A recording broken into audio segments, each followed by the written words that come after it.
What's up, Dub Nation? Had to just jump on real quick because we're trying to get Austin Scott on here.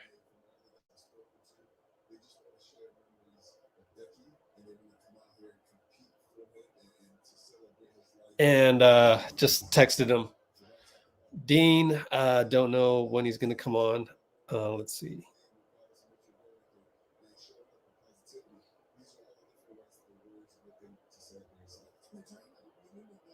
Huh. Okay, hang on, guys.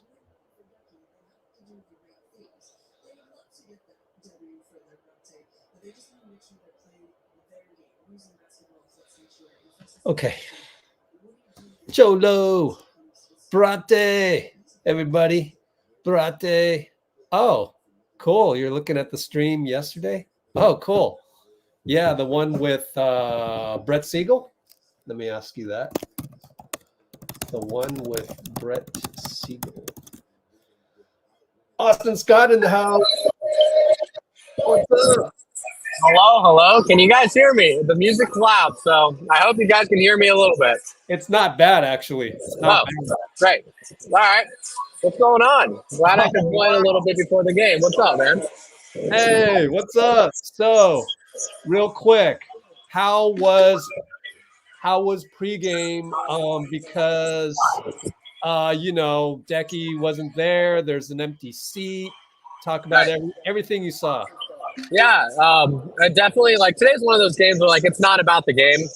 It's really just it's weird. It's actually teachers educators night, so they're giving out blue educators t-shirts. But yeah, they got the seat on the Warriors bench dedicated to Decky. The Hawks were wearing the shirt. The Warriors are wearing the Braid shirt. Luka was wearing it, which was cool.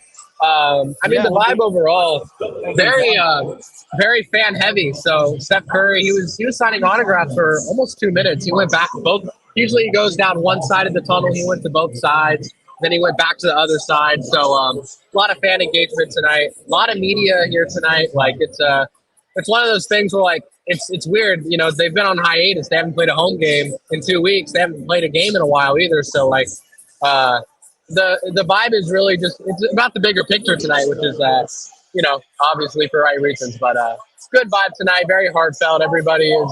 It's all about Decky, and they even got I don't know if you saw, but on the court they got a little DM for his initials with the heart on it. They're gonna do that for all the home games rest of the year. So vibes are good out here. It's as good as can be. Yeah. Thanks for that.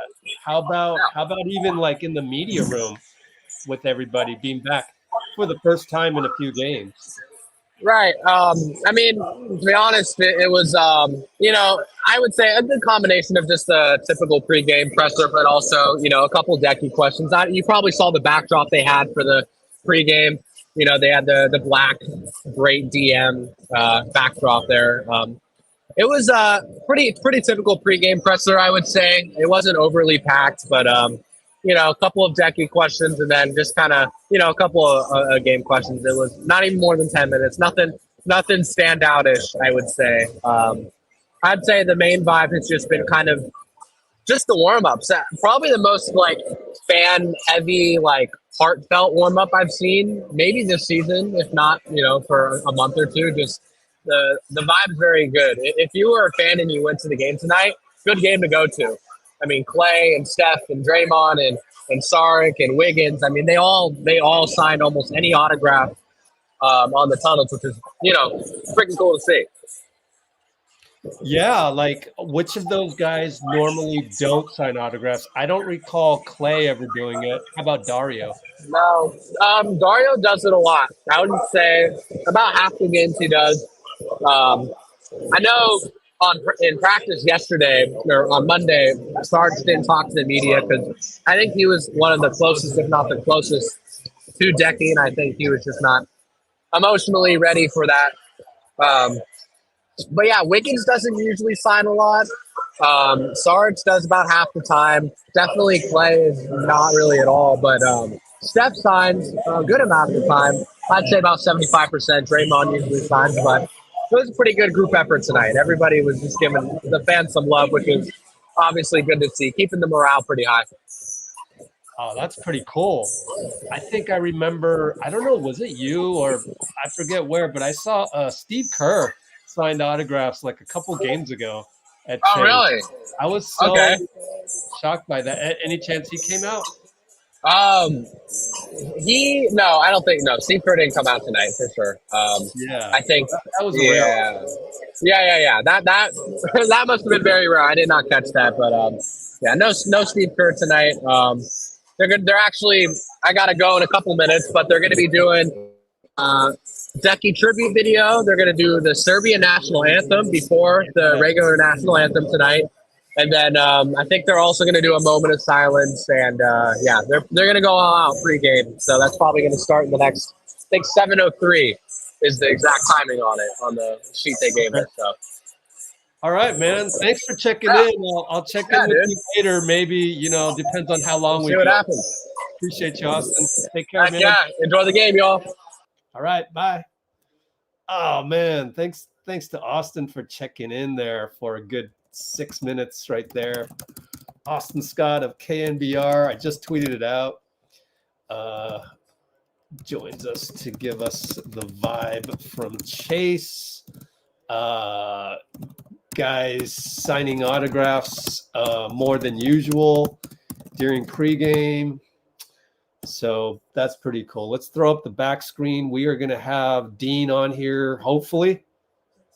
I finally figured out that I should just give him access to my YouTube TV. I mean, I don't even use it for anything other than this and the NFL on days when I don't go back to my dad's house to watch NFL. But let's look at the refs. It's been a while, huh? This is crazy. We have a game. Marc Davis, he's in my top 5 now that Scott Foster has dropped out. So that's good. I like Marc Davis. He's solid. So refs, Marc Davis, my top 5. Who else? Kevin Cutler, nah. Remember Kevin Cutler? Nah. Mousa Dagher, don't know him that much either. Oh, no wonder my light isn't fully on. There we go. Put it on blast there. Okay, let's pull up a NBA.com box score. By the way, good to have Kerith Burke back, like pregame. She just has a very nurturing voice, She's just really like calm. You know what I mean? I get nervous with everybody else. They put me on nerves. I love Kerith's style of just so nurturing, feels like. So I got to do one more thing, which is to throw up the link up on Instagram. Went live with Austin to get the vibes from Chase pregame. To get the vibes from pregame. Okay. Man, Kerith can hear her voice right now. It's distracting. Okay. One of the best voices in basketball in the NBA, in my opinion. I mean, that's what it comes down to, right? Voice, style, vibe. Can you deliver the right information, et cetera, et cetera.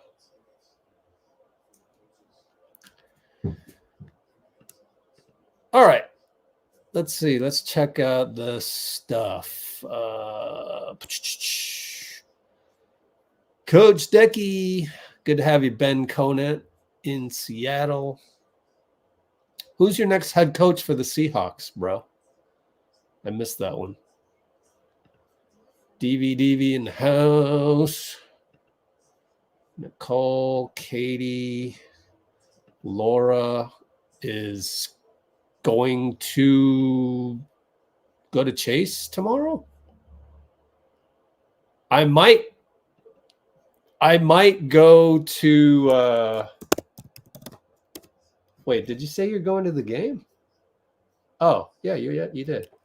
I might actually meet up with BP's trainer tomorrow. Are you going to the game? Hit the like button. I have 2 more Steve Kerr videos. This was so I was so busy with this today. One is 35 minutes because it was the last 2 with Tom Tolbert on KNBR, and they're good per usual. But man, this one then demonetized because freaking YouTube didn't tell me that one of the commercials inside the audio had copyright music, and it's like, tell me earlier on than that, and so I had to redo that. And then pregame, I have pregame. I'm gonna go back to trying to get pregame, and there's Bogdan Bogdanovic. I pronounced that wrong. I know I did, but anyways, more Steve Kerr interviews with Tom Tolbert. And pregame just uploaded. So this one, Draymond and Klay are not on the list for Team USA, and I actually forgot CP3 is on there. So let me go to Instagram because I had posted it earlier, and I forgot that Chris Paul was on there.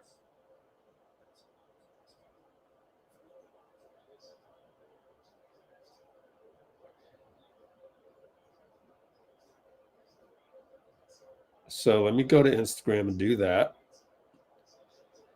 Set my golden oval. Anybody know where Dean is? Dean Chambers, where are you?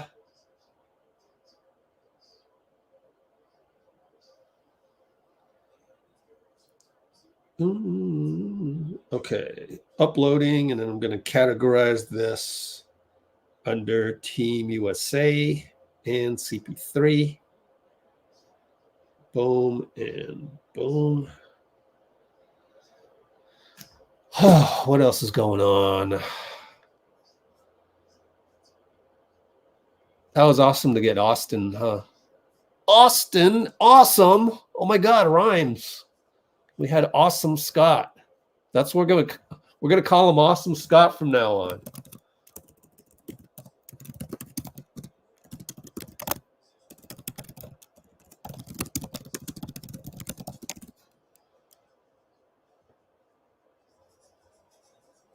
Go win a mother effing game.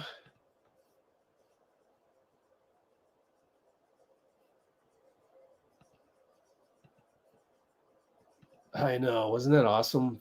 Awesome Austin.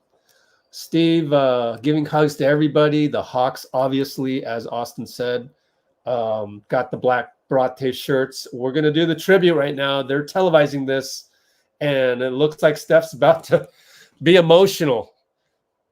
Let's listen in. Oh, Gary Payton's wearing a Milojevic jersey. Every single day with his passion and energy. Regrieve for and with his wife Natasha and his children Nicola and Masha. His memory will live forever in our hearts. At this time, please direct your attention to the video board as we pay tribute to Dejan Milojevic. You meet many people and you share knowledge with many people, and then when you see things that you're trying to do and when somebody is improving and blossoming, it's a great feeling and it's a fun job. I really love it. So we never kind of hit it off, I could tell him new stuff. He's real detailed. He's very honest. He's willing to stuff right and tell you when I'm wrong. And I kind of built that confidence in him and start building that trust and building a relationship with him since day one. Decky was such a joy to be around. I really just appreciated his demeanor and his love of life every day. And that's what I will forever remember for, just the joy he brought to this team, to this city. He always just had a gleam in his eye and laughed. And, he was just constantly saw the good in people and the joy in life.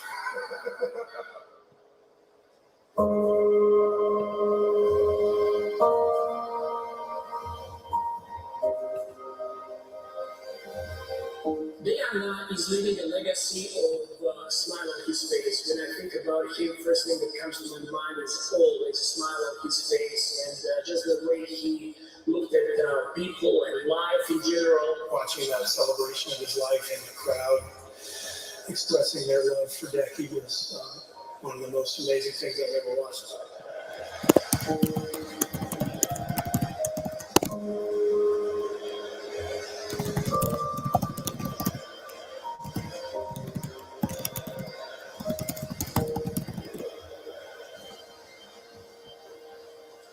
Oh man, Steph looking emotional.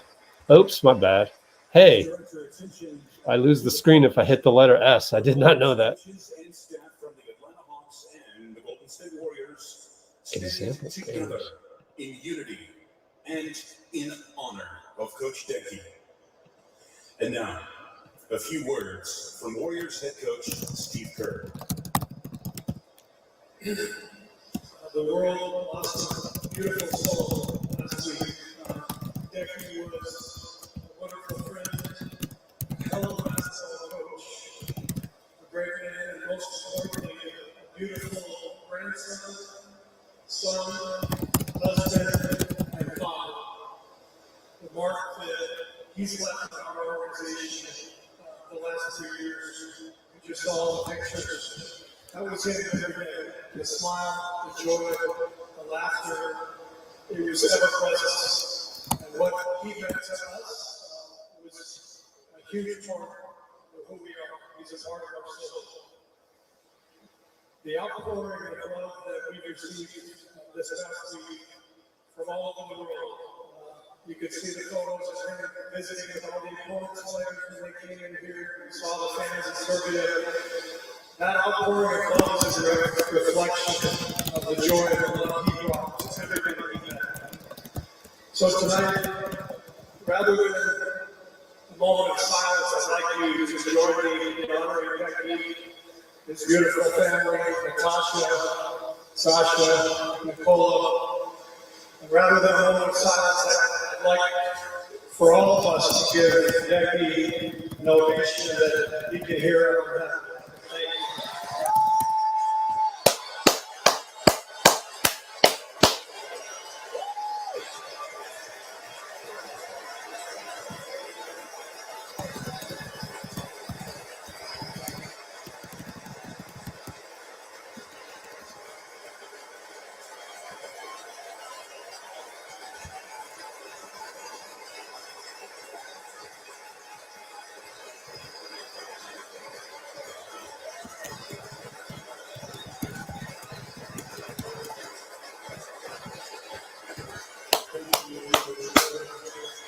Yeah, Decky. Forever, our brother, forever in our hearts. And now we ask you to please remain standing for the playing of the Serbian. All right. So I wrote it down. If I ever do a podcast version of this, I want to say it out loud. Thanks to Chris Montano, GSW Chris on Twitter, to catch a moment that I missed on TV. All of the players are wearing Milojevic's name on the back of their jerseys tonight. That's nuts. That is nuts. Incredible. They're playing the Serbian national anthem right now. And I will obviously, look at Dario. He's mouthing the words. I will obviously turn that part down. Wouldn't want to get demonetized with the national anthem, but man, that was freaking awesome. That was awesome. We got just, oh man, showing the family.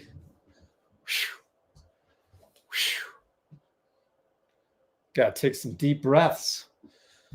Oh, wow. This is tough.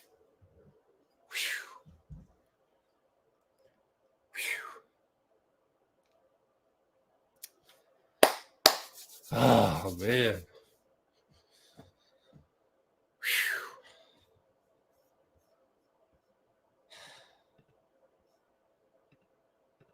Crazy, isn't it? Wow, man. Wow.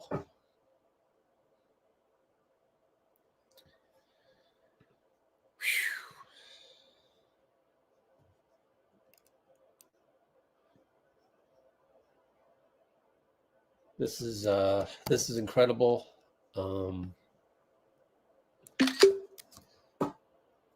I just feel so lucky and grateful to share this with you.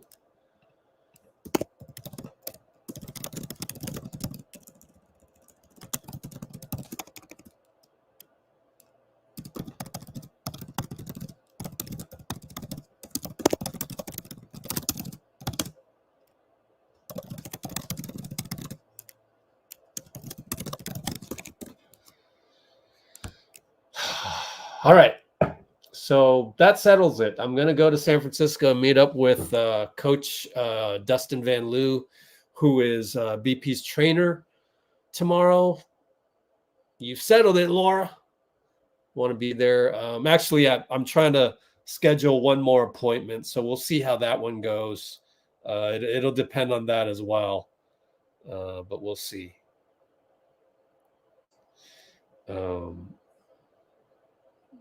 So yeah.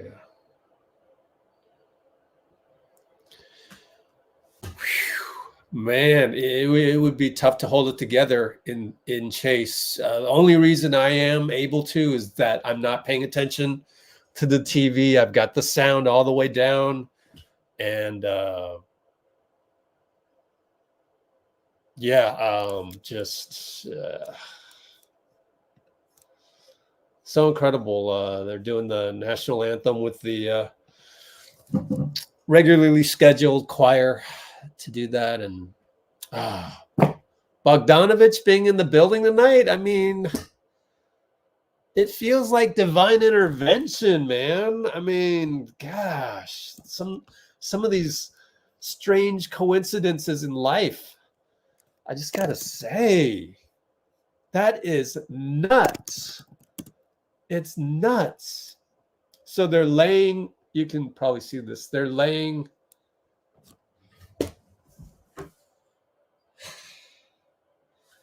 their jerseys that say Milojevic.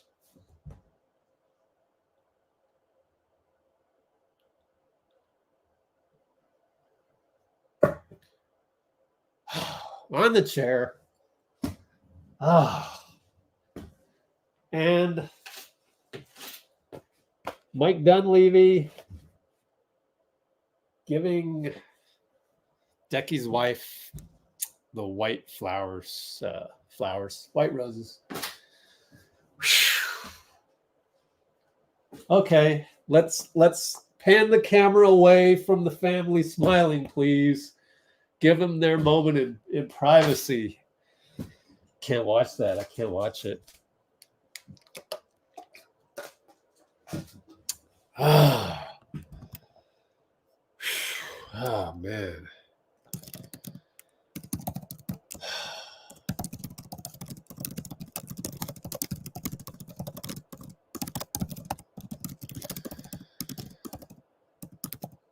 I mean, I just look for those coincidences in life. I truly believe there's some divine intelligence out there. I've talked about it before, I think, on here. What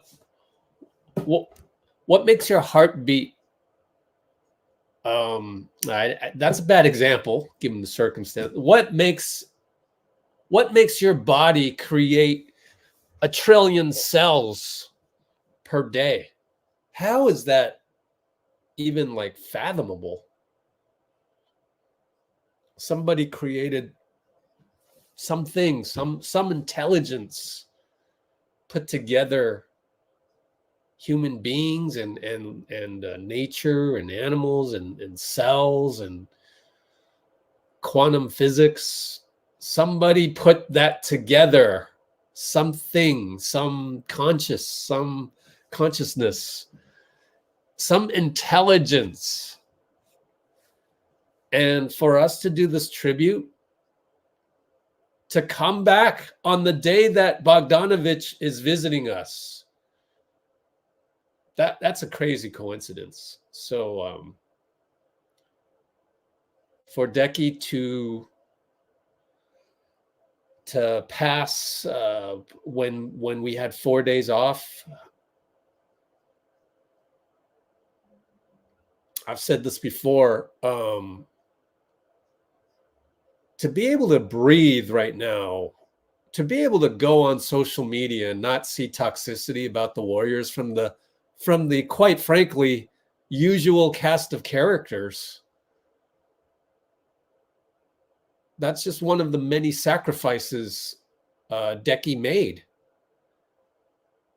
And that's just a tiny, perhaps insignificant piece. We got Dean Chambers in the house. What's up, Dean? What's up, Rich? Thanks for coming on board, man. Yeah, absolutely. What a beautiful tribute. Yeah. So good to have you. Thank you. You too, man. Yeah. Can't take life for granted. It's more than wins and losses. Yeah, you bet, man. Did you want me to stay on for play-by-play then, Rich? Yeah, as long as we're synced up. Sure. If there's still a problem, I don't want it to ruin your experience watching. Oh, no. Yeah, as long as it's close enough for me to comment. Yeah, sounds good. All right. So those of you that are still on social media or go to Twitter a lot, has there been less toxicity lately? Has there not? You know, it's been a relief, quite honestly. Yeah. We talked about that the other night with Dean on here. Well, it puts things in perspective, you know. Yeah. And I can't remember the last time. I can't remember the last time sorry, my cat's playing in a bag right now. I can't remember the last time, you know, a team has lost someone on that roster during the season. You know? So it's hopefully not just the Warriors. Hopefully it's just a reminder of, you know, how fun it is to be able to be here now. You know, I mean, you think about retirement, but you know, death during the season is just not that it would have been better later or during the off season or anything. It's just a wake up call to enjoy the greatest sport in the world and have fun, man, and just laugh, you know, and that's what that's the way Decky approached all of it, you know. So that's the best way to honor him, you know, and to honor what the Warriors went through. I'm about to tip off here. So let's throw this over here. All right. Man, the guys all putting their jerseys that had the name Milojevic on the seat. Oh my goodness. Wow. Yeah, absolutely. And as I thought they would do, the spotlight on the chair, just very beautiful, you know, beautiful recognition of his life. Are you seeing the team line up in a line and give handshakes and stuff? Yeah. Okay, so we're about at the same place, it looks like.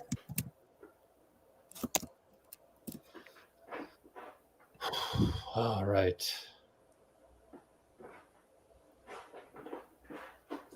All right. So yeah, I've got GP2 in a sweatshirt and his jersey over it. Klay Thompson now at the stanchion. All right, we're gonna play basketball. Isn't this crazy? The stanchion for me. You're ahead of me then. Yeah, a little bit. Now he is all right. He just touched it. Now, kind of. Yeah, so I'm ahead of you. Yeah. Okay, so maybe delay it by a couple seconds. I'll pause it as soon as someone wins the tip. Okay. All right, and tip. Looney won the tip. Steph dribbles it up. Hang on a sec. Let me put that in the timestamp. We have basketball, my friends. Yeah, let's go. Low Starich. Low post against, who is that? I forget. Steph for three. Jackson. Short. Looney rebound. Back out to Steph. Reload. Right wing. Good. Let's Splash. go. Gotta be. We have splashness. 11:33. 11. Oh, I lost the scoreboard. They're showing the starting lineup for them. Oh, Sadiq Bey, Jalen Johnson. Got it. Clint Capela. Got it. All right. Jalen Johnson over to Bogey. Jalen left side. Wearing the number 1. Over to DJ. DeJounte hits. That was a nice contest by Looney. Just call him D. Yeah, Looney. Wiggins. Wiggs, sorry. Wiggs. Yeah, my bad. Wiggins left wing attacks Bey. Jump hook.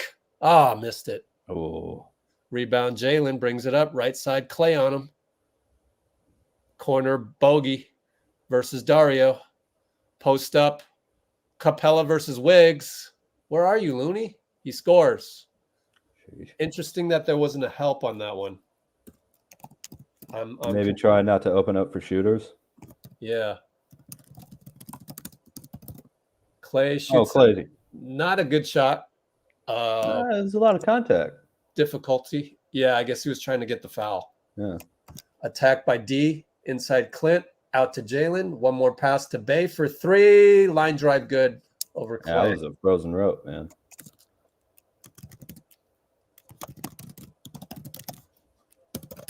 And Steph gets in the lane. Lefty. Oh, Baker, no good. Rimmed out. He pulled that down to his knees, man. That's crazy. Jalen brings it up. Left side Wiggins. Attacks, scores. We're down 10-3 suddenly with the 2 threes by the Hawks. Wiggins. Looney up top.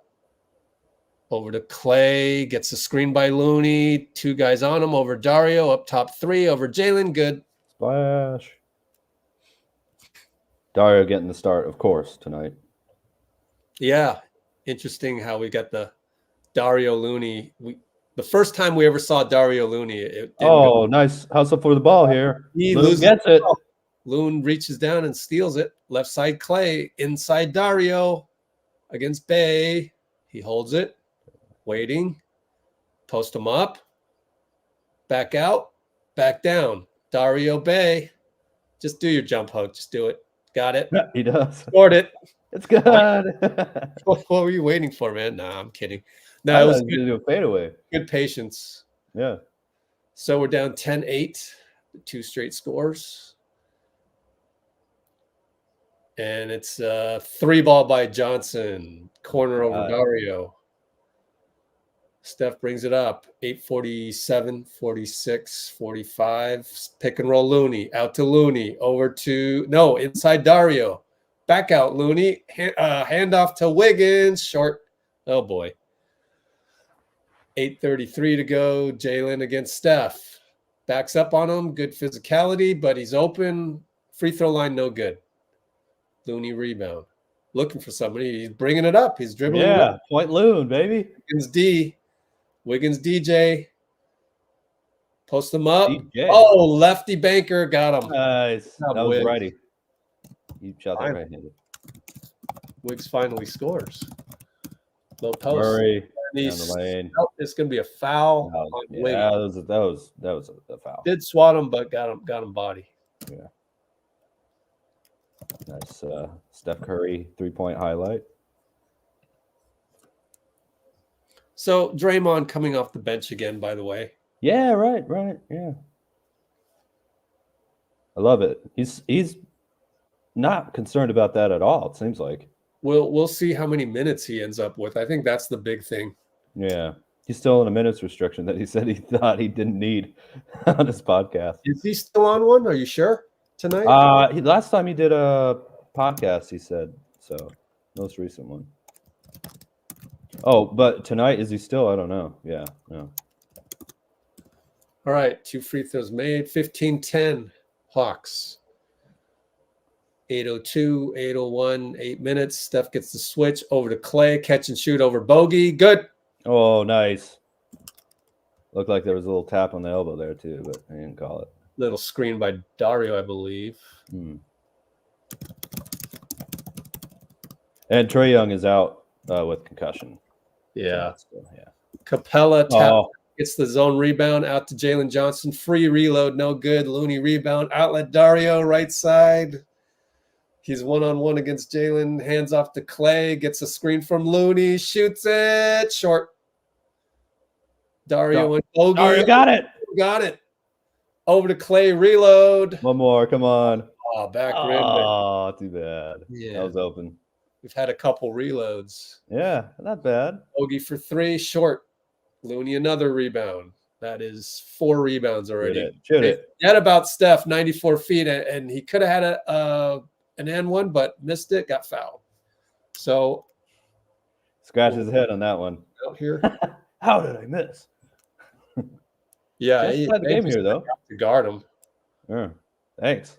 Very makeable N1. Even yeah, if Bogey was like, who's guarding him, or was he like, was that a foul type deal? Don't know. But Bogey and Draymond come in for Looney. Draymond for Looney at the 7:05 mark.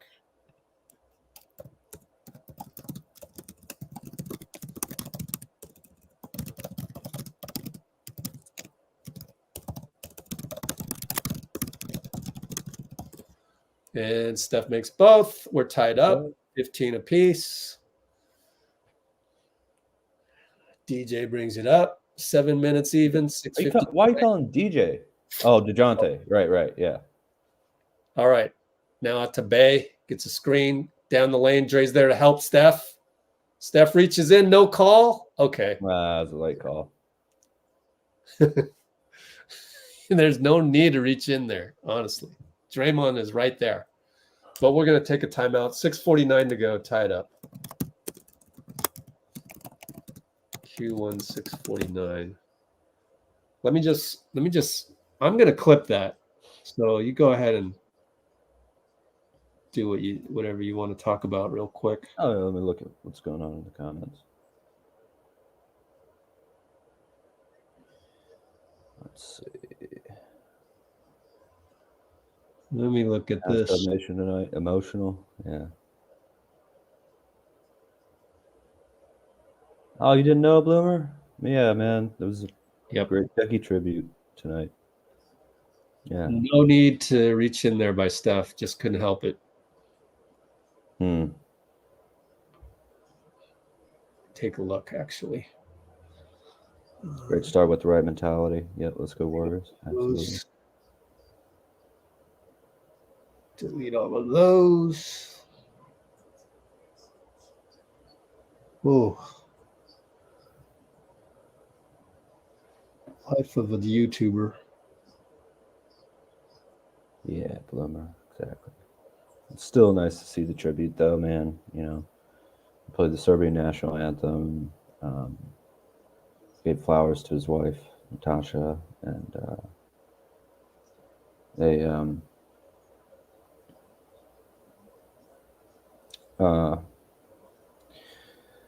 yeah, it was just a beautiful tribute to him, you know. Obviously still probably very hard, and Sharch is going to start tonight, so still very hard obviously on the team, but it was nice, man. It was a nice thing to see, for sure.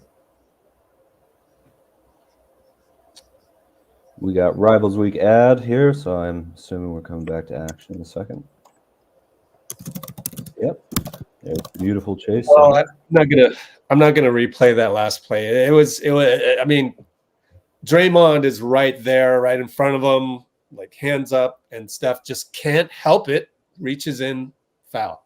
So there's nothing really to look at on that. You can already imagine that one. Yeah. And the words I view. We'll make a move before the trade. Actually, you should check out our. We did a great one with Brett Siegel the other day. I was there too. Good live, yeah. And it is right here, and we covered it all really. And since then, nothing's really changed. Still a little quiet out there for the Warriors, as you would imagine. Can't trade Dario. He just helped Decky's family. You can't trade him. Not even by February 8th. I don't care. That's the first free throw. Good. There's no way you're trading Dario. So take him out of the equation and then sell CP3. But we'll talk about that later. We're going to get Eric G on here one of these days. He's got a fantastic idea. And what is good by Bay. We'll figure it out. But we'll talk about that later. And Wiggins gets down the lane. Oh. Good. Had Capela not been there to foul him. So fouling Capela. They fell asleep again. Yeah, it was just a pick and roll, and yeah, good action. Yep, definitely. Wiz going hard too. I want to watch that again, actually. The Draymond pick. Let's see how this one developed as Wiggins. Can you make a free throw? Yes, he does. It's first, baby. Mid-range jumpers. Pick by Steph. A double pick by Steph and Draymond. Oh, nice. Cool. Yeah, get Wiggs going. Here comes Kuminga. And BP. Yep.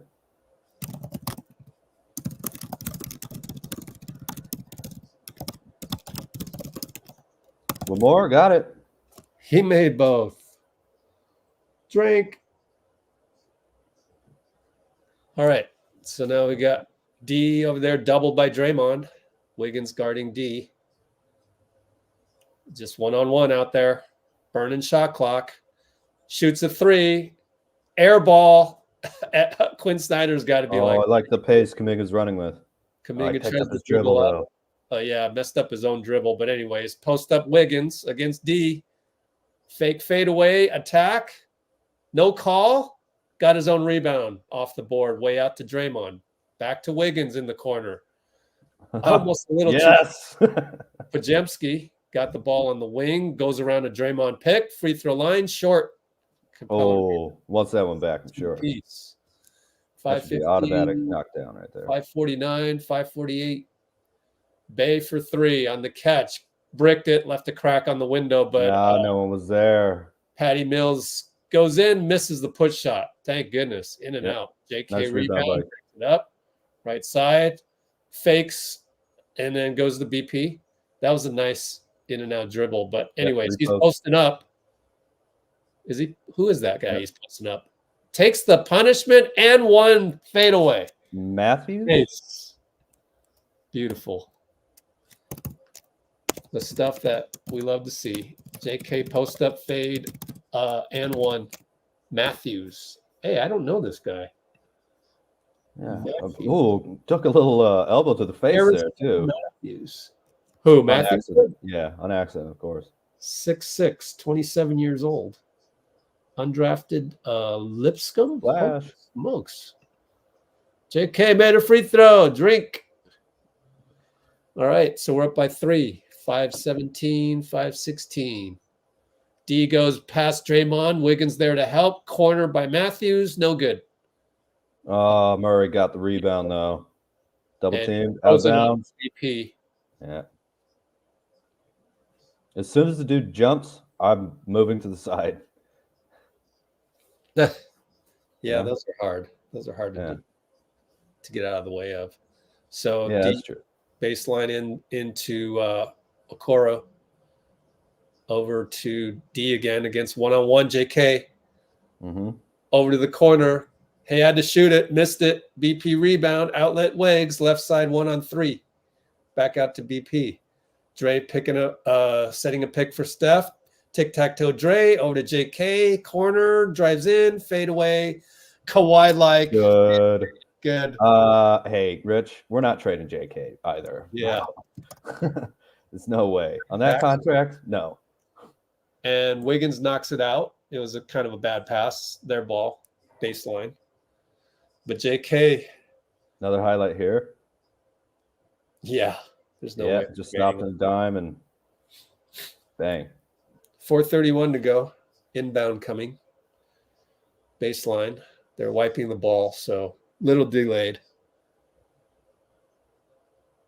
Checking it with DeJounte to make sure it's nice, nice enough for him to inbound in, and he approves. All right, inbound over to Coro.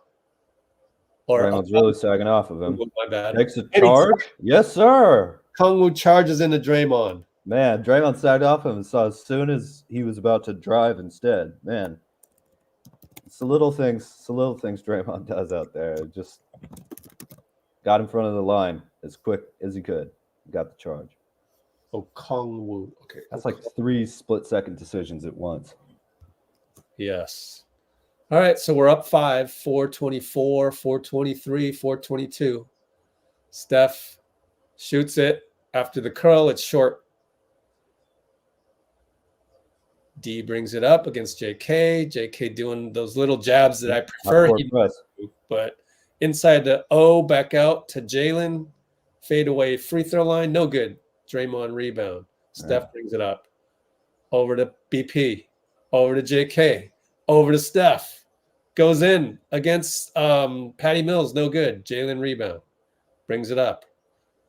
Draymond there to meet him, but that leaves DeJounte wide open for 3. No good. Yeah. O with the rebound. Back out to D. Back into O. JK swats it on the help with Draymond providing the foundation of that defense. Yep. So it's out of bounds to the Hawks. And there's Here comes Joseph. In for Wiggs. Oh, interesting sub. Getting Klay some rest here. Wiggs. All right, inbound to Patty. Can't leave him. Steph. Oh, Steph. I don't know what happened there. Yeah, he got picked, and JK didn't help. Yikes. BP missed. Shot at the hoop. Wow.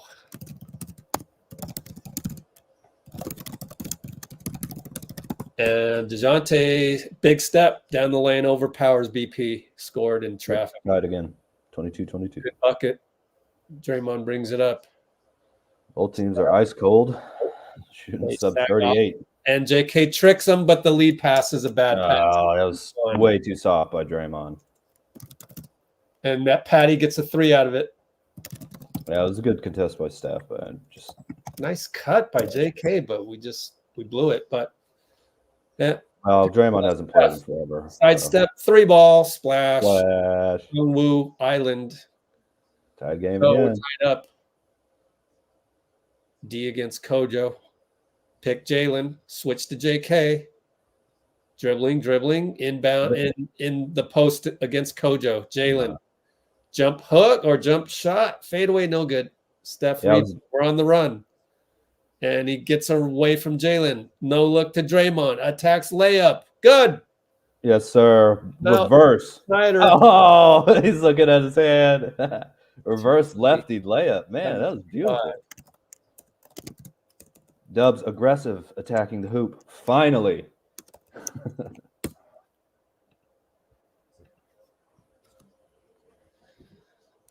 This is the Warriors I remember, yeah. JK's help or lack thereof. That one was a major mess up. That's what you get. Oh, on the Patty Mills 3. Oh, yeah. Steph gets picked, and JK is just like, he doesn't even know he got picked. And that's what you get. Yeah, but, that's that quietness out there, probably. Although I'm not listening to the game, listening to you, Rich. Yeah. Well, got to communicate. Yeah, so there might be Steph might be to blame a tiny bit, but you got to be able to see some of this happen. And let's face it, even in my men's league, I don't expect how old is he? 21? 21, yeah. I don't expect a 21-year-old to get that, really, not even in pickup ball. Like, guy comes to screen, like, I mean, I literally remember pickup games where a guy comes and screens and the new kid on the block that's joining you just doesn't get it. And I've screamed at kids for that. Bro, you got to help out. And they just don't know. Yeah. So, Although I did like JK as soon as, was it Okoro who took the last shot for the Hawks? Okongwu. Sorry. Okongwu. Right. No, that's exactly how I called him. Yeah. Anyways. As soon as he turned his back, JK came and contested from the back, from behind him. Yeah. So there's the efforts there and the energy's there. Just we get another Decky tribute here. I'm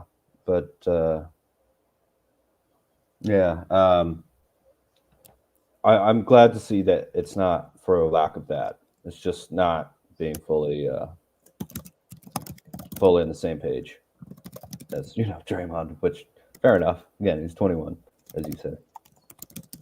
And good question here from Bloomer. I would just say, generally speaking, Steve is looking for two-way combinations, as he's been saying on the podium the last couple of days. So trying to find something that works. And in the absence of Chris Paul, you are going to see Kojo out there. So we'll see how that works.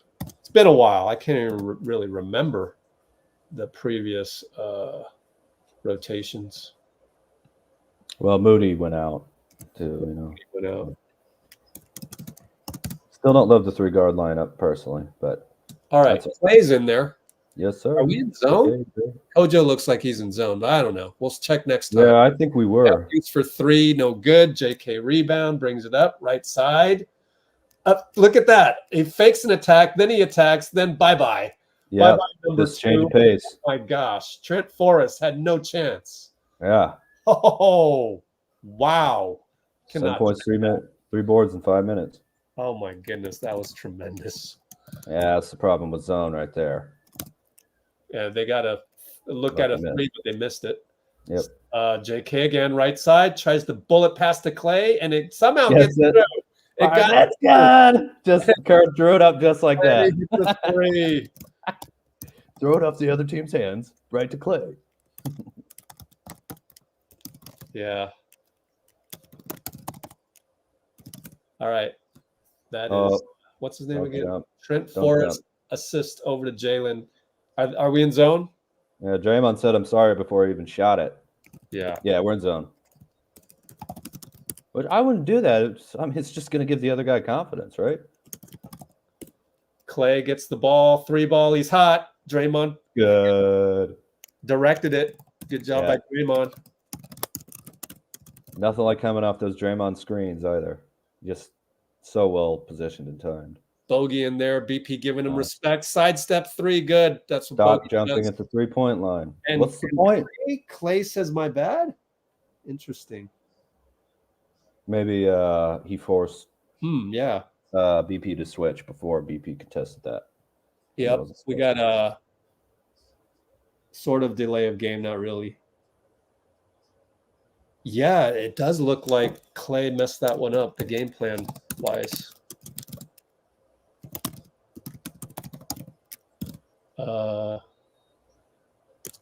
JK post up again. No, what? Defensive 3, maybe?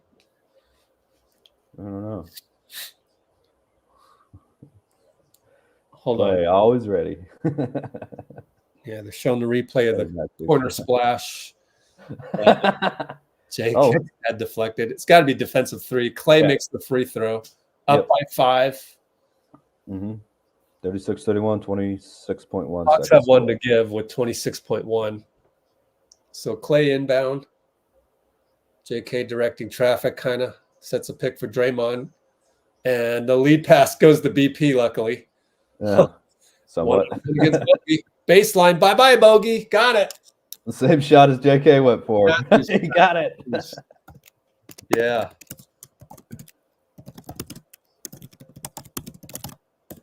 So reverse layup, good. 8, 7, 6, 5.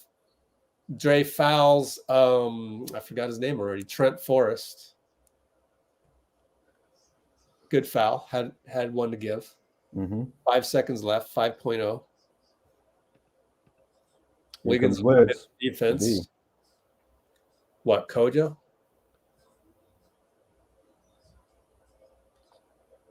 Or Klay? Oh, Klay. Yeah, okay. That makes sense. Pretty nice kicks right there, Klay. I love it. They look like Jordans. Michael Jordan ones, yep. All right, inbound 3, 2, up. Oh, Okongwu thought he, okay. BP for 3. BP for online, but kind of to the right. I mean, online in terms of the parabola was good. He should have stopped and just thrown it one-handed. And I tell you what, Draymond practically duped Okongwu there. That was like that was DPOY stuff. He was going for the steal the first time too. When was it also Okongwu? Forgot the play you're talking about. But he was going for the first where the foul to give. Yeah. Well, he's going to foul that guy regardless. Oh, he went for the steal though. Right, gotcha. Well. Might as well again. Yeah. 38-31. All right. So far, so good. They're just playing well, getting back into the groove of playing the game that they love.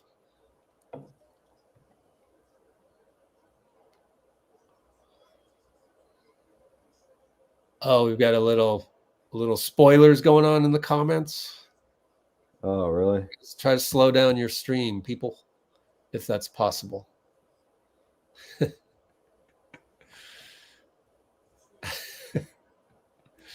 Well, Bloomer, he's still wearing a cast right now. You can tell by the way he's clapping. Oh. Who? Say the comment. Oh, sorry. Bloomer asked, Rich and Dean, what's CP3's status right now and expected time to come back?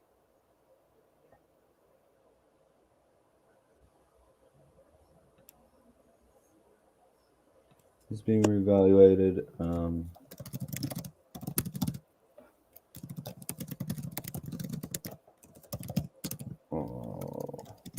2 weeks, I think. Or maybe a week.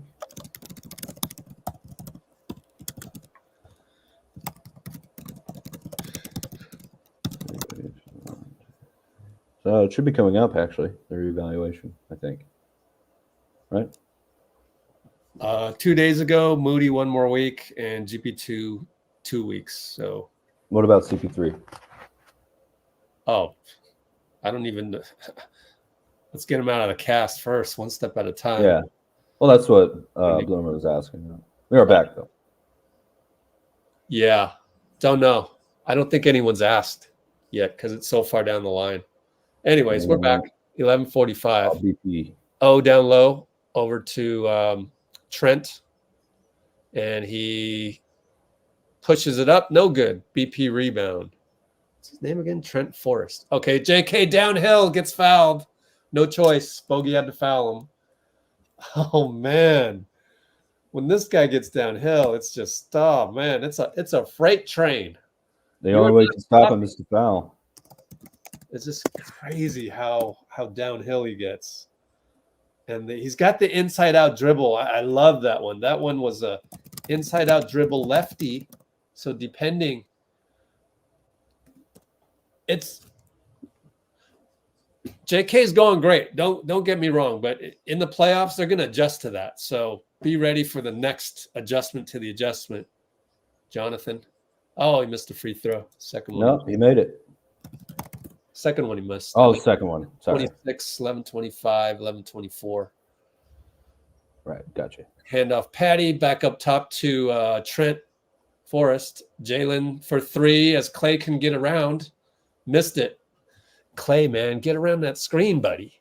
Anyways, BP probes. Thanks to Trace providing interference. Push shot good.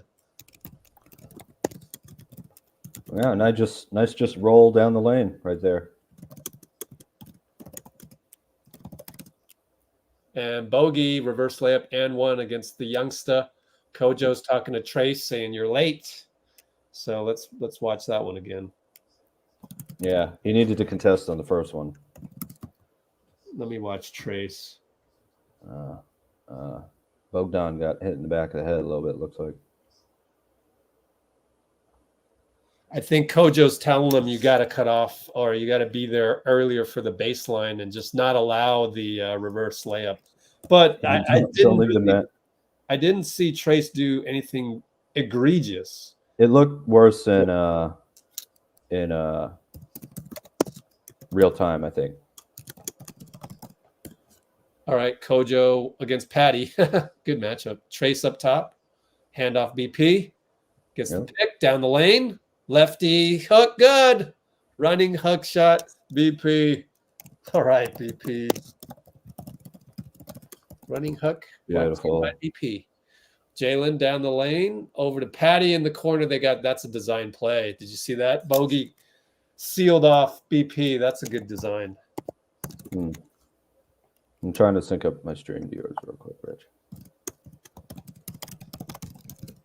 So BP over to JK. Fakes a 3 and attacks Jalen Johnson. Fake, bye-bye. Oh, my goodness. JK playing like ball tonight. Jesus. Yep. Wow, what a move. Yeah. Well, he got him with the fadeaway last time, so up and under this time. Just incredible. Cat-like bag. understanding of physics, man. They're going to call Trace holding foul. I pulled the chair, man. Yeah, let me rewatch this one, see if I can figure out what he did wrong. Klay with the claps of encouragement. Yeah, a little bit too much hands. A little too handsy over there. Side out, though.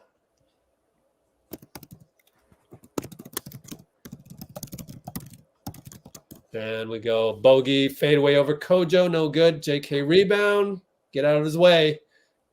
Over to Klay, fakes the 3. I mean, honestly, Klay, go to the corner, man. Let JK work. But I'm nitpicking. Klay shoots a 2, not the best shot. They bring it up. Need a little more fadeaway on those types of shots, just to get Jalen down the lane, finds a seam, scores with Trace over in there. So defense not the best right now. BP attack. Okay, so. Euro loses the ball to Patty. Patty slowly gets it 94 feet over to Bogey for 3. BP's mad at himself because that's a turnover. Yeah, 5-point swing. Halves the lead down to 3, 45-42. JK will call timeout, or Steve will call timeout. 8:54. 45-42. Yeah. I want to send a memo into the coaching staff. Can you tell Klay to clear out for JK a little bit there? We want him to be able to get downhill from the wing and then kick out to Klay, you know? Yeah. Roll. Roll. I think a back cut actually to the other corner would really, because if there's only 2 guys out there, it's JK and Klay. They're not going to leave Klay. You know? Yeah. Absolutely. Let him rock. Dude's on fire anyway. I like that JK gave him the ball though too. Not overly concerned about. That may be the thing that it's frustrating for me because we can see it, but on the other hand, I know that there's steps involved to get things changed from everything revolving around Steph and Klay. And I mean, Klay's been having the freedom to go wherever he wants for the last 11 years. Yep. So I get that. I get it's hard. So I'm going to be patient because I know things take time for change to occur, but it's pretty damn obvious to me. But there's cultural and human issues involved. Steve's already talking about how Decky's in the coaches' meetings. There is contentious moments between coaches where they're like, who should we start, this or that? And Decky goes in there and he told the story of Tolbert. It's on our channel, the one with Tom Tolbert. He says, so should we change the lineup? And Ron Adams goes, well, if we change it, then this will happen. If we don't change it, then that will happen. Decky goes in there. He goes, Ron, grow some balls. Gives him a smile. Grow some balls. Yeah. In other words, Decky feels like Ron should have the balls to make the change, whatever it may be. And you wonder what it is. It might have involved, maybe Wiggins, who knows, right? But it involved something to go away from something they normally do. Have some balls. Grow some balls. Oh, good old Decky. That's another like sliver of the lens to tell you that it's not that easy to change something that has worked over a decade of a dynasty and 4 rings. So it's going to be hard for the coaching staff even, and it's not just Steve. Anyways, we're back. Yep. Sorry to ramble. No, yeah. Hey, download it. We love that. Fouled Lester off of his chair. Clay's wow. Trace slid on his knees over there. That looked painful. Oh, did he? I missed Yeah. that. Let me rewatch this.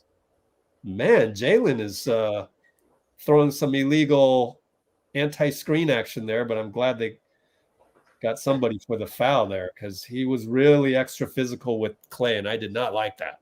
That was unnecessary. That should have been a foul, but then again, let the play go, and we had some momentum. Trace misses a free throw, misses both, so we're still up by 3. Dang it. Yeah, it's all right. He's a center. No, I was going to make him. Wait, did he shoot those lefties? So he's a lefty? Yeah.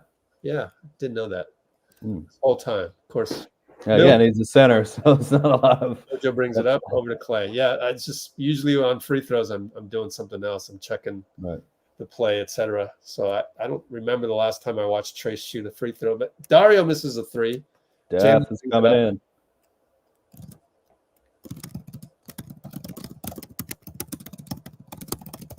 Sorry, I'm typing stuff. All right, they swing it over. Late shot clock again. I mean, the slowness of that lineup makes me appreciate the Warriors' offense. But anyways, Mills misses a 3. Trace rebound. BP brings it up. Directs traffic. Tells Klay to create space. He probes. Clay's running to the corner. And he throws the ball away. Try to get to Kojo.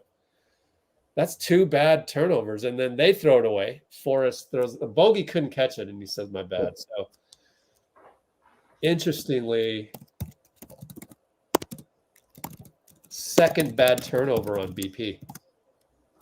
Getting Wiggs, Curry. All right, yeah, 7:39. Expect Steph to come back around now, and he'll bring it up. 7:33, 32, 31. All right, Trace over to BP. Gets another interference from Trace, and down the lane, lefty banker.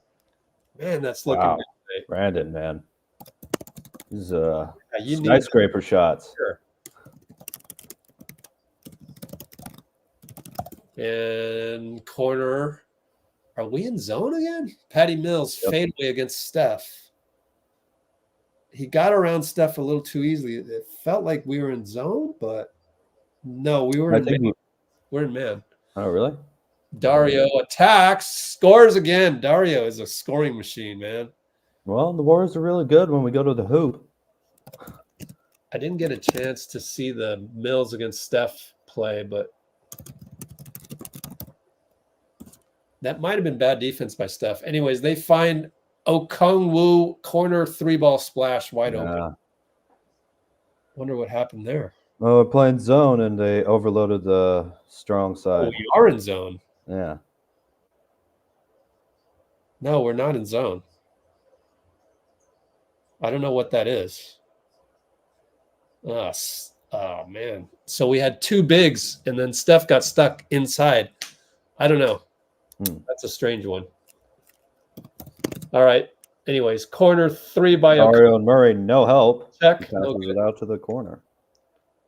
That's way out of bounds. Hit the top, hit the shot clock.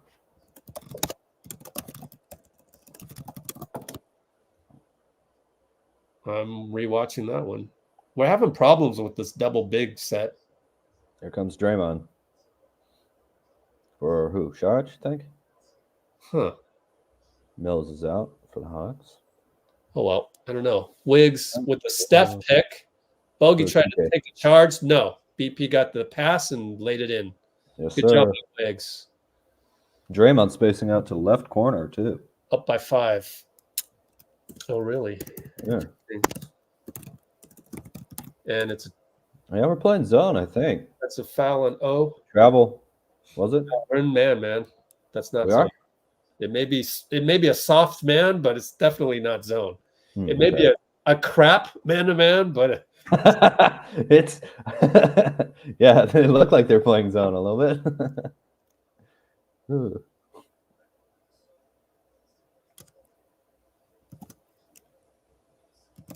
all right. Wiggs again down the lane finds Draymond. Bogey knows not to go for that one, and he hits the 3 from the corner. Draymond. Yep. Good job, Dray. Looked at the line just to make sure. So that's twice Dray's been in the corner. Yep. Interesting. All right. Jalen against Dario down the lane. Gets caught in the air, but he finds Capela at the last second. Laser hook over Draymond. Good. Steph brings it up. We're up by 6. 5:07. 5:04. Steph inside, back out to BP. Open 3, back rimmed it. Draymond tip. Nope, goes to Bay. Uh-oh, Bay down the lane. BP takes a charge. Nope. They're going to count it as an and 1. Oh, that's I don't know. Thought he was late, but I want to see a replay of this. You might want to challenge it. I'm looking at the game action replay, and I don't know, 50-50. Oh, maybe you want to challenge that because that's 3 points. Yeah. Oh, I don't know if he's set though on the other replay. The sideline replay, I don't know. It looks like he's set by the time the contact's there. No, they're not challenging. Well, the coaching staff decided not to. Yeah. They did take him out though. Huh. For who? Klay? Yeah. For Klay, yeah. Steph Banker, no good. His feet weren't set on that one. That was weird. But Wiggins got the rebound, shoots a 3. Nope. Clank.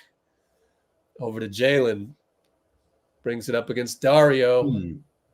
What? Over to Bogey. Down low. Capela against Wiggs. How did that happen? We got switched on that. Anyway, Steph helps out. They swing. 3-ball. Bay. You got to avoid Wiggins on Capela. How do you? Come on. The transition defense once again. Anyways, Dario attacks. Corner ball 3. Draymond splash. Again in the corner. Oh, so yeah. cool design. That's working offensively. It's the defense that sucks right now. DeJounte screened by Capela, probes around. Draymond's there to help. Not a good pass, though, by Murray. They leave Klay, so he shoots it. Splash! That's Warriors basketball. Oh, yeah. Klay from way downtown. Quinn Snyder's like, come on, guys. Timeout. I mean, I don't know that you want to guard Klay way the hell out there, but maybe he's mad at DeJounte for the bad pass. So good job by Klay. It might also just be a momentum stopper. Right. There you go. Day. Don't have to be set. Yeah, man. Honestly, what is the damn rule? I don't know the rule, man. You might be right. For what, a charge? In the NBA, yeah. Well, there was a case that my understanding of basketball, which could be wrong, That was not a charge because he wasn't there set the half second. There could be a I could be wrong. there could be a case though that he used his elbow to shove him out of the way. True. Because you are supposed to just rise. You're not supposed to shove or use your elbow. But see, I can understand it if the coaching staff felt that that was not a challenge that they were going to win. Yeah. Yeah. And It's a coin toss. There's also, you never know. Maybe Steve's like, next guy that loses a challenge for me owes me $1,000 or something like that. You know what I mean? That's why we're not challenging. A little extra fear, just you got to get it right. And, I know the dude, Jacob Rubin. Yeah. So he's fairly conservative on those. Although for an and one for a good free throw shooter, that seems a little more important than if it had just been a foul, just been a shooting foul. Oh yeah, you would not challenge that unless it was that case of the and one in the second quarter. Yeah, and it's the second quarter. I can see how you want to save it. I can see it. I don't know. Like challenges are so random. I think you're playing craps. So sometimes you just gotta throw in a little thing that you wouldn't normally do. It's literally like you're at the craps table and you're just changing it up because certain I'm sure the ones that are fairly aggressive with challenges, such as Jason Kidd, I'm sure they've lost a challenge, and then we only see the one they win, which is with 2 minutes left in the second quarter type deal or whatever. Although I wonder if you challenge more, if maybe I don't know. There's a different psychology around the analytics. Hey, analytics dude who's getting the paycheck from Joe Lacob, go figure that one out. Cool. Analytics on challenges. All right. So Capela inside. Oh, nice dump off to Jalen. Scores. Yeah. Did Klay fall asleep? Oh, I think that was Kuminga was half a second late, but they ran a screen using Klay's guy. So interesting. Good play design by Snyder. And Wiggins goes down the lane and forces a foul on DeJounte. So good position there to get the foul. No choice but to call the foul. Yeah. But DeJounte's a fairly good defender. I can see that. See how he was. He was excellent in San Antonio. I think he made an all-defensive team. Yeah. And, of course, we're not seeing the Trey combination either. So I don't know if that's better or worse to have both Trey and – I'm sure it's better defensively but worse offensively. You mean better for us? No, they're better defensively without Trey out there. The Hawks' defense is worse with Trey out there, right? That's what I'm saying. It's better without Trey for the Hawks defensively. Oh, I guess offensively for them without Trey out there. Yeah. All right, it was a little confusing.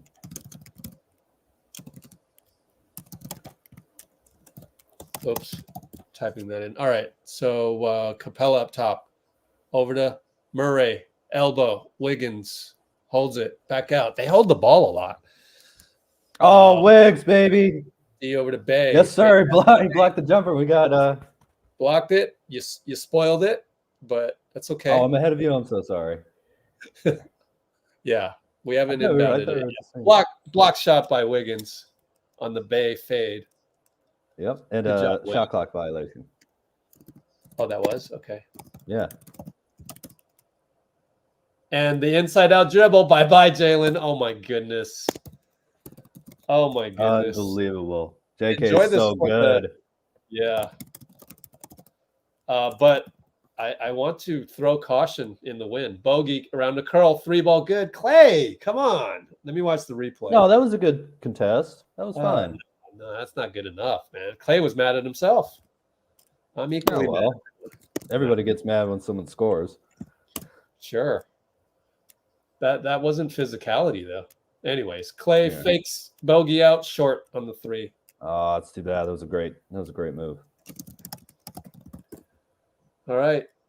D gets past Klay a little too easily. There it is. There's the defense. Hey, Klay blocked him from behind. Upstairs the Wiggs. Slam it home. Oh, yeah. Timeout. Go on. Call it. Call it.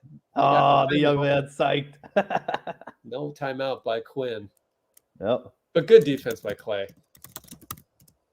And Capela attacks Draymond. It's a foul, and luckily didn't make it. Dray says, my bad.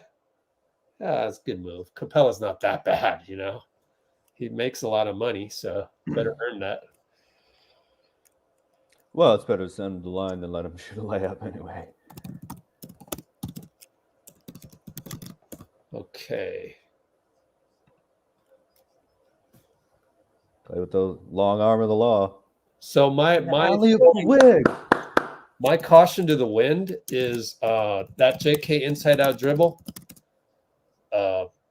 Just the more that happens, and I want it to happen, I give it about a month. Then the coaches are really gonna back up on him. But that's fine. Just master this. Well, he's got a bunch of moves already. It seems Keep like going, counters. And Oh, beautiful. Johnson luckily gets called for a foul. For JK posted him up. They called him for grabbing JK, and it's a good thing they did for Jalen Johnson's ego, because JK got free. Wiggins delivered, and he dunked it, but it was after the whistle. I almost wish they didn't call that, but anyways, good call. Yeah. In the Klay, over to Steph against Murray. Shoots it. Got him in the eye. Oh, yeah. That's the one you worry about. That's the fear that gets stricken in the NBA's defending. They are not double teaming Steph as much either.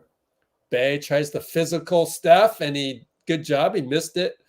Looks like Steph wanted help. Interesting. Yeah, well, especially in the offensive rebound. I mean, he's just not going to get it over Bay most of the time. Plus, it's the finals. Steph, heat check over Jalen. Short. 50 seconds left. DeJounte brings it up on JK. Don't jab too much. Yep. They got the pick from Capela. 3 ball short. Put back by Jalen. Oh, yeah. Oh, that looked. Steph mad at himself because he didn't physical Jalen. I can see that. Yeah, this team has to box out way harder than they are. Not go for rebounds. Box out. Steph fakes a heat check against Capela, but it's Capela Island, and Jalen's there, and he throws the ball away. Steph. Yeah, just shoot that 4 one. on 2, and it's a foul by Wiggins in desperation, and it's an and one. So that just went the Well, here they are. toilet right there. Turnover and a foul. What do you know? Couple of bad possessions in terms of it's like it's been a while, but Yeah. Steph got a little too excited by the 3. Yeah, that's a ridiculous foul by Wiggins, too. You don't foul a guy so soft he can just shoot an uncontested layup. And let him go foul. After all that, so what was that, like 5 or 7 straight points? Well, Steph hit that 3, but yeah. 14, 13, 12. Steph against DeJounte way up top. Klay sets a pick for JK. Now JK sets the pick over to Klay. Far 3. Klay. He gets by Capela, scoops it. No good. Got to put back. No good. Too bad. Well, he did. He did make something out of nothing. Yeah. He did make something out of nothing, which surprised me. Klay dribble drive to the hoop and the rebound. I don't mind it.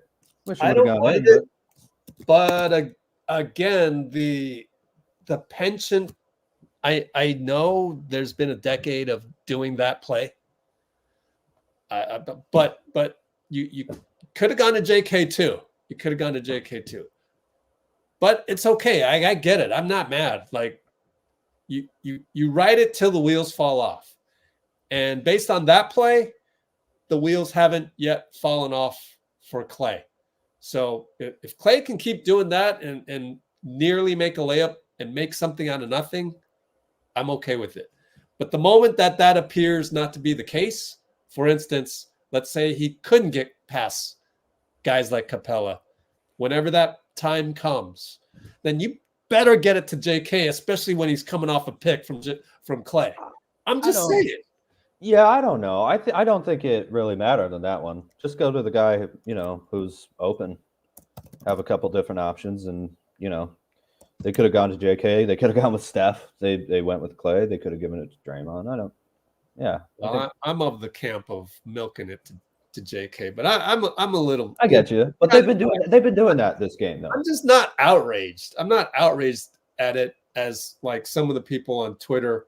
Like, it doesn't mean I want to fire Steve. Like, right? Like, that's the difference. Like, but no. I'm excited by JK's abilities and talent and athleticism, and whenever in the past, see, we've never really had the meshing of a talent like that that's up and coming.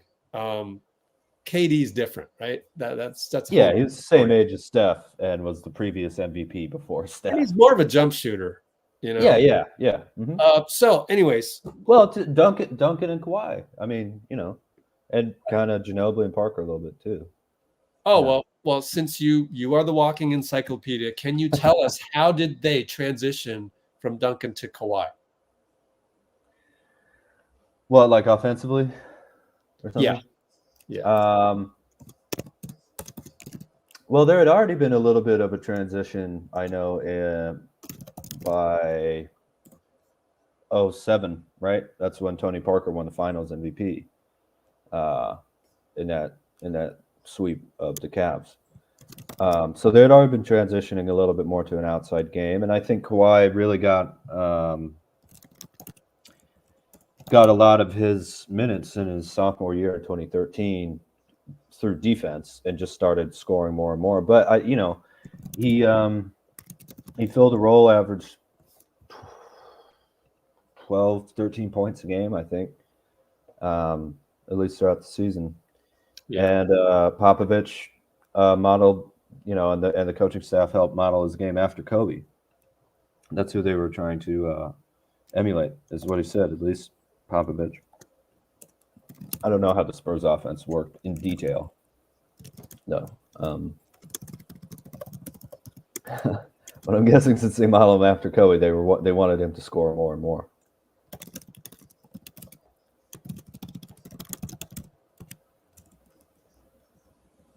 Kawhi, when he was drafted, is still older than JK, too. Right? 19, 20, 21? Yeah. He's about the same age as JK. It's crazy to think about.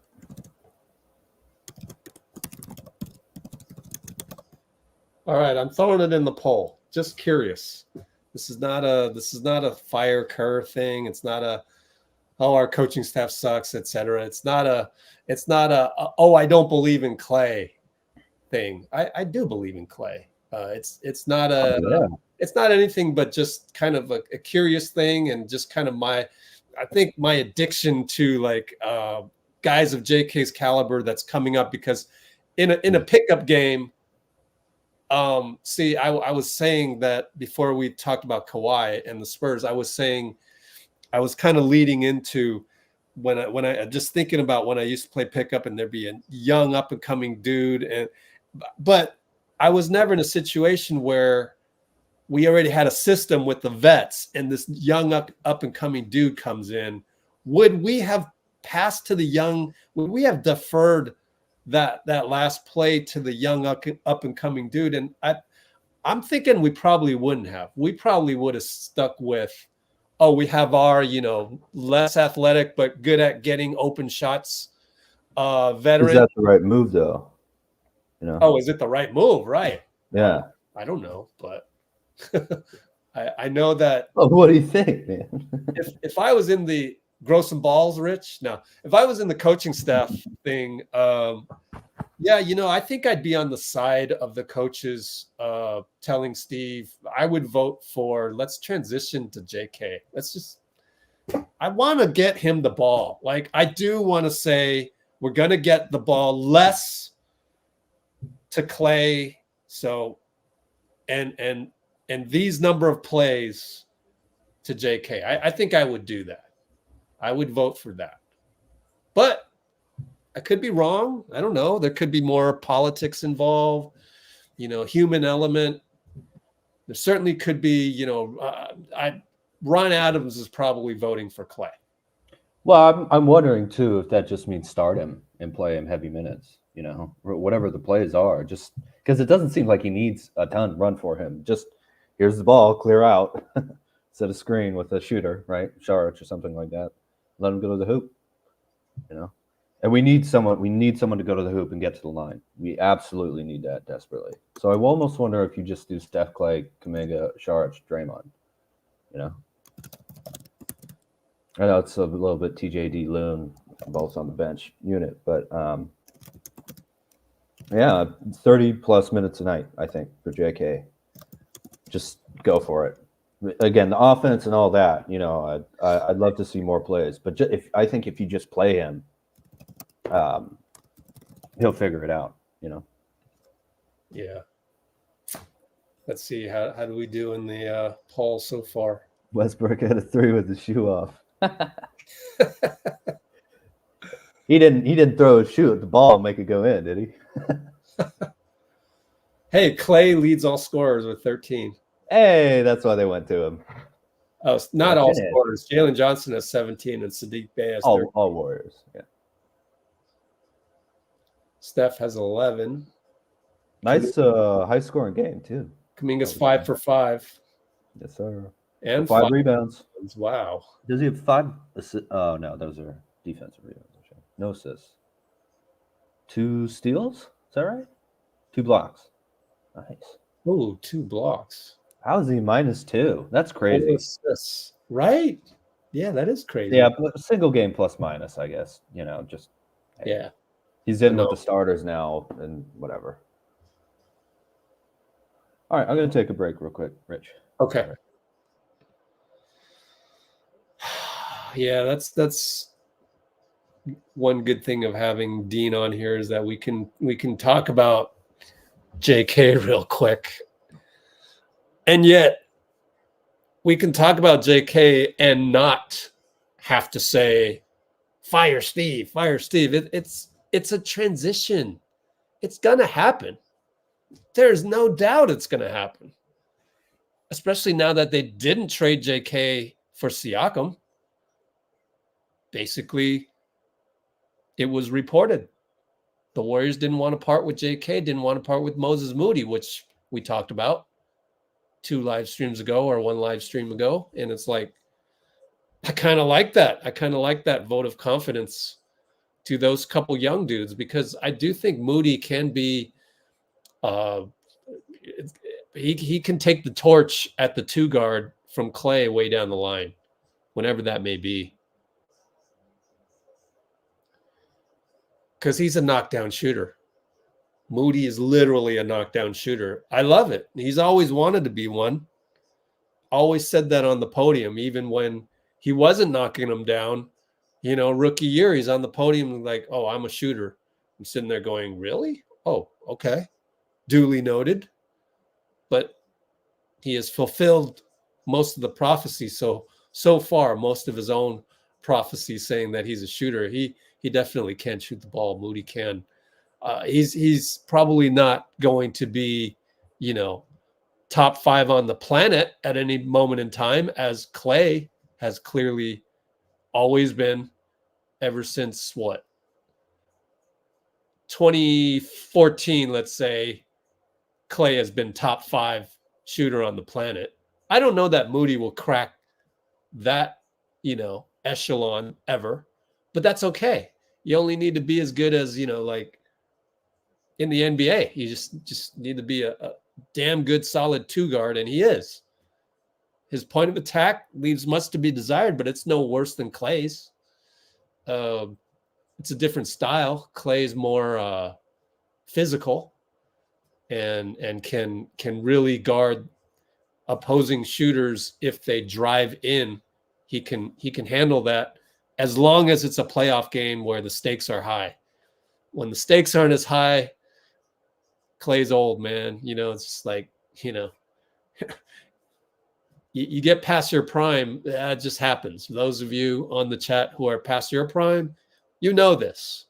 You get to a point where the body doesn't go where the mind wants it to in the amount of time you're demanding the body go there, which is 0.2 to 0.5 seconds. It's just not going to go there. And so that's the issue with Klay. And so when that happens, come playoff time, you're more tuned in on that. But over 82 games, hell no. You're not catching up to that guy. In the 82 games, hell no. Your back isn't against the wall yet. You get a veteran with his back against the wall, yeah, we'll show you a thing or two. That's when you get, the whole problem with the Lakers, as I went on the Lakers Fast Break podcast last week, is that they're expecting LeBron to play like 29-year-old LeBron. But you know what? It might work in the playoffs. It still might work in the playoffs. It's just that they've got to get a better seed up until then, and they better hope that they win that play-in game if they're not top 6. But once you get in a 7-game series, LeBron could play every night as if he were 29. I can see it. I can see it happening. And so I think you do the same thing, but for Klay too. So you can't throw Klay under the bus in terms of the recession in his abilities getting older with surgeries, the same way you can't throw LeBron under the bus to win a playoff game at age 38 or 39 or however old he is. So I think Klay and LeBron will step up when they're under the gun.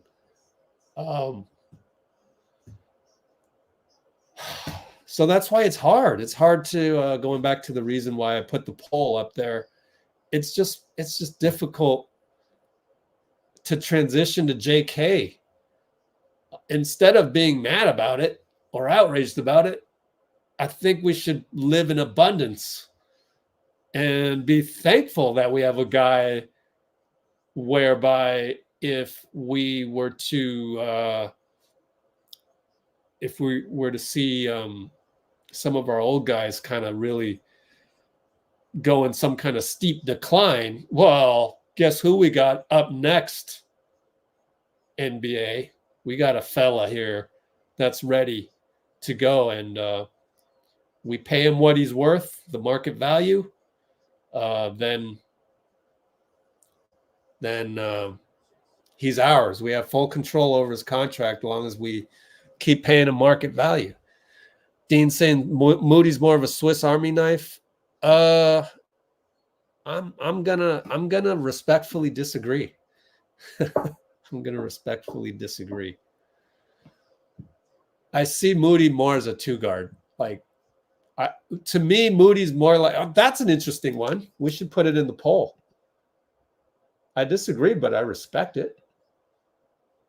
So let's look at this poll. 138 mark. Poll. Steph should have passed to JK instead of Klay equals 75%. Let's do another poll. Is Moody more like Klay or Iguodala? Oh, I better type this in quick because we're about to start. Let's just throw it in there just out of curiosity. More of a 2-guard, more of a Swiss Army knife. Swiss Army knife. Start poll. All right. Jalen Johnson gets switched to Klay. Corner, or no, elbow. DeJounte for 3, no good. Tap, tap. Bay got it. Dang it. They leave him open. Looney, what are you doing? Looney went to go cover somebody, and yeah, that didn't end well. Man, we could look old and slow sometimes, and we look terribly old and slow right there. Anyways, Looney handoff Klay. Back to Looney. He's open and gets the 2-pointer against Jalen.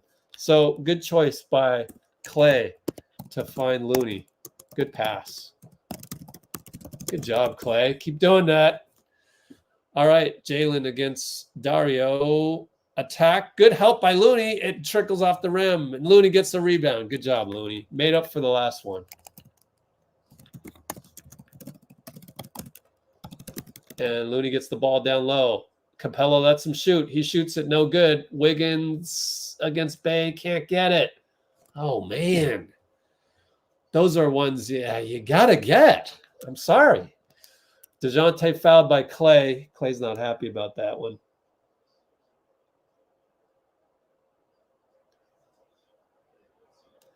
I think Klay's mad at himself. Do you think he's mad at himself? It's like Klay mad at foul versus DeJounte.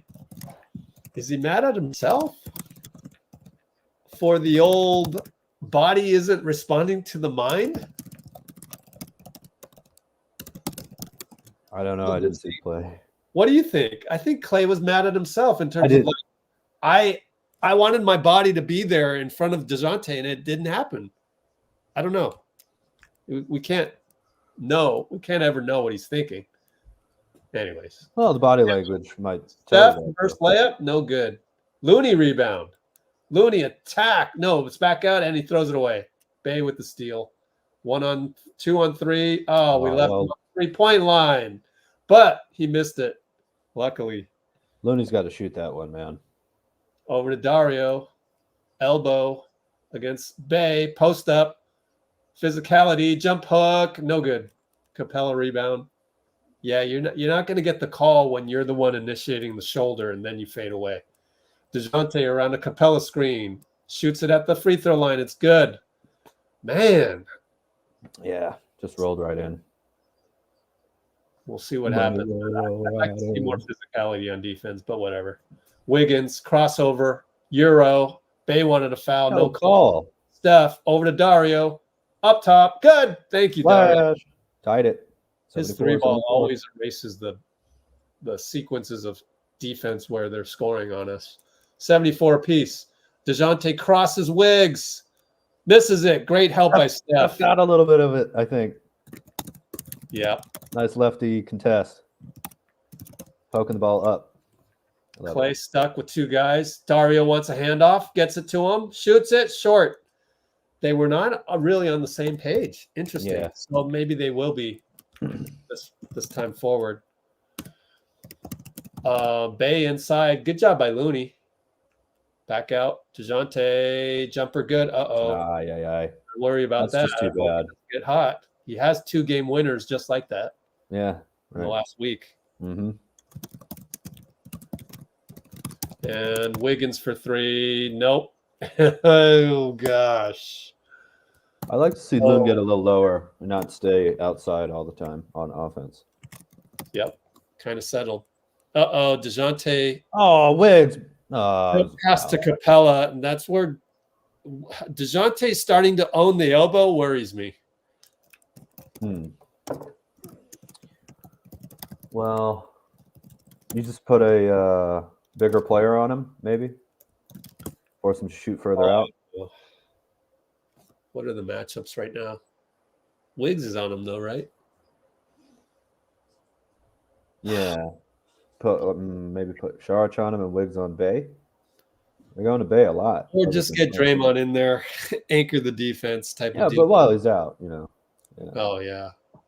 Oh, I mean, you got to go with Wiggins. Yeah. We're down by 4. Capela's throwing darts from the free throw line. These are lasers. Wiggs brings it up over to Steph. Wiggs and Looney pick for him. Capela helps out. He gets past DeJounte over to Wiggins. Attacks, blocked by Capela. Yeah, just rise up for the open jumper right there.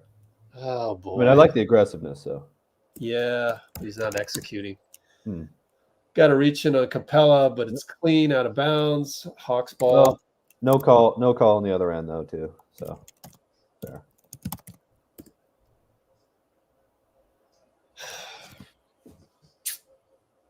I feel for Wiggs, but he's not playing up to his contract right now. But anyways, He's Bogey. playing better this game than he has been before, though. Yeah, I know. It's baby steps. Jalen, no good. 3-ball. Capela all over. Oh, Looney. it's an over the back. Good box out.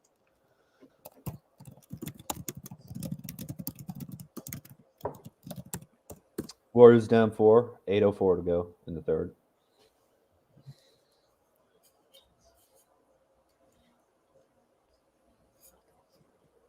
All right. Steph will post up Dario against Jalen.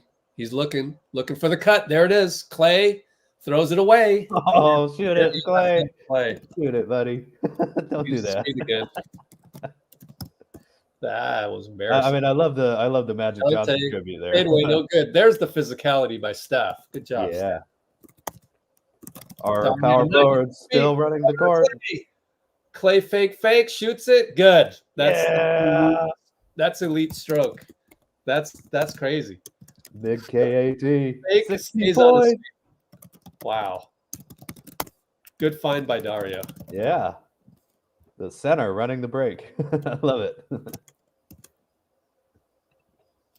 And they go inside Capela against Klay. Klay swipes down, didn't hit him, and missed the jump hook. Oh, Steph really should have had that.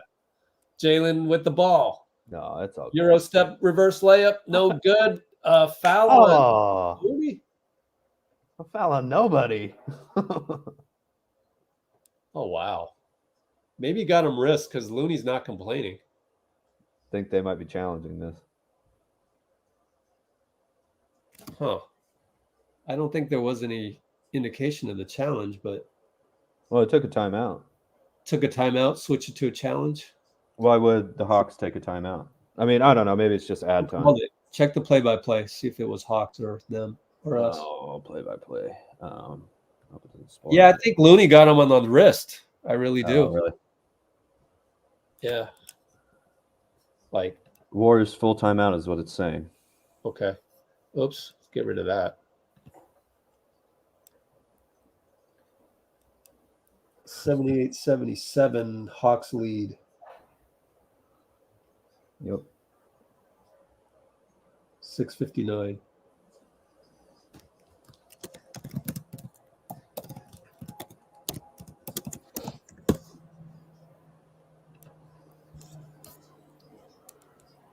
Love that Steph did an ad with Allen Iverson. It's pretty cool. Oh yeah. Bubba Chuck and Deli Bow. It's that Virginia, North Carolina connection.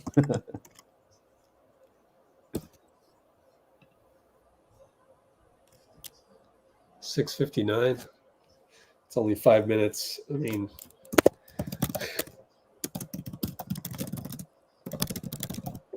yeah. How long do we wait till we bring JK back in, Rich? well, it's the rotations. I mean, you just got to be patient. That's what I'm telling Bogus. Bogus is like, please get the younger players in. I mean, guys, you got to respect the process. You know, when you coach a team in the NBA, I mean, like, again, I would love to see some of you guys coach an NBA team. It's going to be carnage. It's going to be ridiculous. Every player is going to be mad at their minutes. They're going to be mad at you. You know, you're not going to have a set thing. Like, you probably can't even come up with a spreadsheet of rotations. You submit that spreadsheet, I'm going to laugh at it. Like, Adrian Griffin was 30-13 and he got fired. Good luck. That's the locker room culture thing. That's the locker room culture thing. Yeah. And I mean, we don't know exactly. We don't follow the Bucks all that closely. But no, I'm just saying, you know, that's how hard it is to coach. If you're asking for the young guys with 7:59, I just don't see it happening. Like, I'm that's, okay with JK 8 minutes. That's 4 minutes of rotation. That's you're going to give up on your guys? Like, what message does that send to Klay? Like, no, but there is something about playing the hot hand. I mean, JK hasn't missed a shot yet. You know, at 4 minutes. I mean, I could be wrong. They could be subbing in Kuminga as I speak. Draymond's in there. So if you take out anybody before the rotation happens, Looney's usually the guy. And we're seeing that right here. But let's look at last time Draymond subbed in. Klay, Wiggs, Dray, and Sharch out there right now. Dray was in for Looney at 7, so he only went 5. So they cut it by a minute. So that's the adjustment. I mean, I'm just asking for guys to understand the process of an actual NBA team. Like Quinn Snyder wouldn't do that, and it just like be real. I get it later on, fourth quarter maybe you switch it up a little bit, but like it's a 2-point game. You have to get guys their normal minutes. Just look at that action. Beautiful. We got Dray with the back door, Dario assist. Yep. Yeah. So, anyways, I said my piece, but like that's what. No, you're right. Guys got to get steady here on Let's Go Warriors, man. I'm trying to teach you guys something. Like, are you going to be like Twitter and just complain about that every single time? I'm trying to teach you. So, like, not the first time I've sparred with Bogus, right? So, all good. You know, be honorable. I get a little tired of it, but it's all good as long as you're learning and willing to learn. Draymond, Draymond, baby. Yeah. He's smiling.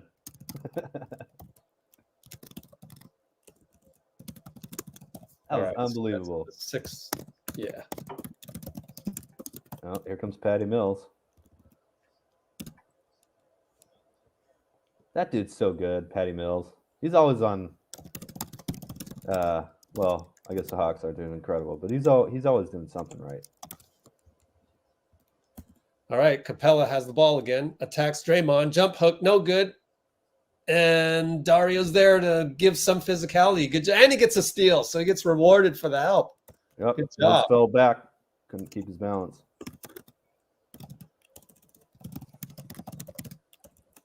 And off-ball foul. Yay! Bogey got caught holding Steph, I believe. Yeah, Matthews? Or Matthews. Yeah. Wow. Tattoo fan. Here we go. Hey, there we go. MVP. Well, let's check the subs from last time. 40 seconds later. JK 529 maybe. So maybe a tad bit earlier than usual. Yeah, it wasn't happening at 8 minutes. That's all I'm saying. Yeah. It happened at 6 minutes, 6:12. But I think JK was supposed to go in there. We're playing Kuminga and Wiggins together too. Steph for 3. Oh, no call and 1. Should have been, but whatever. Standard. Yeah, could have been and 1 type deal that you see with Steph all the time, being the world's best shooter. Handoff over to Matthews, over to DeJounte against Wiggins. Draymond's there. No switch. Attacks Wiggs. Wiggs, good defense. Outlet. Draymond to Steph. Steph's got a beat on Matthews. Bye-bye, lefty, reverse. Oh, couldn't do the English. Too bad. Yeah, that slipped out of his hands probably a little bit. And another good defense by Wiggs. Hey, it's coming alive, but Capela cleans up the mess.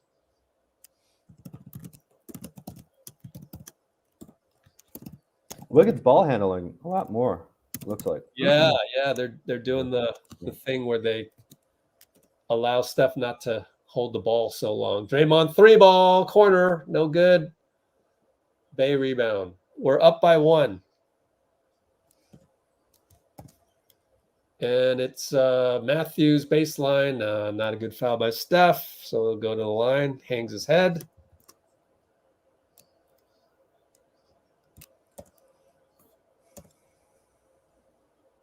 Shaking his head.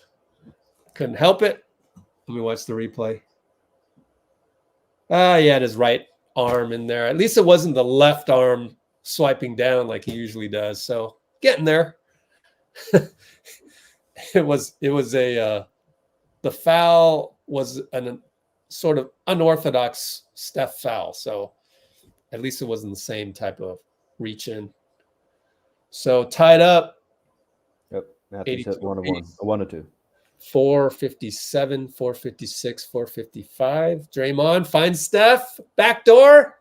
Yeah, late call. Oh my God. Why make it a late call? Just call it. Marc Davis. You're slipping in the rankings, Mark. After that one. Oh man. Steph is like he should have made it in the first place. Yeah, he's missed 2 layups in a row. He's upset. Come on, man. That's a foul. Call that thing when it happens. Marc Davis. Oh. Got to bite my tongue there.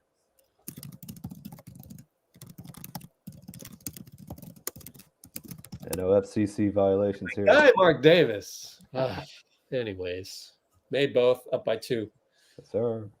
DeJounte, JK. Don't jab too much, JK. Press. Capela, no, goes away. Or Bay goes away. Here comes Patty Mills with the screen. BP immediately switches. Interesting. And get it to Patty. Too easy by JK, but anyways, missed it. Wiggins rebound. Wiggins brings it up. Oh, man, if that was JK, would have scored. But anyways, BP, layup no good. Air ball, Wiggins rebound, good. Oh, yes, sir. Way to be there. Way to not give up on the play. Blaming Wiggs for abandoning the downhill. I'm just saying that JK is just so amazing. Anyway, he's way bigger than Wiggins, too. 3, no good. Tip from Draymond over to Steph. 1-on-4. Nearly turned it over. Kuminga, get away. Let him go. Oh, my God, Steph. Lose the ball off on Patty. Thank goodness. Oh, my gosh. Get out of his way. Yeah. Space. He doesn't need a screen, man. JK had Matthews. And Steph was in the way. Oh, my God. Oh, it's hilarious. All good. All good. At the Still loading each other. Maybe Tom Tolbert can go tell Steve or something. That'll be my new angle into Steve. Just have Tom Tolbert joke about it. Steph, fadeaway 2-ball, shot clock buzzer. Yeah. Kobe. One of the goat plays that was off script. We had nothing, and he scored at the buzzer. That's what stars are for, man. Okay. Against Wiggs, shoots a 3. Come on, no. Oh, he hit it. That's all-star DeJounte right there. Yeah. Steph brings it up. We're up by 3. Man, that's the second time they've had the lead that way. Steph against Okongwu. Bye-bye, Okongwu fouled. Thank you. He called it on time. Kevin Cutler. Oh, man. That was definitely a foul all over his back. So Steph will go to the line. BP's talking about something. I wonder what that is. I would love to listen in on those. Yep. I love the little nuances, whatever they're talking about. Maybe it's defense. Anyways, Kojo in for Wiggs. Interesting. I mean, that happened last time. The rotation. So to have, I mean, you got to give Wiggs a break at some point. That's 8 minutes, 45 seconds in a row. So it's Steph, BP, Kojo. Interesting. So Steph is the small forward. No, I guess BP is the small forward. Kojo's the 1, Steph's the 2. All right, DeJounte JK gets the switch. And he goes by Kojo. Got fooled by the crossover. 4 fouls, or is it 5? You never know. Yep. Oh, they didn't show the bonus when I wanted them to. So that's 2 shots for DeJounte. I mean, that's just no chance right there. That's DeJounte just crossing over Kojo, unfortunately. So Klay comes in for what? Steph? Kojo. It's got to be Steph. Yeah, Klay in for Steph. Steph went 9 minutes straight. Yeah, Usually nice. 8. Usually it's 8, 8, 8, 8. Yeah. But Yeah. 8, 8, 9 this time, so that gives him 16. No, he did 9 the last time, I guess, because he's got 26 minutes. 8, 9, and 9. All right. Coach over to Draymond. Brandon is late on coming on the cut. Interesting. JK elbow. Shoots it. Oh my goodness. Oh my gosh. She's becoming indefensible. Oh my gosh. He's also picking up full court, by the way, doing all this. Oh, it's short. That's a heat check. That's all right. Made the last one. Draymond up top looking. Klay sets the pick. DeJounte shoots the gap. Klay finds Kojo. Layup good. Great. What a read by Klay. Wow. What a read by Klay Thompson. That is a great man. He's becoming a really good passer. We have to acknowledge him for that, Let's I think. watch this develop. Let's just watch that develop. Oh, I Like love a you. 180 pass. YouTube TV is so trash sometimes. And we are seeing it be trash on me right now. Oh, you hit the pause button and it comes up with the library. Typical. Go ahead, Dean. Any comments? What are you looking for? The Klay pass? Oh, yeah, I'm clipping that one. Oh, okay. Yeah. Well, what I just said. I think Klay has become a really good passer. Yeah. Oh, a little bit of a new wrinkle there. Interesting. So those of you, the Kojo haters, are going to have to shut up on this one. The reason why is because Kojo decided to cut to the hole instead of doing the Warriors basketball thing, which is to leak out to the corner to shoot a three, because Kojo is more of that type of guy. But in saying that, people who don't like Kojo, take it back now, because he did the right thing. Yep. Kojo was on that 2013 and 2014 Spurs team. He played some of the best basketball ever. Yeah.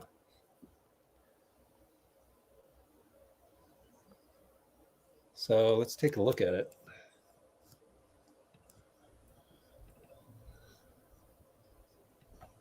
Okay. 202 mark.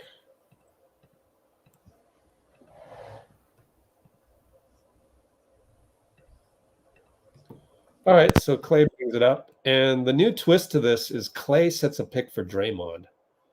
So that was pretty interesting. Analyzing the last play, Klay sets pick for Dray. Kojo cuts to hole instead of stay in corner. And so, we got to step through this. Can't just play it normally. Klay sets the pick, and then he just stays in this area. So sets the pick, stays in the area over there, and Kojo goes that way. And he's thinking, oh, on the game report, I got to cover the 3-point shooters. So then he forgets. Or not forgets, but he just lets Kojo go because he thought Kojo would be in the corner. All right, let's get the box score back up because we're back to action. A little bit of pressure by JK. They find the corner to O, and they pass it to Forrest, and Forrest throws it away on the alley-oop attempt. So good. We need a young team turnover every now and then. Quinn Snyder is yelling at somebody. Back up top to Dray. Over to handoff Kojo. Bogey sags. Finds JK post that Matthews one-on-one. Here we go. Dribble. He gets doubled. Out to Kojo. 3-ball hits. Doing his job. Yeoman work. That's what you do. You go in there. You find your spot. They gamble that you're not going to be able to make it, and he makes it. And 3-ball bogey against JK. That's an elite shooter. Faked him out. Got a reload and scored. Klay tramples Matthews, but they're going to call a blocking. And I think Matthews was moving. He's not happy about it. And they're probably looking at the iPads to see if they want to challenge this. I think it was moving, but I haven't seen a replay yet. Quinn Snyder not happy about it. Talking to, what's his name? Forgot his name. Did they show the replay at all? Mousa Dagher. Do not know that guy. Are they not showing the replay on the Jumbotron because it might have been a charge, or what's the reason for that? Us basketball purists would actually want to know just out of curiosity, but all right, whatever. Klay makes one and makes both, and we're up by 10. Wow, biggest lead of the game. So 113, 112, 111, 110. Forrest brings it up. Back up for DeJounte. gets a screen. Are we in zone? I think we're in zone against Draymond up top. Draymond sags over to Bogey, over JK. Oh, you can't leave that. JK learning a tough lesson about Bogey. That's about a minute left. Oh, no holding call on Jalen. Entry pass goes out of bounds. JK yells at Marc Davis. Oh, man. Yeah, man. Come on. That's a holding. But JK gets a swipe of the steal. He's going 94 feet. Matthews fouls him. No call. Layup Klay. Good no call there, Mark. All right, whatever. You're going to no call. At least he's consistent. Quinn Snyder tells him to run play one.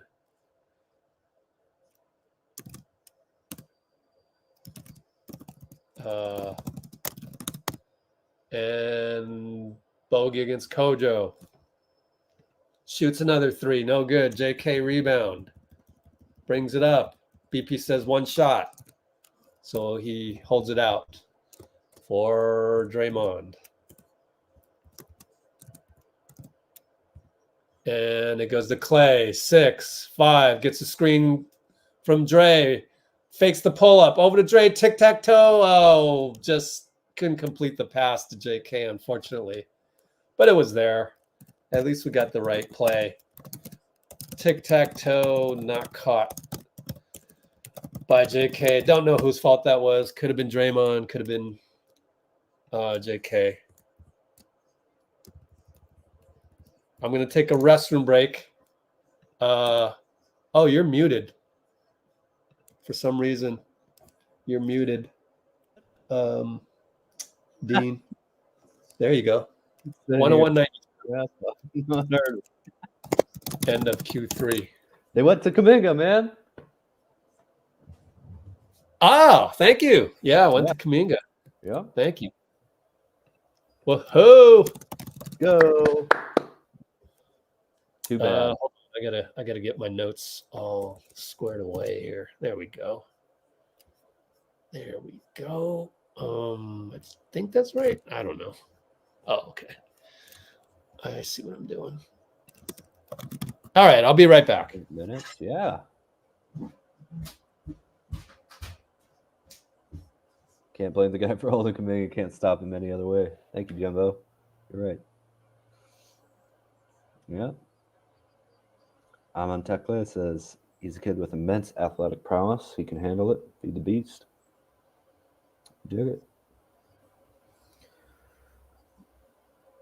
JK Dray Wiggs combo there, Cholo says. Lots of defense potential. Yep. Have to go with who's hot. Yeah, I agree. Becoming the player we knew he could be right before his eyes. Man, you guys got to give me something to disagree with. That's Kuminga up 10. Yep. Oh, DB, man. It's just clutch games are fun. You know, winning big is fun. I'm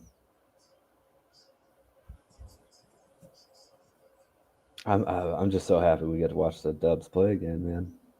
Oh, got some Kevon Looney bobblehead stuff going on March 10th. If you guys want to go out there and get that. Yay, I'm back before play started. Yay. Thanks for filling in the gap there. Yeah. All right, guys. You got to close this game with Kuminga, right? Rich? What was that? You got to close the game with Kuminga, right? I know, right? You got to, please. I'm okay if he doesn't start. Oh, it looks like he is. Just playing the whole 12 minutes. He's 21. Whoops. Anyways, all right. Let me do play-by-play. 11:51, 11:50, 11:49. JK up top gets a screen by Klay. And he goes in and draws a foul and one. Oh my God. Yes, sir. Oh my goodness. He is so playing like an all-star tonight. I mean, if he did they can't effing stop you. Draymond just said that. Oh, thank you for lip reading there, because I knew he was saying something I wasn't quite sure what. And yeah. Oh, I didn't quite lip read it correctly. Oh, he missed the free throw. Oh well. Great play though. And here he comes picking it up.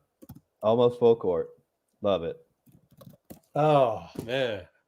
I'm just I can't. Oh, we got to I switch. can't do the play-by-play. Anyways, Bogey. Oh, good bucket by Bogey. Left side Yeah, down. that's tough. Over 2 guys. TJ was there too. All Yeah. right. Now Clay's telling BP to clear out. We've had a couple miscommunications, but first game back.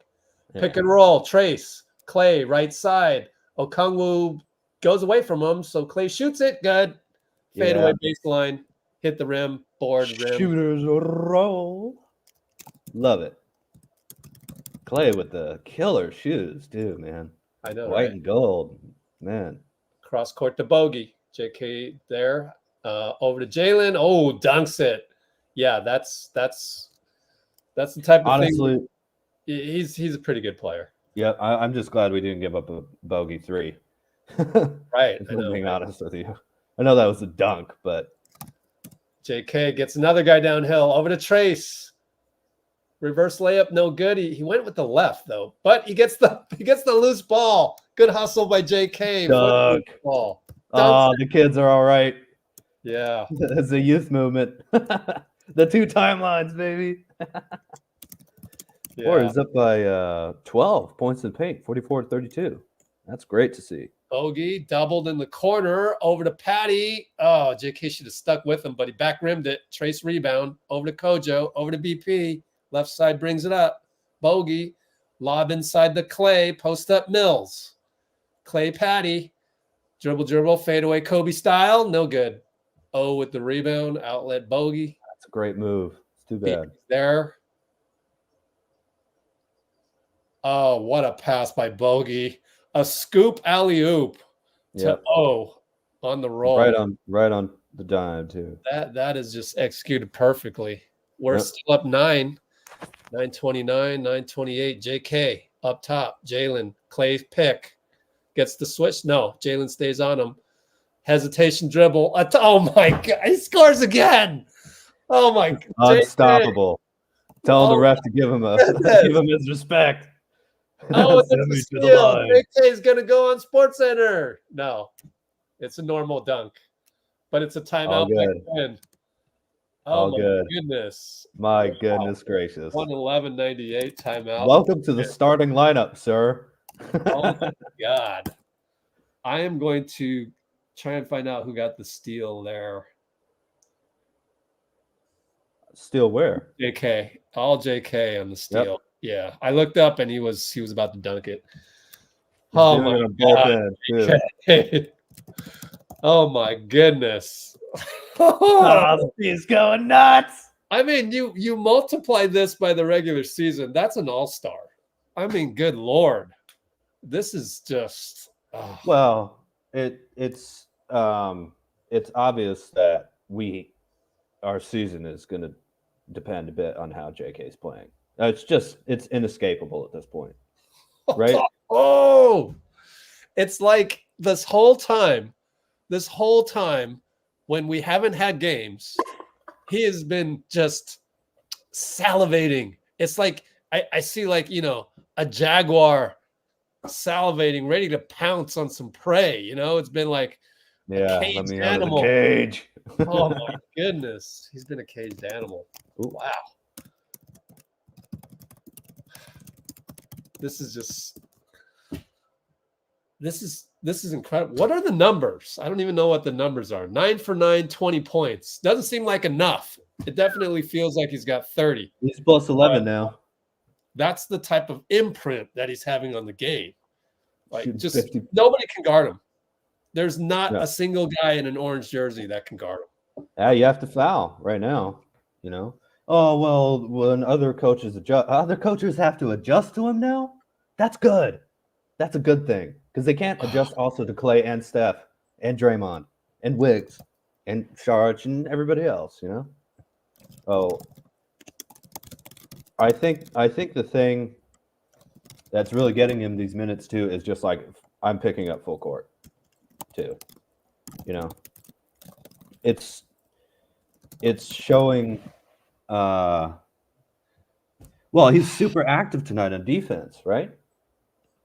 Oh yeah. Sometimes I worry because he likes to jab, but he hasn't done that yet. But yeah, he's been aggressive. I like that.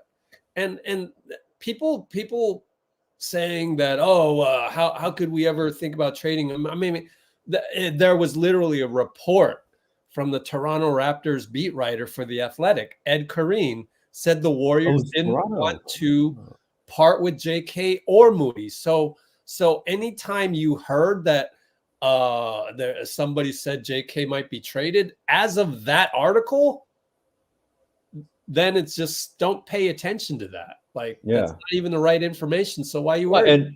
And we were going after Siakam pretty hard, it sounds like. So, All right, bogey for 3, no good. He wanted a landing spot on Kojo, didn't get it. Klay brings it up. How many rebounds, Klay? Oh, 2 rebounds. All right, gets a double pick. And he'll fade away for 2. It's good. Klay, feeling it. Yeah. What's his shooting percentage? 8 for 17, 5 for 9, baby. All right. 5 for 9 for 3. Oh, hands off to Jalen for 3. Yep, I don't mind that. Klay. He let him shoot. Missed it. BP brings it up. I think JK got another rebound. 7. Yep, he did. BP cross court. What a find to Klay. No good. Back rimmed it. Probably should have shot first time. There's no reason to pump fake, man. He did the pump fake. Klay Thompson. He can do that. He's able to do that. I know, but why? You're open. Yeah, I know. He just mistimed it. DeJounte with the all-star layup against Klay. Yeah, he's going to do that. Yep. Kojo, Patty. JK pick. Trace with another one. We're doing a lot of the double pick. And JK wide open back door. Oh! They're going to call a bad screen? Bad screen on Klay? Let me rewatch. Let me watch this. Oh, come on. You can't call that in the playoffs. Hey, here's Steph. Wait a minute. Klay did not complain. So, I mean, technically not the most perfect screen, but if you call that in the playoffs, man, we're firing you. Whoever called that. Anyways. Bay. Well, that's is laying it down. Come on. Bogey misses a corner 3. I'm just glad he didn't try and shoot on Steph. No one wants to. Oh, what a laser by Steph and 1. Kuminga. JK got it back. It's going nuts. Unbelievable. Jason Deasy with the fist. Yep. Front row. Oh my god. I always say wrong. His name's Jason Deasy, huh? How the hell did you do that? Oh, he just full Jalen Johnson. Oh my goodness. Man, that was right under his elbow, too. What a pass. Steph and JK on the floor. We must have. They're starting to build more of a connection. Look at Steph cheering.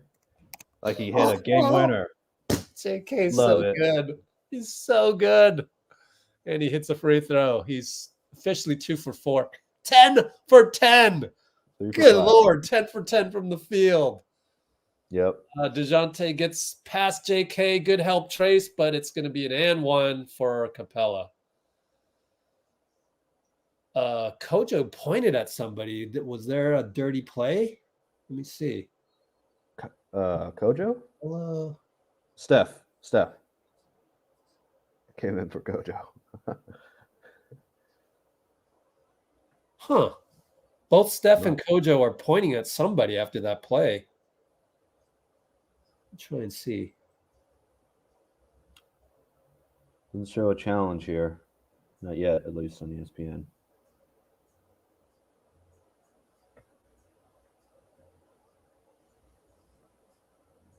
I don't know. I don't know what they're upset about. DeJounte do something? I don't know. Either Kojo was pointing at either maybe it was Okongwu. I don't know. How do you stop that? Wiggins has got to get back quicker.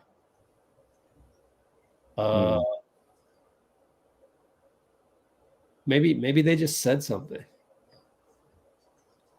Yeah, so let me clip that for you. The adjustment there is Wiggins has to get back. Or just stop DeJounte on the point of attack, which is a lot to ask, especially of JK.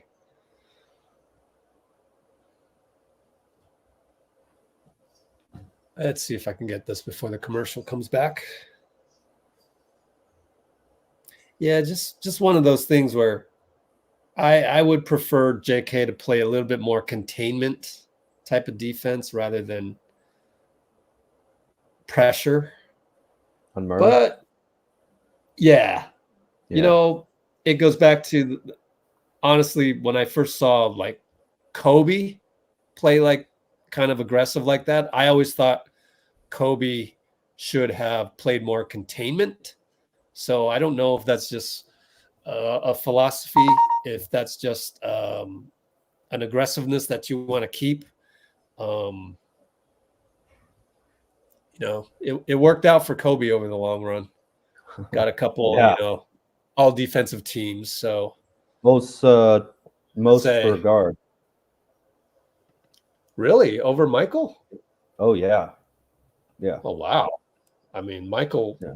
honestly, Maybe Michael better defender. 16, 15? No. he's But not. also I want to Okay. say in that era, I felt that the defense just wasn't that good in that era. But You whatever. felt 90s defense wasn't good? Crazy. Yeah.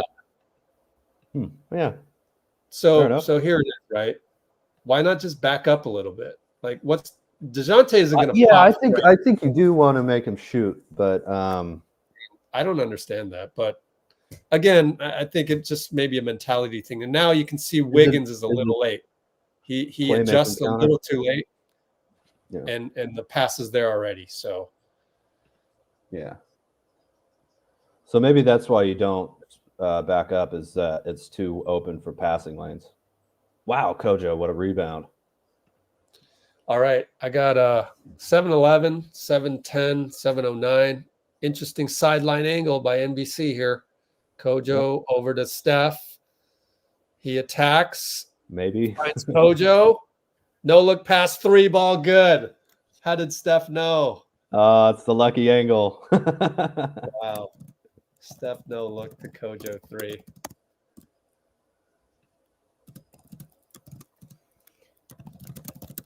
All right, they go inside the bay, scores against Steph. Had the mismatch. Wow. No call either. Shoulder right in the chest. Yeah, Steph is guarding Bay. Yep. All right. Steph and Trace pick and roll. Foul by O. He'll go to the line. Trace will. We just have weird matchups. Why was Steph on Bay? He's been on Bay a lot. Yeah. Maybe it's just to try and make them space less. Because if you have a smaller guy on you, Straight post up up. on Bay. Yep. Yeah. Wiggins. Yeah. Wiggins has to go cover the 4. Come on. JK Dray. is on DeJounte. Yeah. So we'll see what they do with that next time down. Brick on the free throw. Matthews gets it. We're up by 15. Yep. So how's our free throws? 6 Oh for 4 by Trace. Oh boy, Trace. Yeah. All right. O's in the corner, and then DeJounte gets it back up top. 4, 3 against Steph.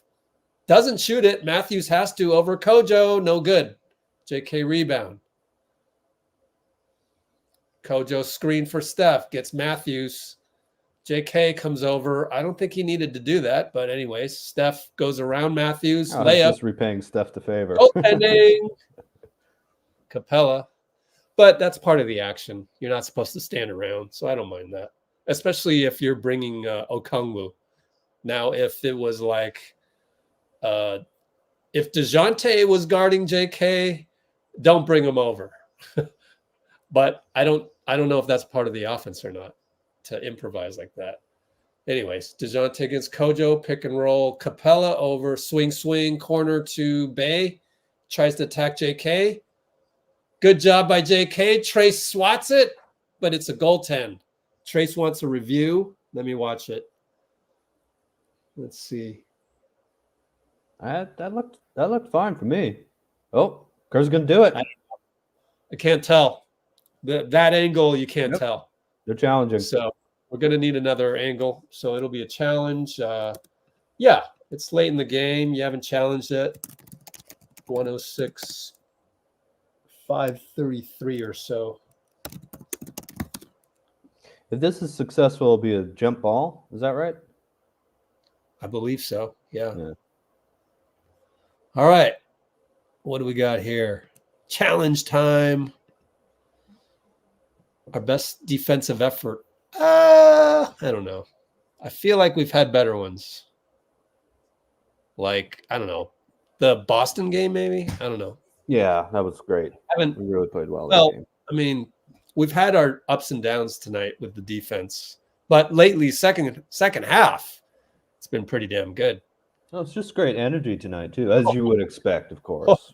I definitely. I gotta jinx Oman there, man. Come on now. Can't be calling it a blowout just yet.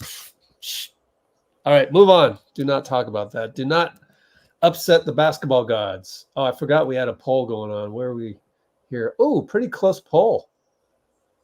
Oh, that's interesting. Really? We'll keep the poll open until we have another poll to do. We'll just keep it open all night because it's evergreen. Yeah. Nice split. Yeah, so proud of the boys, right? Exactly. Just play ball, guys. It's been a tough week. He's only played 24 minutes. Oh, my God. Who? JK. Oh, my goodness. Oh, what do we have on here? The it looks like it was going up still. I don't know. Halfway. I would say that's a goaltend if I had to decide. I would say it's good. I think it was going up, and he. Oh, Steph hit a 3. Nope, they gave it to him. Never mind. Up by 20. Thanks, Steph. Yep.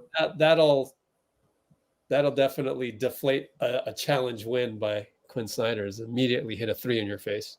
Capela, always nice. Swatted by Draymond. Had to hold on to Capela to make sure there was no flagrant on that one.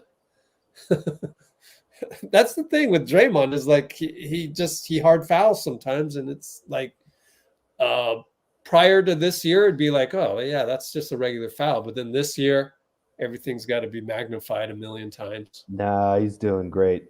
No antics, no screaming at the officials. Just do what you do, man. I have no problems with those. Yeah, that he's been doing great in terms of we haven't seen any antics.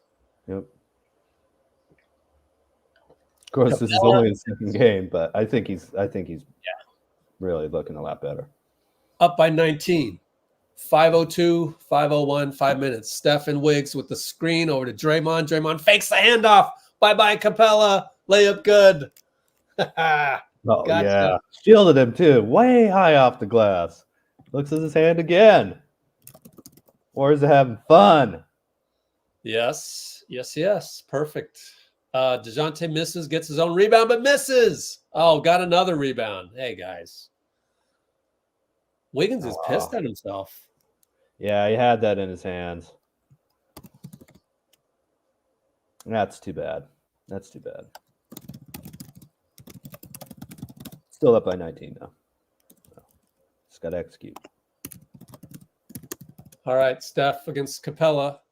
Laser pass to BP, out to Wiggs. Great pass to Wiggs, but he missed it. Over to DeJounte, brings it up. Wants to get downhill on JK. Got by him, but JK reached in and knocked it out. JK wants a review. And challenge again. No, we can't. We lost the challenge before, right? Or did we win it? I thought we lost it. So we can't challenge again. Oh, no, there would have been. I don't know. Did we win or lose that one?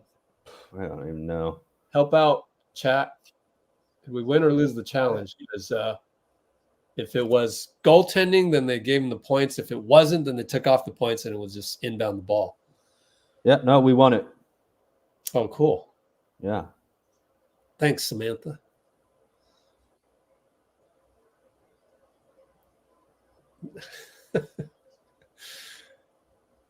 I'll take the jinx as a jinx to your jinx. So you saying jinx your last comment saying jinx is an actual jinx. It's not a spell check.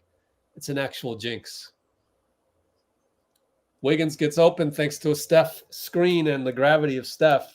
Scores a layup easily. Nice. Wiggs going to the hoop. Need that. And DeJounte over to Jalen. Good defense. Wiggs calls a foul on Wiggs. Oh man, that was a late call too. Oh well. Huh. I don't think it was late, but like it might have just got him on the wrist. I couldn't tell. But body wise, Oh, we're challenged that. oh, we can challenge this? Okay, cool. Yeah, we Yeah, won the 'cause first one. Oh, good. Yeah, body wise, Wiggs was there. 128, 109, 341. Q4 341 challenge. I think we could win this if he didn't touch the arm, because I thought his body was there, and you got Jalen Johnson just applying the physicality, which is a good move. But hey, Wiggins did his job, I thought. Of course, now that I said that, probably lose the challenge. I have no confidence in the How do we system. unjinx you jinx, Rich? Oh, there's you definitely at the very least you gotta get the jinx to multiple levels of jinx. Can't just leave it. You definitely got to jinx and then start the domino of jinx. You got to fool the basketball gods sometimes. That's how don't try to fool God. That's not gonna work. Oh wow, there's a lot of activity. They're all to leaving. Oh man, come on, guys! You're not going to stay to the end. Don't you want to? Don't you want to see? I don't know. Tunnel action. The win. See the win. Watch the confetti come down. I guess maybe a lot of kids. Late night. Song got a good feeling for the millionth time. Yeah, thankfully, millionth. Hey, thankfully. Used to not be that way. Wiggs talking to JK at the free throw line. That's kind of fun. Yeah. No one can stop you. Oh, so we lost the challenge. Yeah, it looks like that. I thought that was good defense. You can't call that in the playoffs. Didn't see the replay, though. Maybe he got him on the wrist. Who knows? Yeah. But the body was there, I felt. All right. 3:41 to go. Hawks still have their starters in. So do we. Looney only played 10 minutes. Huh. All right. Steph brings it up. Another rebound by JK. Over to Wiggs, over to Draymond. Looking for the handoff. BP up top. Finds JK. Hey, we're going to JK. Fade away. Good. He's no way. 11. We're going to JK. Oh, that was Jordan, dude. Triple team, low post fade away. Yes. Play goes to JK. I can't believe I'm saying that. Tied Mully for most shots without a miss. Most shots made without a miss, I guess. Oh my goodness. We ran a play for JK. Guys, I wrote about this way back. Oh, looks like Kerr's bringing in the mop-up team. Yep. Calls a timeout, trying to force the Hawks to do the same. Guys, that's oh my goodness. I can't believe it. Well, we're playing with fun and we're not should Steph Curry ask Kerr to implement some JK pep. That was a pet play. Well, they're already doing it, Rich. Pet play. They're already doing it. I mean, as of today. Yeah. Yeah. Well, already should have been before today, but okay. I have patience. Well, the difference is JK is just guarding everybody who has the ball, full court. So there's greater defensive trust because I don't know how many other players can really do that effectively. Maybe Wiggs, JK, and BP, but he's a guard, not a big forward. So he's doing it on both ends and grabbing a absolute awesome rebounds. Just really skying for those boards. So everything Kerr was talking about that he needed to do better, he's doing better. And lo and behold, there's the awesome offensive game, Oh. Game ball Kuminga. Yeah, I think so. Yeah. Just great to see this team having fun. Got a lot of they're showing the Niners gear out there. Oh yeah, sure. All right, we got Lester Quinones. Hand off to Jerome Robinson down the lane. No good. Trace rebound. Put back. His right hand is not good. But anyways, Guy Santos tips it out. Kojo, pick and roll Trace. Bad screen by Trace. They didn't call it. 3-ball Lester, no good. Santos. Trace again gets a hand on the ball, but they got the rebound. Patty Mills going to close it out with their bench players. Pull up 2-ball over Trace. Got in his landing spot. No call. 2-ball good. I guess the landing spot thing is only on 3 balls. It shouldn't be though. I mean, it's crazy. What's the difference? Yeah, and I can undercut you from 2. All that right now. Fourth quarter, 2 minutes. Jerome, no good. Lester gives chase. Got a rebound against Okongwu, but stepped on the line as he tried to drive past the bigger. The ball just player. magically. O will take a seat, and it's officially all the bench players. Actually, Okongwu does come off the bench, doesn't he? Or does he start? Let's see. Officially, he comes off the bench.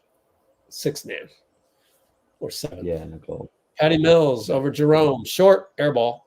Lester gets a rebound. How many rebounds for Les? 2 already. E clears out for Lester. Lester wants some action. Trace is late. He's up top. 10 on the shot clock coming up. Hand off Jerome. Oh, finds Trace. Dunk. What a pass. But the roll, Trace has got that down. Trace is just, he's got a natural instinct for angles too, you know? Great to see. So we're going to get Kuminga podium game tonight. Oh, have to. He's going to start every answer with, I mean. All right. Third language. Oh, good. I like it. Santos. No call? Oh, you might be ahead of me. Huh? Okay. No, you're behind me. Trace got a block. Oh, he's got 2 blocks tonight. Lester. Our team's pretty good, man. We're playing well. And Santos. See the talent. Kojo finds Lester. Corner. Attacks. Scores on a physical layup against Matthew. But Matthews wanted a foul. Not going to get it with 30 whatever seconds left. Nice block. I love that. The use of the contact to put momentum behind the ball. That's just beautiful. Swallows up another rebound. 6 rebounds, 15 minutes. Man, that's at least 12 in 36. Probably 14 or 15. Yeah. Per 36. So we won. We're going to win by 22. Incredibly. Final. Yes. 22. He's going to win. We just needed to win a MF game, and we won. Yeah. So good. You MFers need to win a game. Okay. Sounds good. Felt good. Decky. Yeah. Bogey out there. Everybody giving hugs. Good to have everybody. Both teams wearing the BRATE shirts. Yeah. GP2. Good to see him. Steph is with Bay and another guy. Yeah. And there goes Decky's son. Gets to hug everybody. JK. He looks just like his dad, huh? Boy. Yeah. JK balling out. Ekpe, Udo.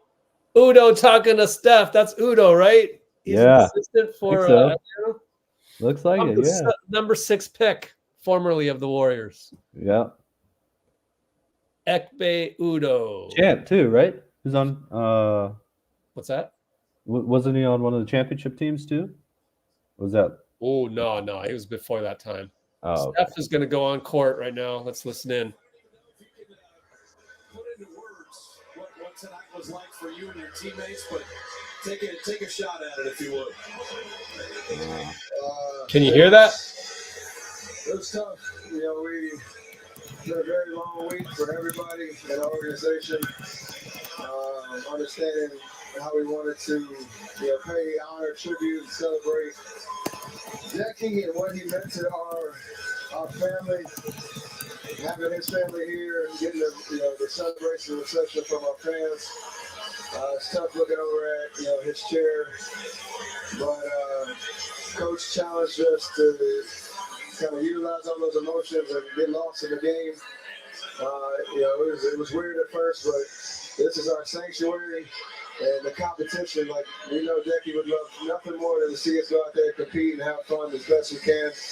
And it feels really good to get a win. He's clearly in all of your hearts, and you guys played inspired basketball tonight. Talk to me about your back screens and your ball screens that you were setting early in the game. It seems like you really enjoy those, and it's really unselfish of you to do that, being the superstar you are. I mean, you have to continue trying to make adjustments on how teams are guarding us as a group. I've seen everything, so to be able to kind of change the look up a bit, get Wiggs and JK downhill. They got to make decisions, and it just changes, the vibe a little bit on how we try to create good shots. So been doing it since I was at Davidson. I love setting screens. Coach McKillop out there, I know he's proud. Steph, Jonathan Kuminga now has a shooting record that you don't have in Warrior history. He's 11 for 11 to tie Chris Mullin. Most makes without a miss in any Warrior game. 11 for 11 for JK. That means 12 for 12 for you coming up at some point. No, I'll take the 3 for 2 any day. Advanced analytics. That's crazy, though. I didn't know that. But talk about 21 straight games for JK in double figures. It's a lot of your screens. It's a lot of things where you and Klay cross pass. But Kuminga's coming on, man. We're starting to see. He led the team in rebounds tonight too. Tell us about his development a little bit of what you're seeing. Obviously he's so talented. He can get to wherever he wants on the floor whenever he's under control and sees the picture. So it's just a matter of him. His only challenge is to continue to be aggressive, picking and choosing the spots. And you can see he's been really selective on when he's trying to get all the way to the basket, when he's in a post-up and taking advantage of matchups. He get to his mid-range, taking over threes if he has them. I don't know if he shot any tonight, but it's all about just being decisive about what he's doing. And then on the defensive end, utilizing that athleticism to help our front court, our back court, like everything. So he's taking on the challenge. You can tell he's getting so much better, and that's all you ask for. I think the most hype you got tonight was when you hit him for that pinpoint pass where you thread the needle. Where do you see the replay on that, Steph? That was amazing. That was sick. But how much do you enjoy that part of your game? So we talk about the shooting, the pyrotechnics, all your handles, and the video game moves. So your passing ability was on display tonight too. Yeah, again, you see a lot of different looks on the defense. And in that particular play, you're trying to bark out like where the cut is, and for us to take advantage of the blind side of the defense. And I told him that was a crazy catch he made because I saw it for a second, then I didn't. Next thing I know, he was laying it up. So my celebration was more, thank God it wasn't a turnover. We're showing it right now. We're going to give you the right-handed pickup pass. No lefties, though, all right? No lefties. My only turnover, that lefty went over the first half. Hey, thanks for stopping. It's, this is not going to feel normal for a long time. We know that. It's kind of day by day. You won't have much time to think about it with the Kings coming tomorrow, man. But you're our BRATE. Always. We appreciate it. Yes, sir. Appreciate y'all. Thanks, brother. Right. That is the one and only Steph Curry on an unusual that was nice. It felt like I was asking the question of Steph. It felt like he was directing that one at me. I'm just glad that wasn't a turnover. Perfect. All right. Let's look at this. Wiggins, 12 points, 5 rebounds. 4 for 11, though. 0 for 4 on threes. Klay, highly efficient, 5 for 10 on threes. 24 points.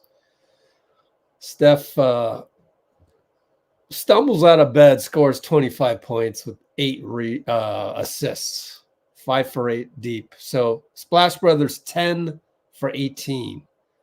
Exactly what the doctor ordered. Draymond Green, 12 points, 5 rebounds, 3 assists, 22 minutes, 23 minutes still. And that's understandable. That makes sense because you're at 24 minutes before all the days off and the 2 postponed games. Probably pretty safe to keep you at 24 now that we're back to playing an NBA game again. And, of course, JK's awesome line right there, and 25 points, 9 rebounds, 11 for 11, 29 minutes played, 31 for Steph, 30 for Klay. Corey Joseph, 20 minutes. Wow.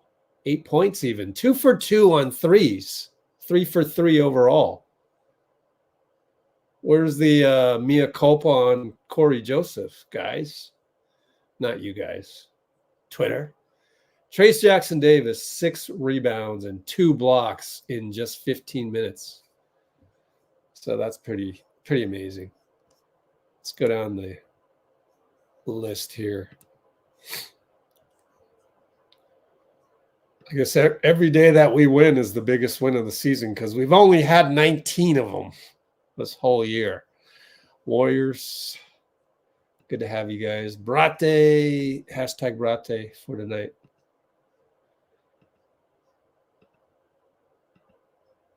Good to have you all here. I mean, I thought about it today. You know, I put a couple videos up on the channel that were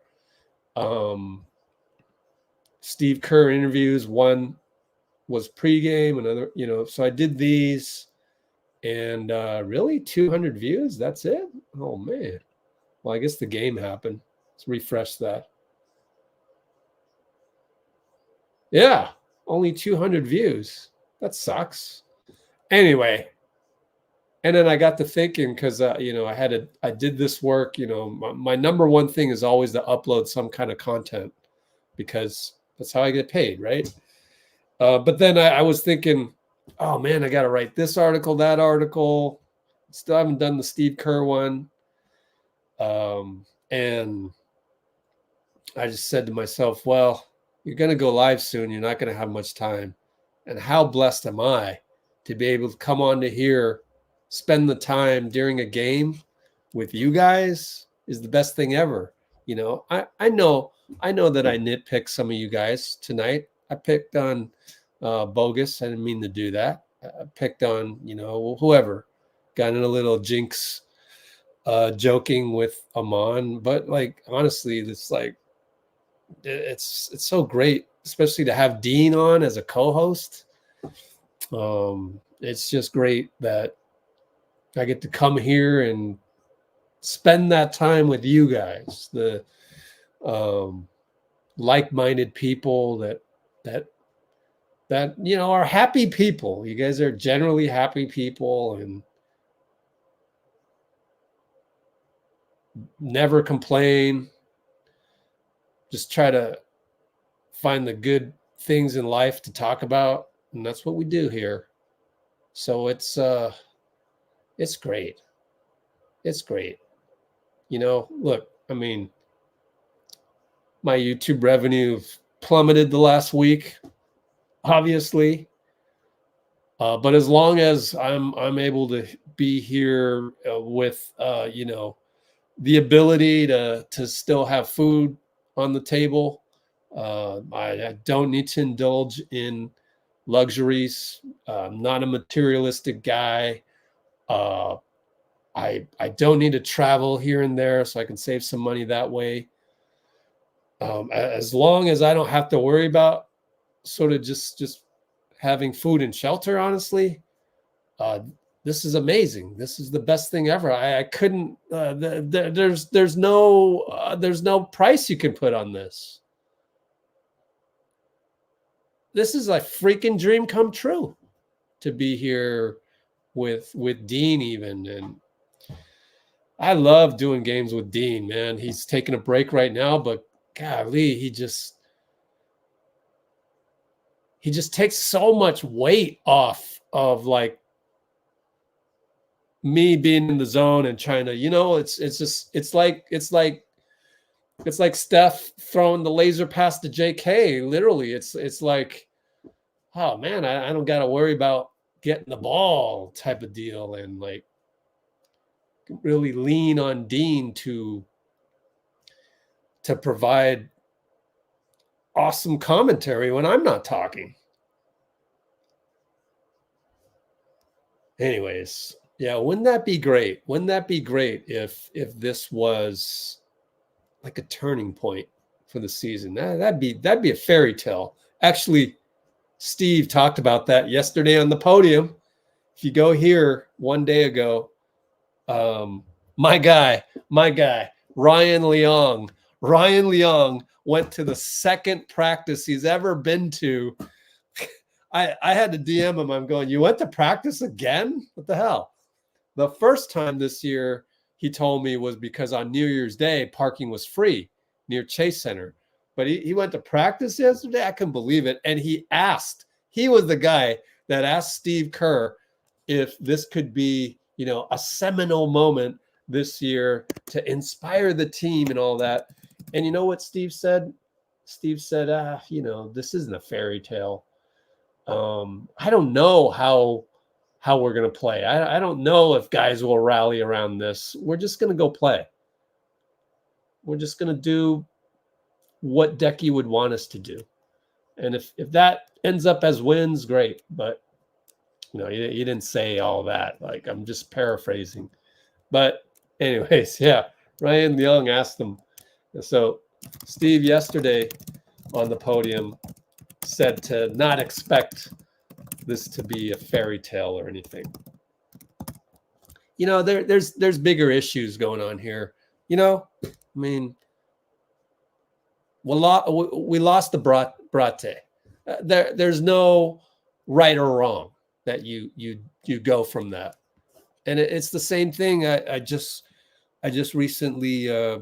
It's funny how someone has always said, like, death seems to come in threes or whatever. Well, I heard of another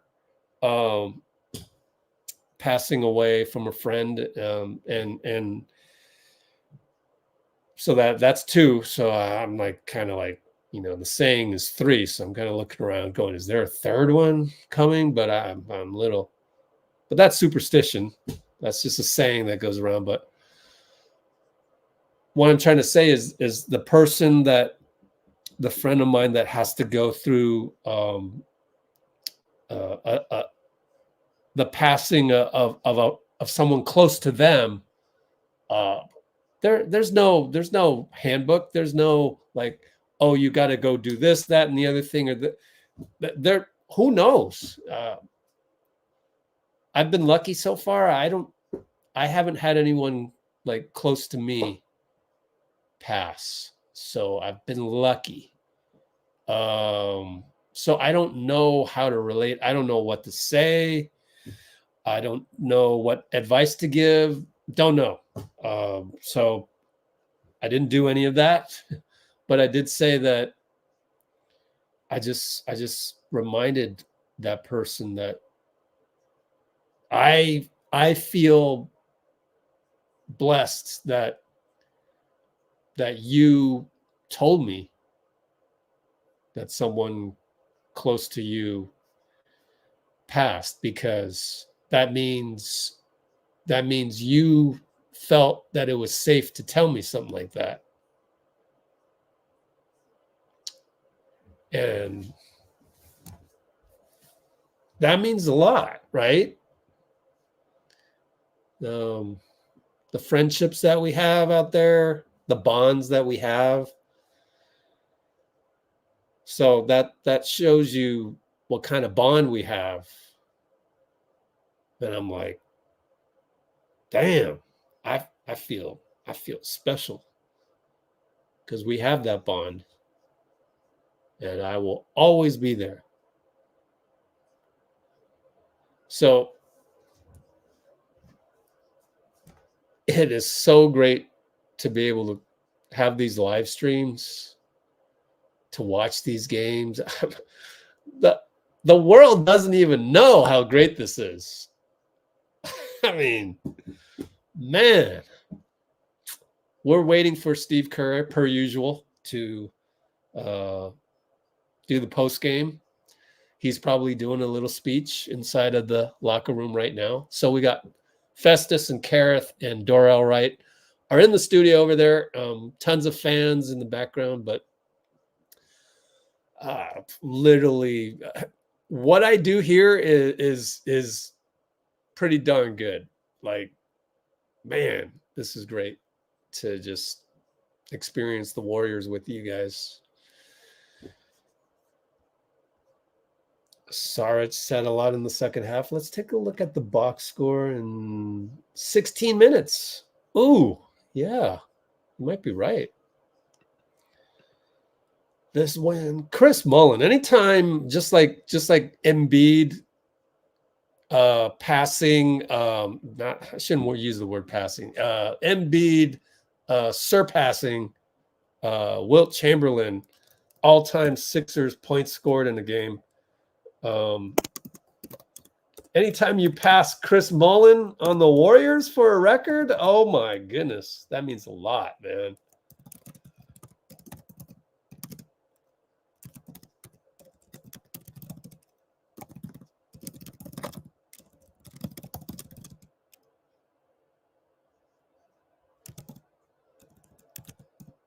Is that did he tie?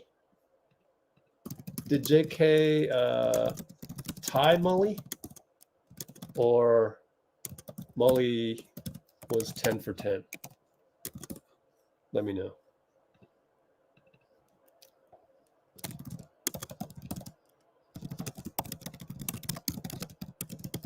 I mean, that's hallowed ground. Anytime you have a Warriors record, that's hallowed ground, man. Hold on, I just realized I got to back up my work here just in case. Wouldn't want all my comments to go away. Splash Braca. Oh man, Dean just got a trademark right there. Yeah, Dean.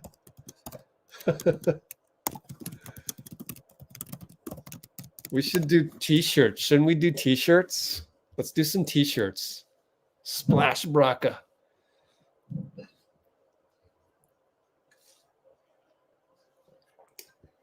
How do we get more t-shirts? Maybe I should ask around.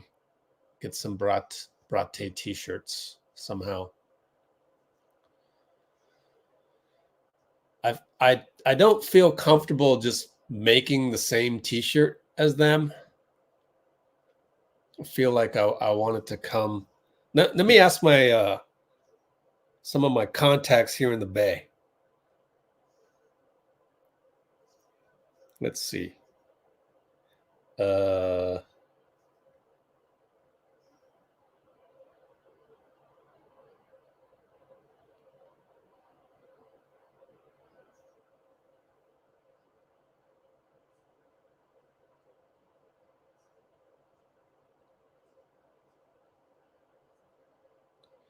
right.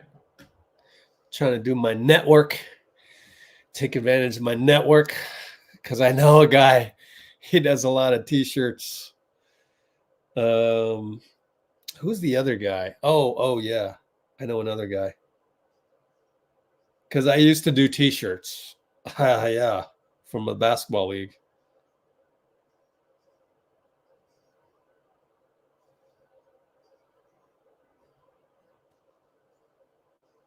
What's up, Rich?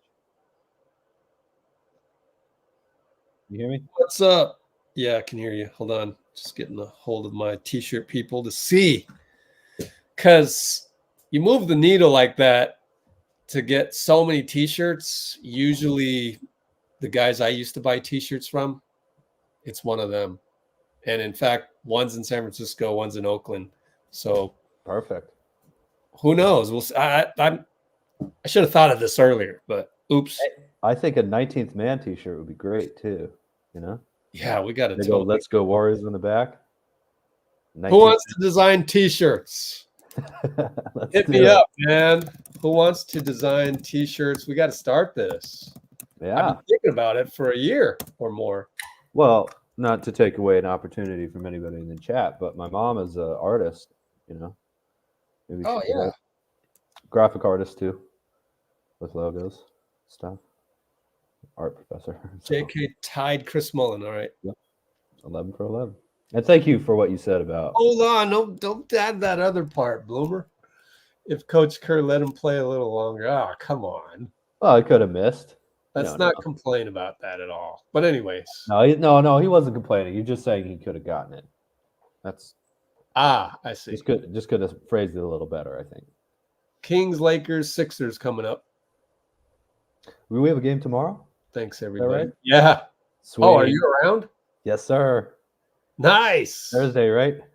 Today's Wednesday. Yeah. Let's go. What did you think about DeJounte Murray, by the way, Rich? While we're waiting for to come in. Since obviously he's on the radar a little bit. Oh, sorry to hear that, Bruce. Yeah. Definitely empathize with that. Yeah. Oh, nice, man.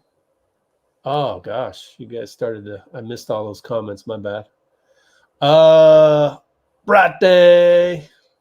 We're gonna do hashtag Brate all season long, man. Yes, sir. Of course. Yeah, that was beautiful basketball, wasn't it? Yeah, really kind of controlling the runs of the game, and then just taking off by the end of the third, fourth, with Kuminga doing a lot of that, and Steph. Every time Steph gets Jonathan Kuminga dunk, he just goes nuts with celebrations. It's awesome. Awesome.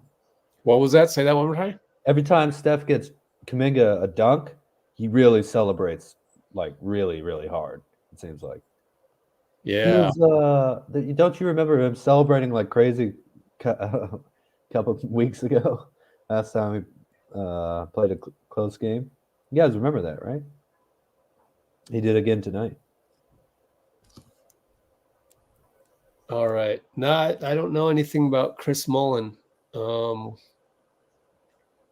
He has checked out our Instagram before. But it's been a while. Let me see. I love listening to Mully talk too. Oh, he's so good. Knowledge, of course, the deep New York accent. He posted a story. Let's see. What's Chris doing? Okay. Booker 46 tonight. He reposted somebody. Booker 46. Gosh.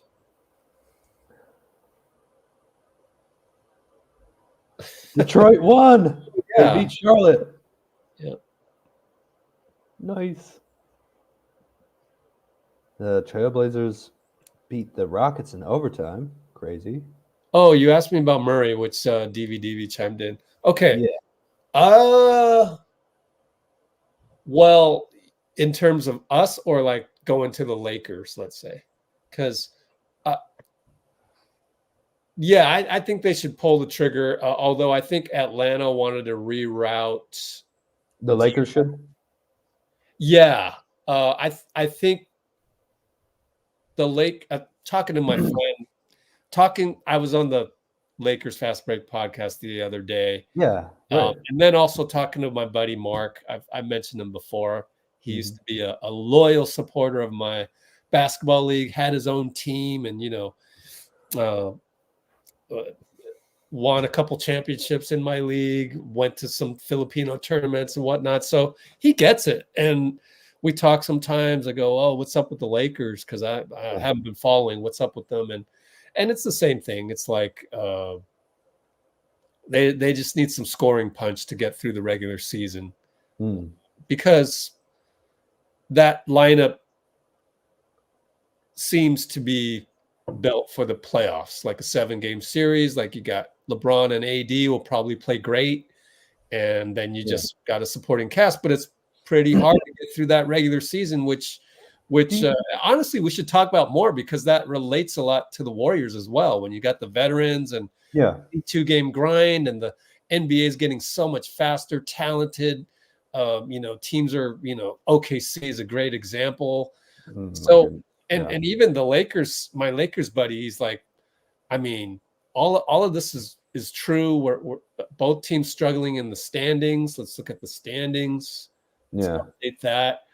But once you get into the playoffs, assuming you can get past the play-in, he's like, I'm sorry, but as a distant observer, as a Laker fan, a diehard Laker fan, knows the ins and outs, I'm still picking the Warriors over Minnesota. I'm still picking the Warriors over OKC in a 7-game series. And I'm sitting there going, hey, thanks, bro. Like, I hadn't really even thought about that, because we have bigger fish to fry right now. Let's just get back to 500, for example. But here is a guy that understands from his point of view, and he would still pick us over these two teams at least in a first-round series. So we do have to get there, though. Man. So back to the whole DeJounte Murray thing, I do think that he would help both in the playoffs, and so I do think he's an upgrade on D'Lo. I think D'Lo is playing well, though. He's playing well, but DeJounte doesn't really shoot the threes that D'Lo does, so then there's that problem. So that's a gamble. But, like, you know what? That's your problem. But I like him. I like DeJounte. I don't know about the contract. I haven't looked at that all that much. Let's see. Yeah, he's pretty team friendly. Oh, okay. To start off with, but later, yeah. Oh, DeAndre Hunter makes $20 million. Wow. So he was injured tonight. Yeah. Wow. We did face a injured Hawks team here tonight. Sure. Yeah, no Trey, obviously. Okay, jumps up to $25 million. Yeah, then plus $2 million right now. Yeah. That's way less expensive than it looks, though, just because of the cap increase. Rising cap. Yeah. Yeah, and the new deal the NBA is going to sign. I forget what it's called. Media rights. Yeah, media rights. Yep. Yeah. That's going to be gargantuan. They're going to do cap smoothing, but it's still going to go up. Oh, I think gargantuan. Yeah. Especially when you've got new competition such as YouTube TV, Amazon, Netflix, perhaps. You never know, right? The fact that there are literally more networks in competition with each other, and they're all making boatloads of money. They're also going to make it way easier for international fans to watch whatever team they want, I think. And they have to do that eventually domestically, too.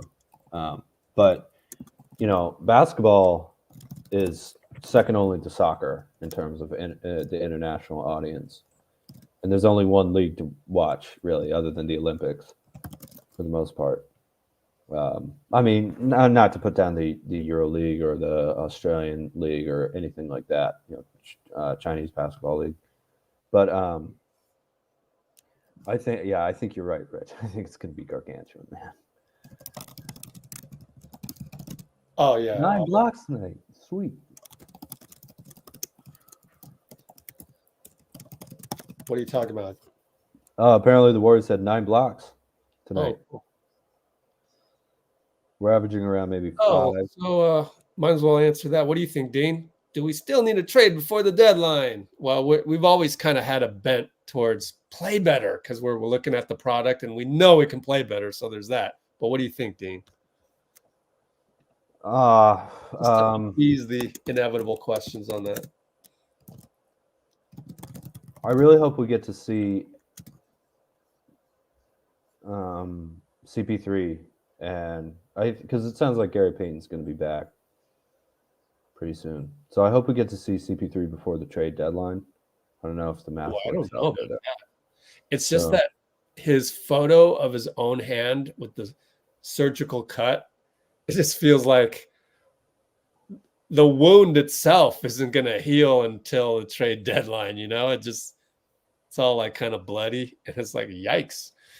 But it was kind of neat to actually see him take a photo of his own hand. That was good behind the scenes content from Chris Paul. but it was definitely like, yikes, that's a big surgery you had there. I think it's on the order of months. Like, I think 3 months was like the sort of the window that Dr. Nirav Pandya had given. I thought it was 8 weeks. Yeah, I don't know. 8 weeks would be about 2 months. Yeah. So 8 weeks to, like, he should be back by the time of the playoffs, whatever happens. Is what I was saying. yeah. As long as it progresses right. Playoffs is mid-April. So I guess the thing is the team's so talented right now. It's stupid to say that. So talented, like we're a great team, but because we're not record-wise, obviously.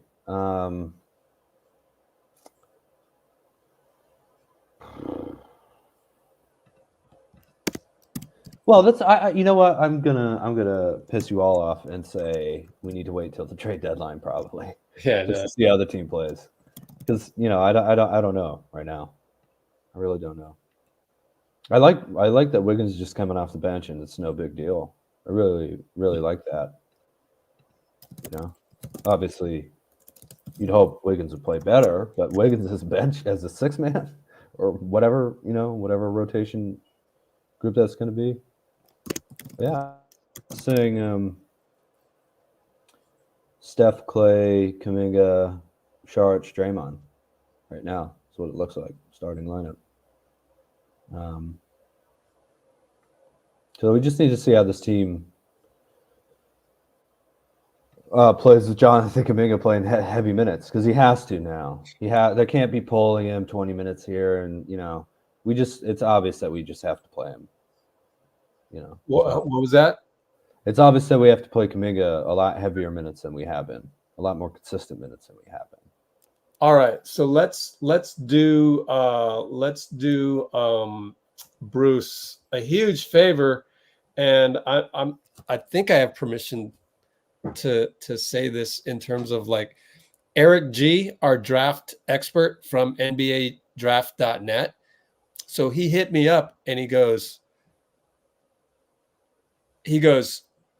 I wouldn't be surprised if the Warriors are looking to unload the Wiggins contract so that they can make a big move in the offseason, such as Karl Anthony Towns.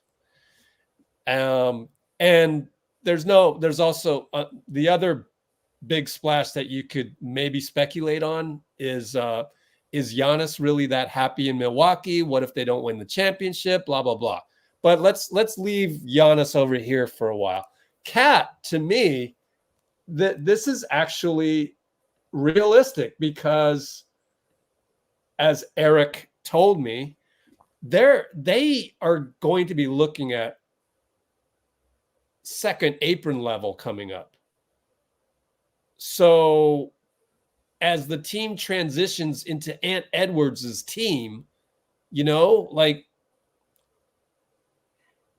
it could be within the realm of possibility that that's just too much money for Minnesota. So then you look to shed Wiggins' contract. You look to shed CP3's contract, which is easily sheddable. And then you have room for Karl Anthony Towns. So that would be the one thing to look out for this trade deadline. Is it possible to unload Wiggs and a salary to start creating some space for the off season? That was an intriguing, speculative, but an intriguing thought that I got from Eric G. So hats off to Eric G. And he did add that he thinks the Warriors are thinking to move the Wiggins contract. So interesting. Bruce is like, oh yeah. I don't know how's Bruce taking this. I'm sure he's liking it. But Well, you mentioned that to me before the game, Rich, obviously. Yeah. And we were looking at like, well, their contracts are signed, their extensions are both signed. Yeah. So they're not going to be free agents. Although Yeah. what I was thinking of, I didn't text you about this, but it could be trading into cap space, opening up the room to have a player of that caliber traded into caps. I don't think it'll be Cat, personally. I think it's more likely to be Giannis than Cat. Not because it's likely that we get Giannis, but just right now, okay, A-Rod and that ownership group is new in Minnesota. They're the number one team in the West. Is that right? They're number 2 team in the West behind the Thunder, I think. I mean, they've got 3 somewhat large contracts, 52, 43, 37. Yeah. Obviously Mike Conley, Kyle Anderson, and if it's too much, they might move Naz Reid because you have Karl Anthony Towns and Rudy Gobert already. So I don't know if it's that likely that Minnesota would trade Cat, really. I think they'd have to see how this postseason goes, and also what he's like playing on a $52 million contract. Is he making more than Steph? Well, it's been a while for Steph. Yeah. But yeah, and what did they do with the Conley spot? There's a lot of moving parts. Yeah. But if Wiggins gets traded, and it's to shed the salary, then that's a pretty eye-opening thing. But we'll see. Well, if you're talking about Wiggins and you're obviously saying Chris Paul is a great value because you can either have Chris Paul and just guarantee his contract, so you're able to keep him, but you're able to open up cap space in the summer either way. And you're talking about Wiggins, that's $57 million, that you're talking about there. No, but Wiggs plus CP is 54 maybe it's million. 54. Yeah, 54. Sorry. Yeah. That's what I meant. $54 million. So I think we can afford it. Afford what? I mean, we can afford moving out Chris Paul and Wiggins' contracts for Cat. It's not a trade. It's moving space around because the timing doesn't line up. Well, you'd have to trade for Cat though, right? He's not a free agent. Out of that far. He's not a free agent, so you'd have to trade for Cat to come into the team. All I'm saying is that we have the money to throw around with those 2 contracts to be able to get someone for cheaper, maybe. Yeah, I didn't ask Eric about that. We didn't get to the next part, is how would you actually do that? Because if you the whole thing was based on shedding Wiggins' contract by this trade deadline. So that means trading Wiggins out, and I don't know. I don't really know how that works in the CBA. Can we even do that? I'm sorry, do what? Trade out Wiggins and take back less salary. Yeah. You can if you're over the cap, they want you to take back less salary. Okay. Yeah. So then I don't know what the next step is to actually get a max star of Cat's caliber to get him in. So then I don't even know what you do. Haven't thought that far. Well, the Timberwolves aren't trading Cat this season. Right. It would be, I mean, Eric mentioned the off season. Right. Oh, wait. So they're thinking about keeping Wiggins for the season. No. Eric, the whole reason Eric hit me up was that he was like, hey, if you notice, if they shed Wiggins' salary at the trade deadline, then this is probably what's happening. So we'll see. Right. We got Kuminga at the podium. Hey, let's go. Let's go. All right. Here we go, guys. Kuminga.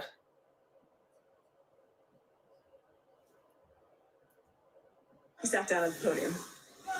Steve mentioned that with the emotions of the pregame ceremony, he had a message that just said, try to lose yourself in the game. And just everybody just try to lose yourself by playing basketball again. How did you guys go about doing that after such, everything and a prolonged break to just get out there and play again after all that? I mean, as Coach Steve said, I mean, it's been a tough week. Obviously, we kind of regroup within everything that was going on and just went out there and just enjoy and just have fun and just do what Decky would want us to do. Just go out there and have fun and just win the game. Hey, Jonathan, you tied Chris Mullin tonight for most shots in a game without a miss, 11 for 11. How do you feel about your name being mentioned with someone like Chris Mullin? I mean, it felt great. It's crazy that Chris Mullin is really my guy, and just tying his record, it's a blessing, and I'm really happy that happened. So obviously, it's a blessing. Jonathan, did you didn't take any threes tonight at all? Did you decide before the game that you were just going to be in attack mode? I mean, I really took what they gave me on defense, and that's pretty much it. I only took what they gave me on defense, and I wasn't even really thinking about taking any three. What's this week been like for you? I mean, it's been a tough week. Obviously, just had to stay professional and just come in and get some work every single day, and try to refresh my memory every single time. It's been a tough week.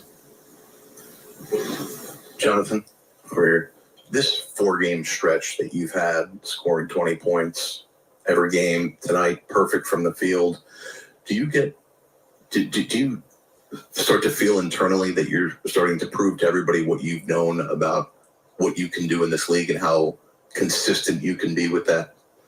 I wouldn't say proven. I would just say I'm getting more comfortable, and a lot of things just slowing down, and I'm seeing the floor better than before.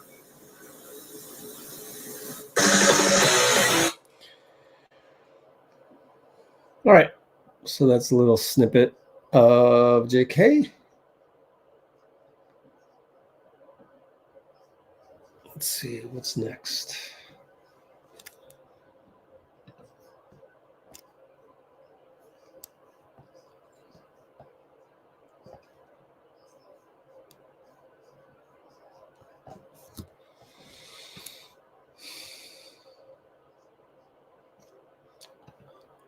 Kuminga.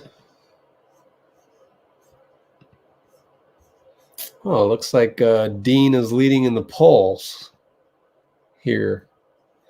I think of Moody more as a 2-guard. He thinks of it more as a Swiss Army knife, and Swiss Army knife is 51% right now. Interesting.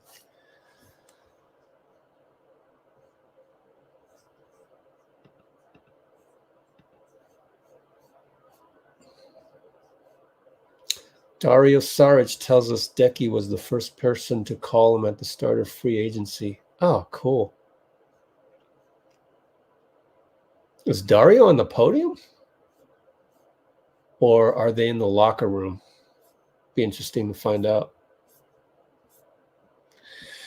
Don't know. There's no coverage of Steve Kerr on the podium, oddly.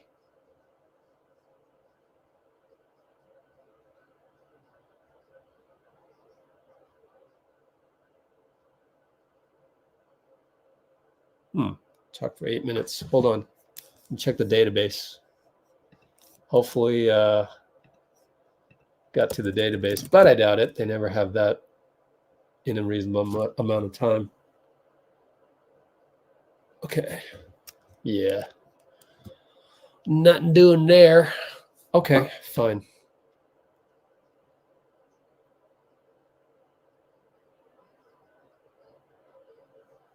Shall we listen to the entire Steve Kerr? I guess you probably want that, right? Let's catch up on some comments.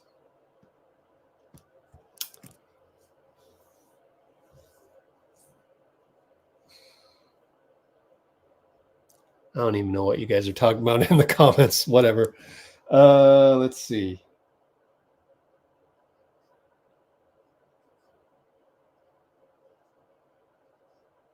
See if I can do this.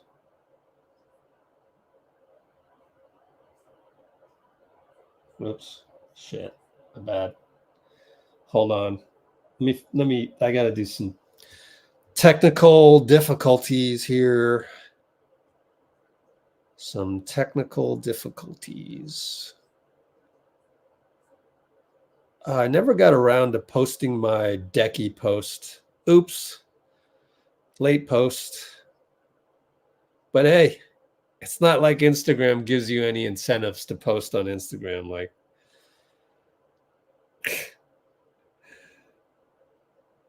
I can't even make any pennies on it. Like, there's no reason for me to do it.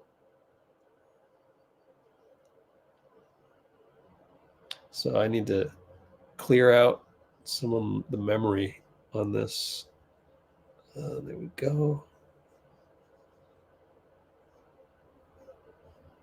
So give me a moment. Okay, let's see. Go here. Go here.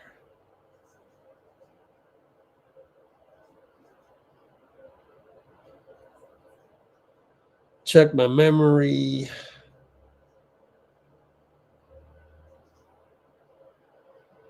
Okay, not bad.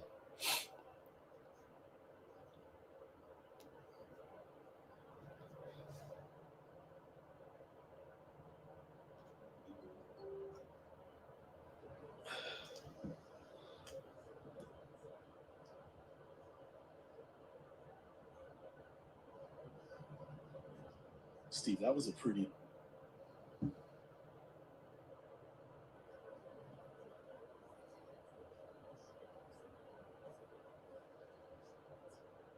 Steve, that was a pretty emotional intro. How difficult was it to then transition to basketball?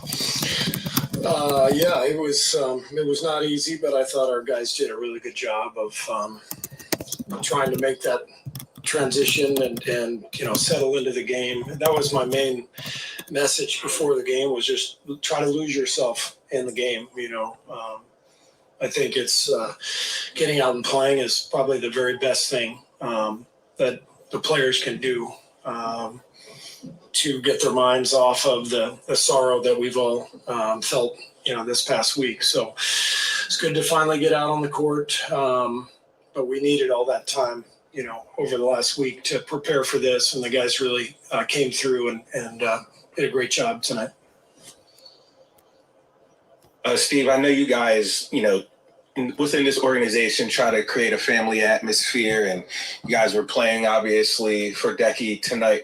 How fitting was it that Dray, Steph, and Klay got their 400th win at the end of this night? Guys were like pillars of this organization, and you guys treat it as a family, and just for them to get that milestone on a night you guys are celebrating the life of your brother. And we didn't say anything, so... I didn't know either. They announced it in the arena, and I just thought it was a nice coincidence to them to get when that. When we walk up here, Raymond always, gives me any relevant stat. He did not give me that one, so but we got another game tomorrow night, so be better tomorrow. No, that's I mean, what these guys have done, Steph and Klay and Draymond, it just doesn't happen anymore. You know, for guys to play together for a decade, longer than a decade, is pretty cool. You know, the connection that they have to each other and to our fans, and vice versa. It's just a pleasure to coach those guys and to have been part of this run. We all feel very lucky because they're special players and special people. And Steve, the first half, it looked like they were just trying to shake off some rust. Second half was so much better. Is that more what you're looking for? Yeah, second half was really good. I thought the ball moved a lot better in the second half. First half, the ball was sticking a little bit. And we didn't close the half well at all. I think we had maybe an 8 or 9 point lead with 4 minutes left, and then we just gave up some offensive boards and made some poor decisions at both ends of the floor. And so it was kind of disappointing to come in at halftime only up 1. But the guys really responded. Really took off kind of the latter part of the third quarter and then the fourth. And as I said, the ball moved better. We took care of it, and the defense kicked in as well. How good has Draymond looked to you in his 2 games back? Yeah, he's looked good. He's looked good. I mean, he was at 23 minutes tonight, plus 19. You just feel him defensively, when he's out in the pick and roll and Murray's coming off and Draymond, 30 feet out from the hoop is making Murray have to retreat a step. That alone, so that Murray can't get downhill. That's such a huge boost to the defense. And so his aggressiveness at that end and his knowledge, his wisdom, it's just huge for us. I know it's ultimately a Rick choice, but even back to Memphis, he was kind of indicating how good he felt physically. And he thought he could kind of crank the minutes up pretty quickly. Are you seeing that? I mean, I know I'm sure he conditioned over the last 9 days, but are you feeling like that maybe he can kind of really ramp it up for you guys quick? Yeah, I mean, we have a lot of games coming up, obviously, 2 in the next 3 nights. And so I'm glad nobody had to extend themselves too many minutes tonight. And that was kind of the plan for Draymond, to be right in that range. And hopefully, by next week, we can get those minutes higher. But he looks really good. And, a lot of guys, JK was tremendous, just really attacking the rim. That's where we want him. We want him in the paint because you can't stop him in there. He's so powerful and athletic. And 11 for 11, I'm guessing, 8 or 9 of those buckets were in the paint. And I thought he was fantastic. 9 boards and just was so under control. Just thrilled with JK's progression, how much he's maturing and understanding what's going on, and it's beautiful to watch. Coach, I know I don't know if you saw it, but Klay's emotion, Draymond's emotion, Bogdanovic's emotion right before the game start. Perhaps I don't know if it made you wonder, okay, should we be playing? But it also seemed like after Steph hit that jumper that nerves calmed down and everybody just got back to basketball. Would you say that's accurate? Yeah, it's very emotional, and a lot of guys were in tears, as the ball was being tipped. And, I talked to Igor Kokoshkov before the game, who's on Atlanta's staff. He and Decky were really close. And, Bogdanovic came over and said hello. And there's such a strong Serbian connection in this league. Really the whole region, Croatia, Slovenia, Montenegro, the whole region is it's such a basketball hotbed. There's so many players from that area, and Decky knew them all.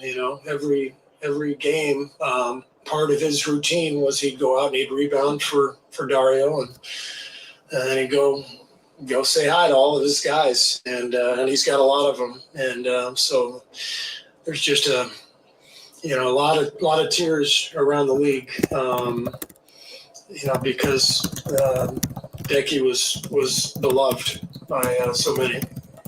Steve, you look down the stat sheet, and almost every guy who you played tonight had an assist or multiple assists, and the scoring load was really balanced. I mean, that's kind of what you've been searching for at times where to get everybody sort of in a groove on the same night? And do you look down and say, okay, we did a lot of things really well tonight? Yeah, it was a really well played second half in particular. Once we settled in, and I thought Corey Joseph was fantastic coming off the bench and just getting us settled. We only had 10 turnovers the whole game, and as I said, the ball really started to move in the second half. So it was a nice effort, and hopefully we can get some momentum and get get the season straightened out.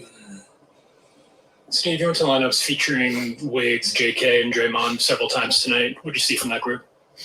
Good speed and athleticism, and I think Wiggs and JK both did a really good job of attacking the basket, and I think when they're out there and you feel them defensively like we did tonight, I think it changes our team and allows us to to get stops and get out and run and get to the rim, get fouled. Both Wiggs and JK got fouled several times going to the basket, and those points really help us. Thank you.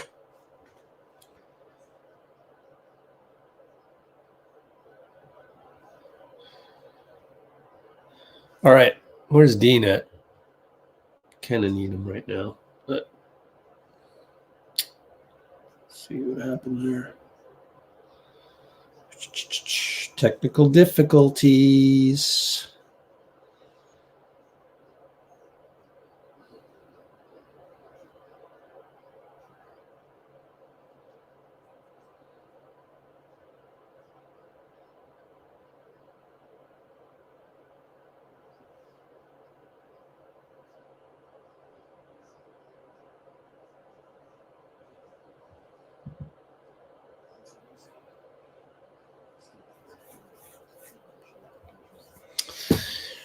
Okay. Clay just said there's a big hole in this team, says Arbel. Via Anthony Slater, Arbel adds. Let's take a look at that one. There it is. 50 seconds worth. Then you got BP talking about his Decky inspired message. So go to Twitter and look for NBC Sports Bay Area on that one. Let's catch up on some other ones.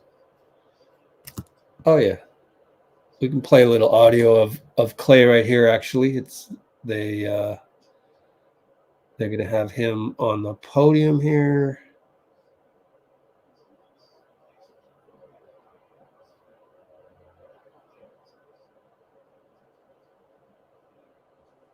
Feel about you, Draymond, and Steph getting your 400th win together tonight?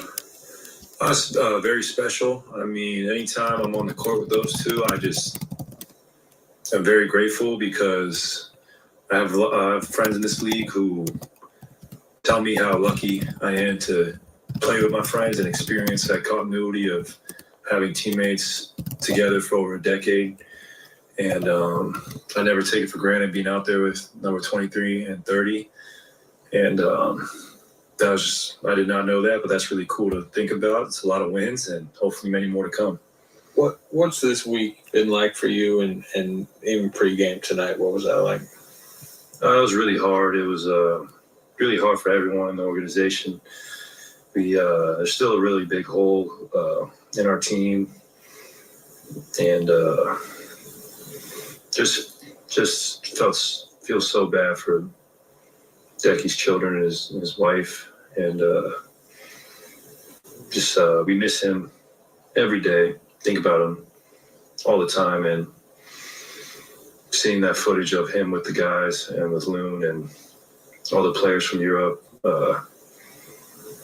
gave me chills and a lot of emotions. It just sucks because he was such an awesome person, and gonna miss him dearly. What's it been like having Draymond back? It's been amazing. I mean, we just miss his leadership and we miss his tenacity. It's been awesome, and it's a little more empty when Draymond's not there. His voice carries so much weight, and we're not the same, obviously, without him. You've always spoken so highly of Jonathan. Was tonight's game from him 11-11 from the floor, not a single three, most of his shots coming in the paint, just kind of the prototypical game that you guys want from him that's most effective for you guys? Oh, no question. I mean, I don't mind JK shooting threes at all. He's a good shooter, especially when he's open. He's got time. He knocks them down. But he's so athletic. I think he has a 40-inch vertical. I mean, when he gets to the paint, he's so hard to stop, and he gives our team a whole new dimension when he is attacking the rim and playing above the rim, and he showed everything tonight. And like I said before, sky's the limit for Jonathan, and I'm so excited for his future. You know, sometimes he does things that makes you forget he's only 21 years old and looks like a seasoned vet. And his pace was great tonight. It was great.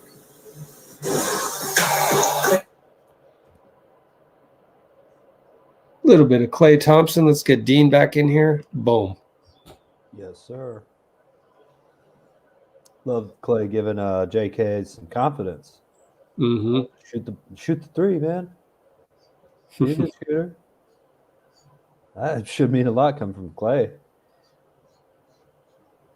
I looked up Chris Paul, too. It looks like he's being reevaluated in 3 weeks from the surgery, which was January 9th to 10th.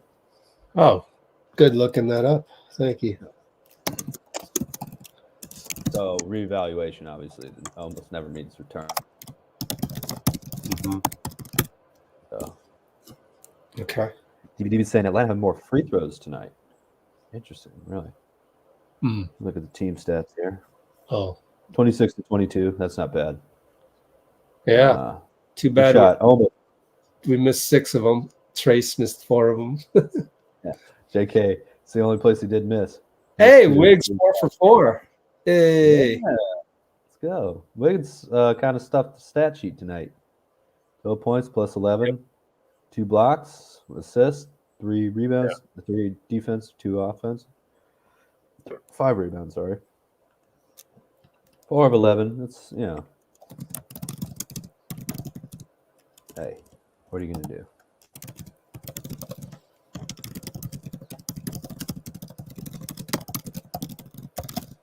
All right. DVDV's asking if there was a paper airplane. I don't know. Unfortunately, I wish I knew, but we'll Stick find around. out. We might find out. Yeah. Yeah. Maybe we'll get, depending on how long we stay on here, depending how long we're on, we might get Austin Scott back on here. Oh. But it depends.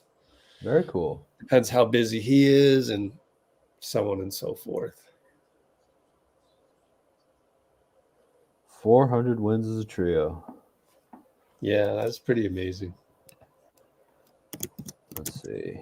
How many did Timmy, Manu, and Tony get? I don't know. What? You don't? What? No. You want to hear something, though? You should know. No, I'm kidding. Oh, wait a minute.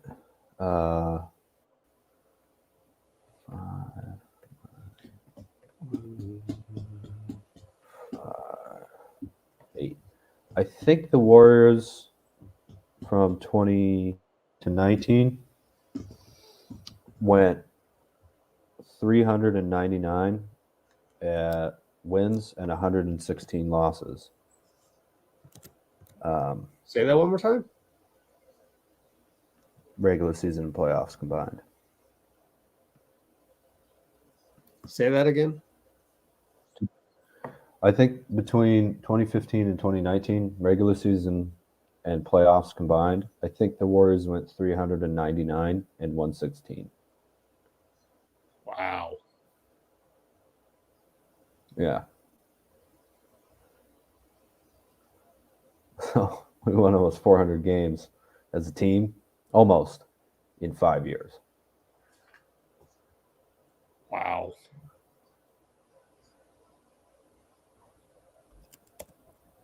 You said between when and when? 2015? The 5 straight finals.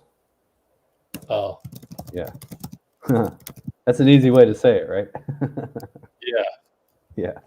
Yeah. That's nuts, huh? Duncan et al. Got 541. Oh, very cool. Let's look up most wins as a trio NBA.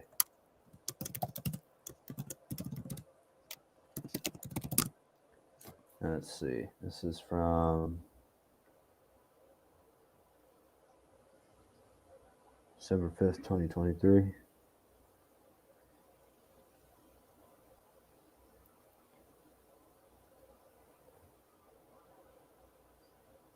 All right.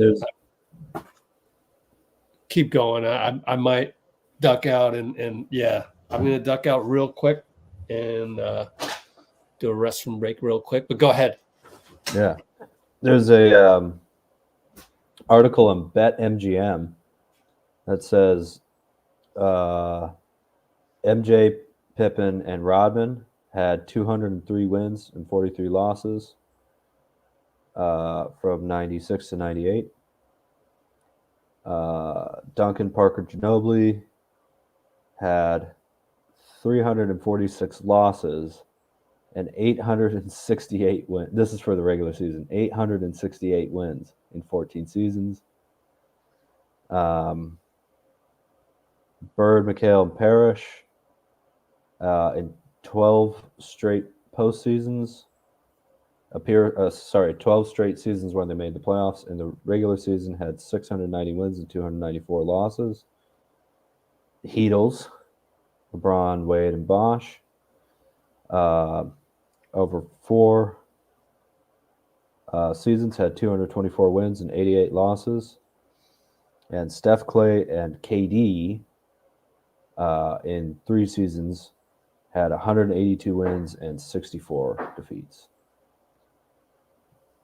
So, obviously, that kind of company is ridiculous. I think it was 868, wasn't it? Let's see. Yeah, 868 wins for Duncan. I think Tim Duncan averaged like the Spurs. Oh, I don't remember what it was, but it was some insane record about like how many times they won 70% of their games. I don't remember what it was, but it was something crazy about Timmy. What's up, Havoc? Oh, it was awesome. Go watch the highlights right now, man, if you can. It was great. Steph played awesome. Klay played awesome. Draymond was awesome. Kuminga went absolutely nuts. BP played well. Kojo played well. Sharj played well. Looney played well in the 10 minutes that he played. And BP played 27 minutes and had a lot of big, impactful stuff. Yeah. Look, see? He didn't watch the game. He hasn't watched it yet. He said 25 points and 100% from the field. We have a future superstar on our roster. I mean, it's too early to say that, really. But you got to give him a chance, man. Wait. 861 wins was what? 868 wins in 14 seasons for Celtics? Duncan, Parker, and Ginobili. Wow.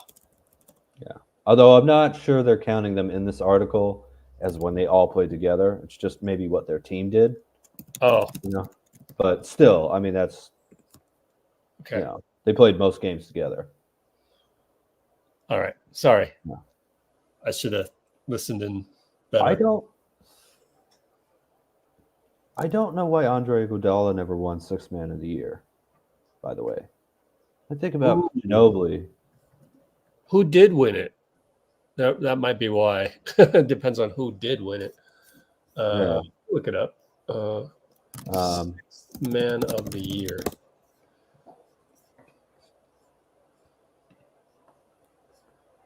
View 10 more and it didn't give me 10 more. Come on. I'll just go to Wikipedia, man. I know, right? Why Well, I mean, I got it here. Google wants to screw you up a little bit. 2015 was Lou Williams. 2016 Jamal Crawford. 17 Eric Gordon. 18-19 was Lou Williams. Oh, okay. Oh, yeah. Well, So he should have won 5 in a row. Sorry. I mean, I like Lou Williams and Jamal Crawford and Eric Gordon, but that's crazy. You know, maybe, I mean, I don't know. Maybe he had a game, too many starts or something like that. But if you're generally coming off the bench. How did we get on Iguodala? Oh, sorry. I was just thinking about Ginobili and how many times he. Oh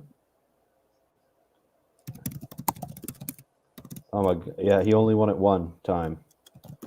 Okay. A lot of Clippers there. Yeah, a lot of Clippers. Well, they're mostly. Eric Gordon. Yeah, Houston. Yeah. Yeah.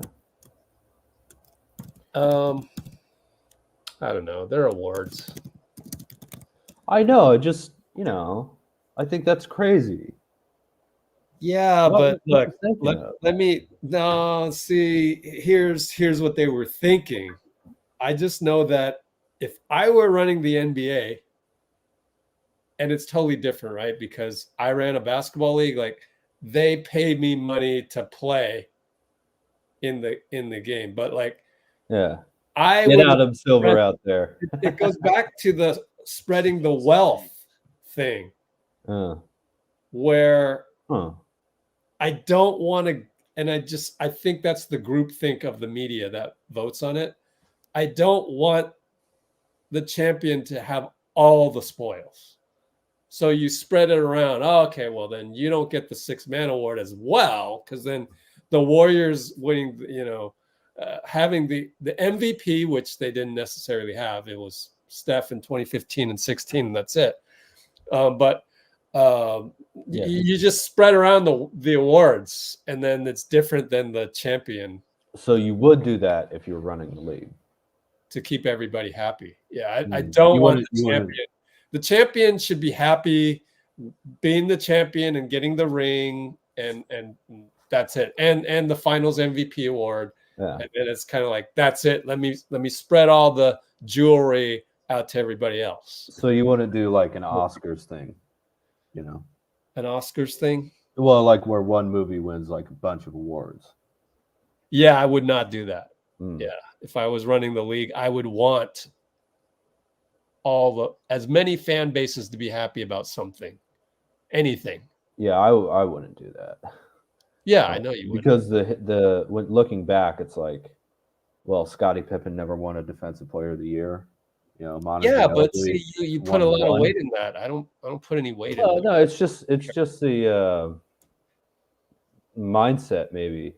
Well, you put a little bit of weight on spreading the awards around, Yeah, make fan base is happy. Yeah, and I would put it on giving it to champions who are the best at what they do. Yeah, we're just on opposite ends. You think that's fine? I understand where you're coming from. You can't believe that my view, but I can't believe your view. I would never do it. Like, I don't know. I want to spread it around. Fair enough. But that's interesting. I do think 6-man, real like committed 6-men are great though. It's probably an area where the NBA still hasn't really exploited that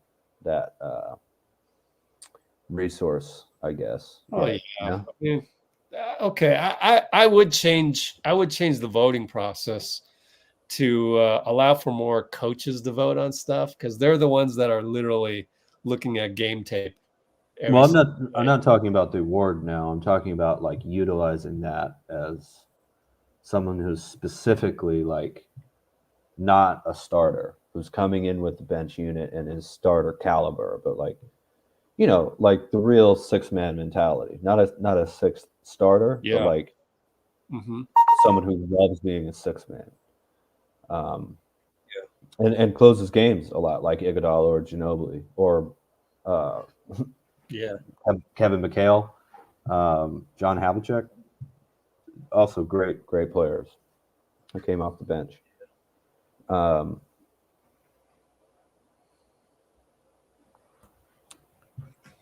Yeah, I think that's a very interesting position. I think it'll probably, especially with the depth of the league, it'll become more and more important going forward. And right now, our sixth man of the year is Jonathan Kuminga, believe it or not. Oh my God, dude. I thought it was going to be Chris Paul, but yeah, JK, unbelievable. Dean again saying there should be an award for PER. That way it's not based on voting. Yeah, but that doesn't take into account the quality of the team, and sometimes PER just doesn't,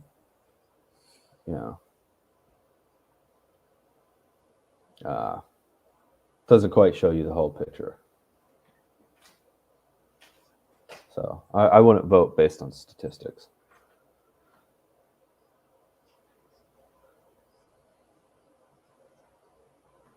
Hey, my cat's pretty good at basketball, by the way, Rich. Oh, yeah? I have a little foam basketball that has my college's insignia on it. I'll throw it to her once in a while. It's behind the fridge or something now. She gets crazy. But she has hit passes like across the room that went right to me. It was amazing, man. Cats, they just are amazing creatures. Yeah. I have a cat story from today. Oh, really? Yeah, I do. Yeah, I was sitting outside my house in the car, and I just noticed like 3 crows walk up near my house, and they're just looking around for stuff to eat. Mm-hmm. And these crows are like gigantic, right? They're the size of the laptop and more, and they never really like to fly. They like to just walk around, which is creepy, right?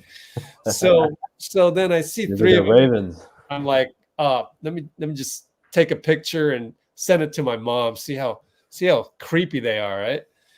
Suddenly, this cat shows up. Just a neighborhood cat with the collar, all fuzzy, the cutest cat ever. Yeah. It's kind of dark, black/gray colored. Oh, nice. And suddenly the 3 gigantic crows, they fly off in fear.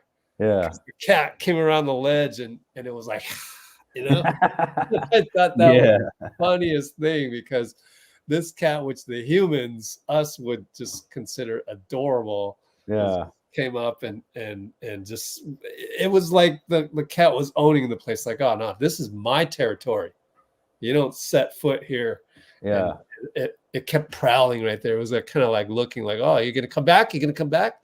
Yeah. Then a few minutes later, it finally prowled off, like it was patrolling the place. And like that on the place. Hilarious. And it's like, oh yeah, if you're the neighborhood cat watching this area for birds and rodents, I am behind you. Yeah, let's go. That was so fun to watch today. I am getting this off of a YouTube short, but it seems real. It said that cats can fight snakes because I've seen that. They have half they can cut the reaction time of a snake bite, which is, you can imagine, is very fast. They can react in half that time. It's unbelievable. Imagine being able to do that. They can jump off like lampposts and land and be fine. It's nuts. They can't. They always land on their feet if they're dropped and they're healthy, of course. Don't do that, but that's amazing, man. Just jump on top of a door from a standing still, just right up in the air. Amazing. Yeah. They're interesting creatures. Yep. For sure. Yeah. Anybody else hit the podium or anything? Let's take a look. I don't know. Let's go here. Oh, Kuminga on advice from Draymond: be who you are. Yeah, good stuff. We only have 52 likes. Oh no. I thought this was a pretty good broadcast, and we won. Oh well. Oh man. It was educator night, so they already had these t-shirts made. Oh, it's perfect, isn't it? Educator night, Decky night. I mean, meant to be, you know. Okay, so I'll leave it right here. Klay.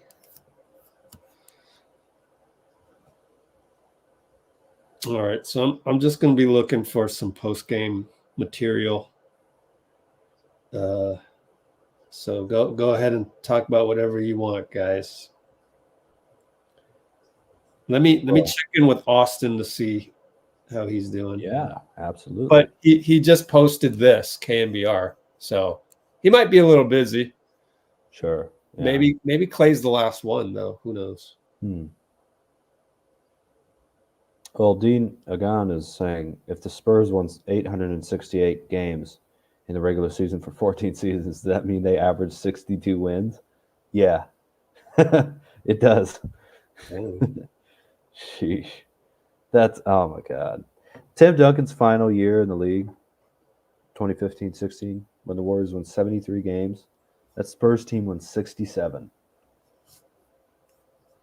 That was his last year in the NBA. They made the conference finals the next year without him. So, wow. Yeah, against us. You remember? Yeah. Yeah. They might have won that game too. Is it semifinals? Conference semifinals? Conference finals. Yeah. Against us? No, we lost to them in the semifinals, but that was Harrison. No. Duncan's final year was 2016. Oh, okay. The next year. Oh, we beat them. Yeah. Yeah. That's when the Zaza landing spot rule was. Yeah, Kawhi had already hurt his ankle before, and then again in that game, and that was the third time that had happened. But everybody's going to blame Zaza. I mean, it wasn't a great thing that happened, but you know, he didn't try any. Oh, Dario's at the podium. Oh yeah, of course. Well, he was at the podium. I'm assuming Jason Dumas had that quote from him from earlier, but we could do that real quick for a couple minutes.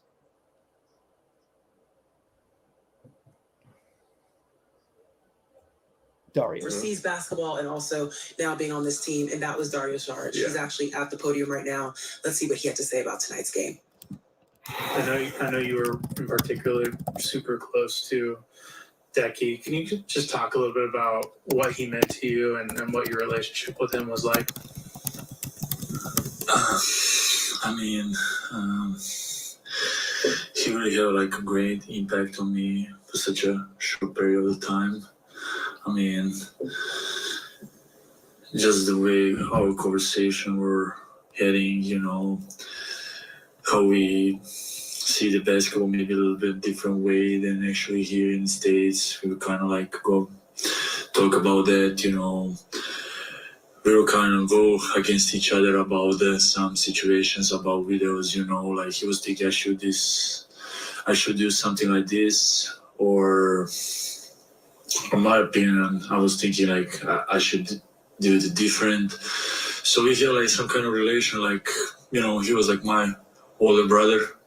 You know, he was kind of person he could tell me in a way, you know, in a positive way, like, Dario, you stupid, you know, but I will not get that too hard. And I know because he wants me like to do better, you know, to do a situation better, because he's trusting in my ability to play basketball. So it's just such a positive person, smiling always, you know. When I'm in bad mood, he was kind of like bringing up, you know, and that kind of stuff, you know.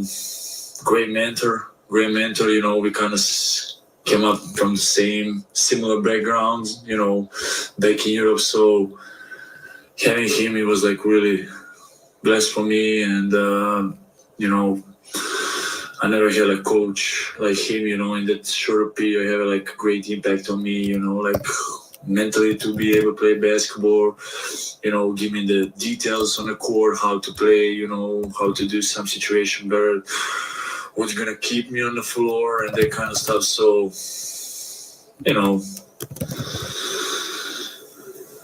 just, I mean, amazing guy, amazing person, smiling always, you know. He was kind of coach, you know. He got his own way of coaching.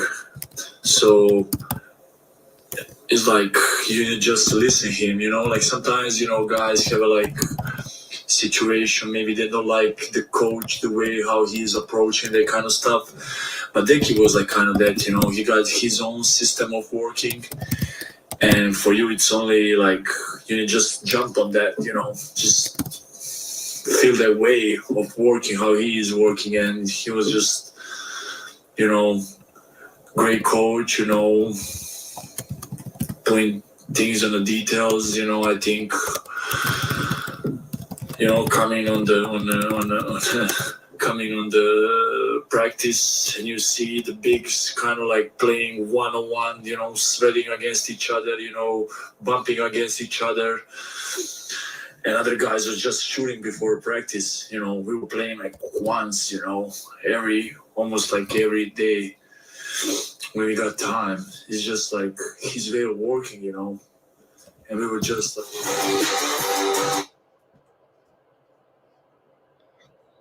I don't know what the logic is to cut out of that right in the middle of it. Yeah. But whatever. Seems a little rude. Yeah.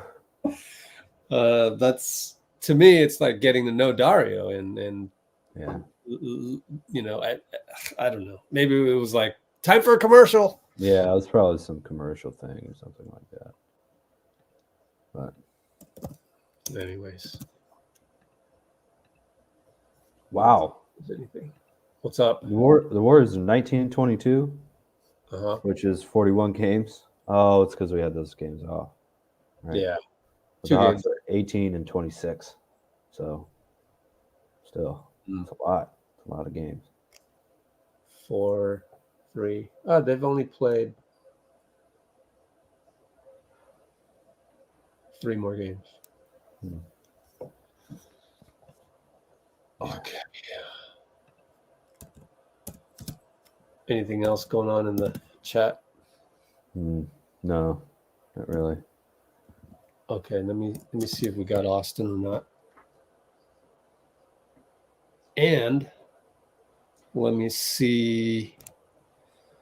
Oh, well, T-shirt guy number 1 said no, they didn't do the T-shirts this time. T-shirt guy number 2 hasn't gotten back to me. Okay. Oh, but Austin's available. Hey, let's go. Can you hop on? Let's see what he says. He could hop on whenever he wants because he's got the StreamYard link, but we'll see. I am actually looking around for more post-game stuff. See if I get lucky. Got lucky. Hey. Wait a minute. But that one's... Oh, that's strange. Never mind. 2.5 minutes of Quinn Snyder. I know Amy doesn't want to listen to him. Only 2.5 minutes. Let's do it, dude. At least download it. Go Jazz. Hold on. Did you say go Jazz? Yeah. But he's Quinn Snyder was I know. He was the coach of Jazz for a while. Oh, I got you. They spelled Quinn wrong. There's only one N. Hello? No, kidding. I'm nitpicking. Ooh, I'm watching some replays. They're showing some replays, and that was some good off-ball defense by Klay before the Dario steal. Oh, yeah. Klay had a block jumper tonight. Awesome. Oops. I downloaded the wrong one. Go here and delete that one. All right, Amy.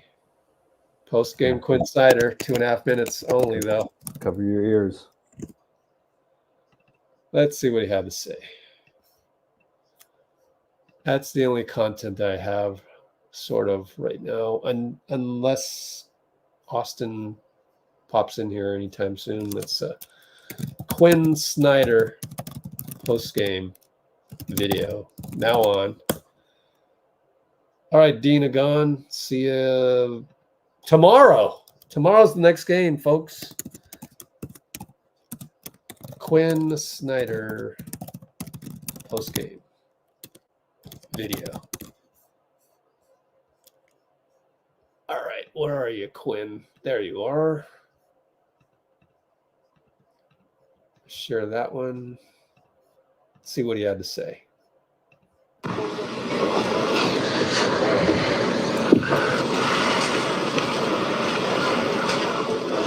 Okay. Hey, Coach. Just when this game has so much emotion and, there's a lot to think about, just when you see guys not getting back in transition, particularly in the third quarter, just what do you say to them to try and motivate them to play the right way?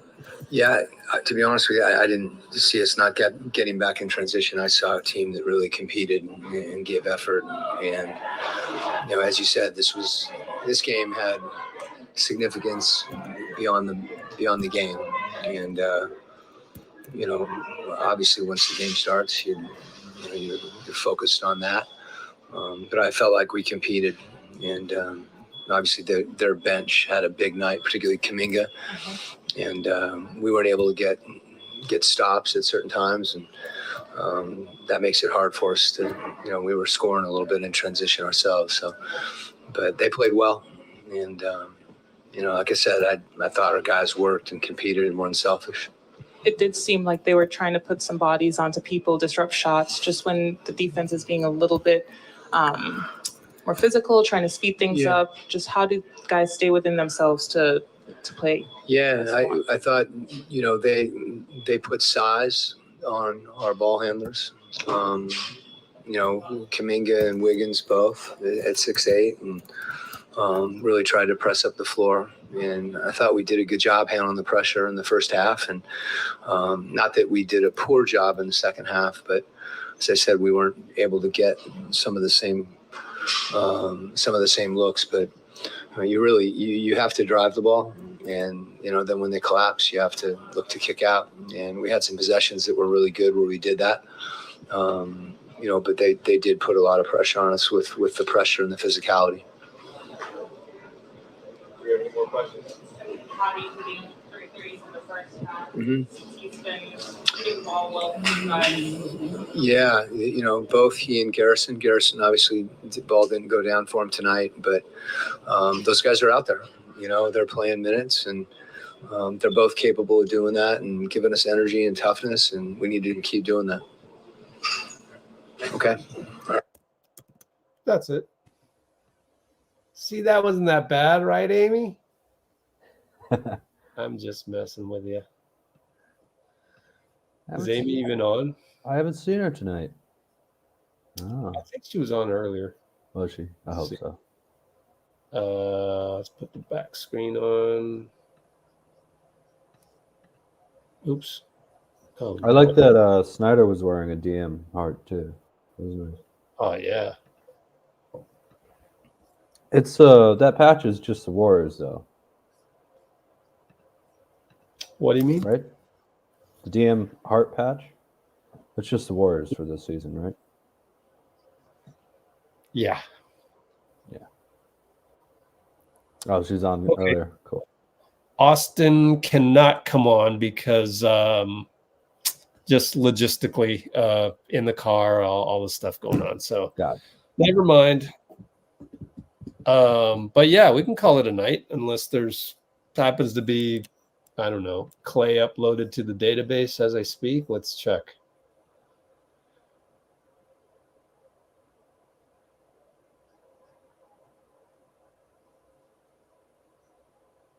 No.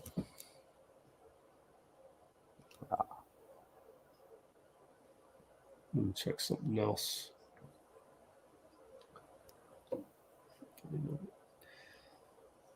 Wow, Dario spoke for 12 minutes. Wow. Sweet.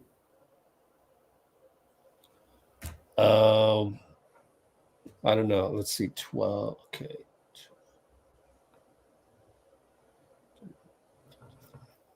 Okay.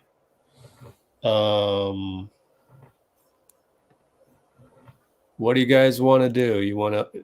I can get the audio for Dario, JK. It might actually be on the SoundCloud. Yeah. Okay. Hold on. Let's see. Hopefully it's here. Nope, they haven't done it over there. Okay. All right, then, yeah, I can still do the audio of pretty much everybody if you like. What do we want to hear first? Let's do a vote. And we can end the poll ended at 50% exactly. Yep, 56 to 56.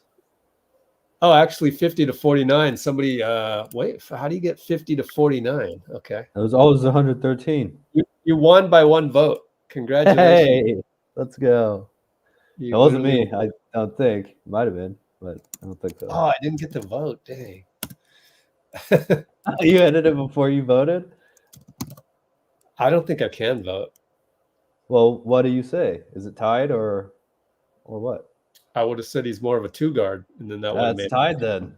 Man, I guess we Well, that's a good result though. Oh, did you vote? I voted, yeah. Oh, okay. So Moody as a two guard versus a Swiss Army knife. Poll ends in a tie. Okay. Next up. Cholo called JK Jonathan Kawhi Minga. Kawhi Minga. Yeah. Nice. He just has the release. It's also kind of like, yeah, they have similar releases. It's funny. Oh, they're just built similarly too. Like 6'7", Yeah. huge, athletic.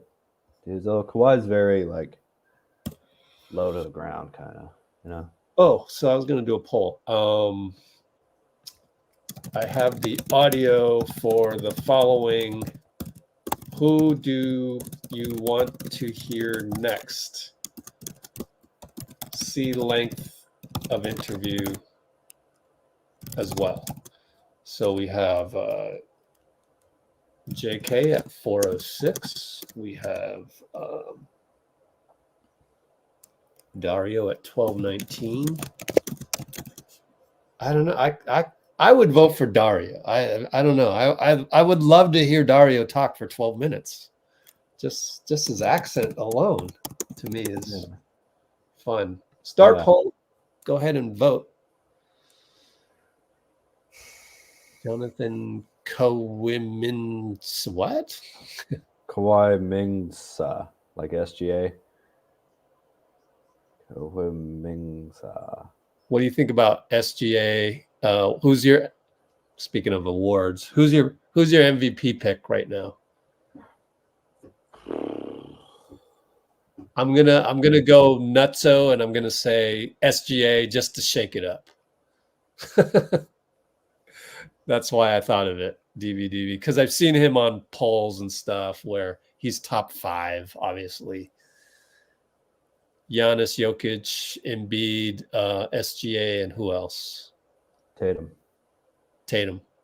Yeah, I think Tatum's always up there. I think I'm going to pick him this year, though. Yeah. Amazing. Yeah, I mean, the Celtics have one loss at home. Right. Best player on best team certainly would allude to that. All right, you got about maybe seconds. Dark horse. Dario's Anthony lead. Edwards. Sure. Yeah. Yep. I really like Edwards too. Yeah. But SGA is a great pick. Embiid, Jokic, of course. Steph. Yeah. DV says JK says I mean a lot instead of you know. Oh, yeah. Dario says you know. So do you want 12 minutes of you know? Well, as Wiggins says, you know too a lot, right? 4 minutes of I mean. No. And 349 of Klay. Yeah, holy cannoli. All right, you got about 20 seconds to throw in your vote. Everyone out there. Okay, I think I'm going with Dario. You got 10, 9, 8, 7, 6, 5, 4, 3, 2, 1. But actually, there's a 20-second delay between StreamYard and YouTube. Okay. So we'll give it officially Shot clock. 30 seconds. Yeah. I still think Dario's going to win, huh? 50% of 6 is 3. Oh, so it's 3-2-1 right now. 3-2-1. Oh, JK kid. Oh, all right. DV. It looks like the 20 seconds have passed. So I ended the poll. Dario wins. All right, let's go to Dario. Ready for this? Okay, let's see here.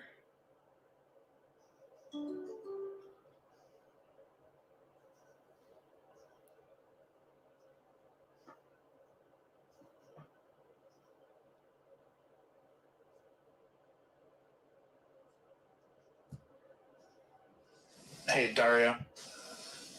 Dario. Hello.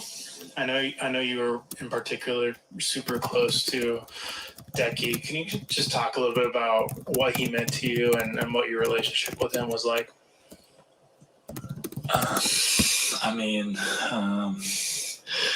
He really had like a great impact on me for such a short period of time. I mean, just the way our conversation were heading, you know, how we see the basketball maybe a little bit different way than actually here in the States. We kind of like go talk about that, you know. We will kind of go against each other about some situations, about videos, you know, like he was thinking I should do something like this, or in my opinion, I was thinking like I should do it different. So we have like some kind of relation, like, you know, he was like my older brother, you know, he was kind of person, he could tell me in a way, you know, in a positive way, like, Dario, you stupid, you know, but I will not get that too hard. And I know because he wants me like to do better, you know, to do a situation better, because he's trusting in my ability to play basketball. So he's just such a positive person, smiling always, you know. When I'm in bad mood, he was kind of like bringing up, you know, and that kind of stuff, you know. Great mentor, you know. We kind of came up from the similar backgrounds, you know, back in Europe. So having him, it was like really blessed for me. And, you know, I never had a coach like him, you know, in that short period, have like a great impact on me, you know, like mentally to be able to play basketball, you know, give me the details on the court, how to play, you know, how to do some situation better, what's going to keep me on the floor and that kind of stuff. So, you know, just, I mean, amazing guy, amazing person, smiling always, you know. He was kind of coach, you know. He got his own way of coaching. So it's like you just listen to him, you know. Like sometimes, you know, guys have a like situation, maybe they don't like the coach, the way how he is approaching that kind of stuff. But Decky was like kind of that, you know. He got his own system of working. And for you, it's only like you just jump on that, you know, just feel that way of working, how he is working. And he was just, you know, great coach, you know, putting things on the details, you know. I think, you know, coming on the practice, and you see the bigs kind of like playing one-on-one, you know, sweating against each other, you know, bumping against each other. And other guys were just shooting before practice. You know, we were playing like once, you know, almost like every day. when we got time, it's just like his way of working, and we were just like okay with that, Steve was okay with that, medical part was okay with that because they know like that's a way of coaching, that's a way of Decky's coaching. So amazing person, just amazing family, he got amazing family, amazing son, amazing daughter, amazing wife, I'm happy for them, they'll be able to go back home, stick with their own family, just sad, that happened, but he was a great man. Dario, Steve mentioned before a couple days ago during practice how instrumental you have been as a support system for his family, his wife and children. Why was that just an important task for you to take on? I just kind of like felt it, similar kind of background. We know how the things go, and family kind of felt, and I kind of felt, like, I can be there for them, in this kind of moment, language-wise, culture-wise.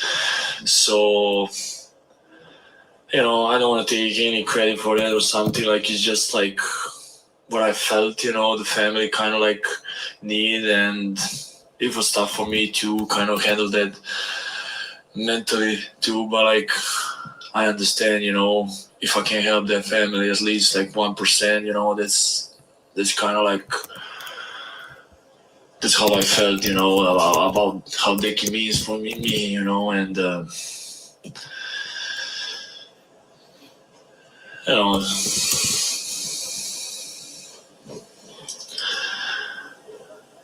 I don't know how to explain and say, just help them, in which way is possible, and great family, happy for them. They will be able to go home, kind of like hang out, literally with their own family and kind of like go through that, which is not easy. What was the mental transition for you tonight after the pregame tributes to that and just having to go and play a game? Did it take a second for everything to settle down for you just emotionally, or? Yeah, it is, like whole kind of weekend was like for me, emotionally like roller coaster, sometimes I'm fine, sometimes like I want to cry, sometimes like you remember good moments, sometimes like you remember,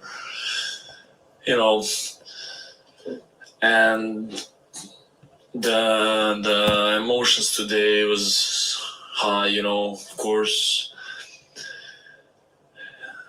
For some guys, 3 years spending here, it was like really, he was really big for them, but it was big for me. It was really hard to kind of like to manage that in that moment, I think it was really important for us, kind of like do that and start a game in the right way and try to win this game. Obviously it was such emotion, roller coaster for all of us last couple of days, and the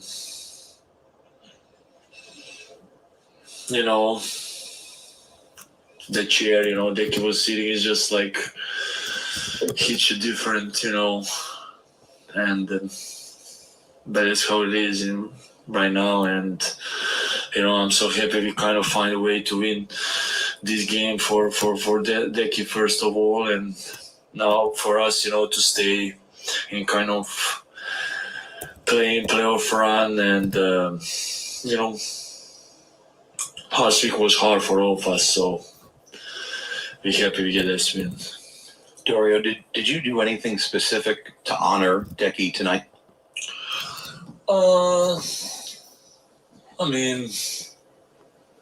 No, really. I was going kind of to the routine, same routine we were doing before the game. What he would like to do,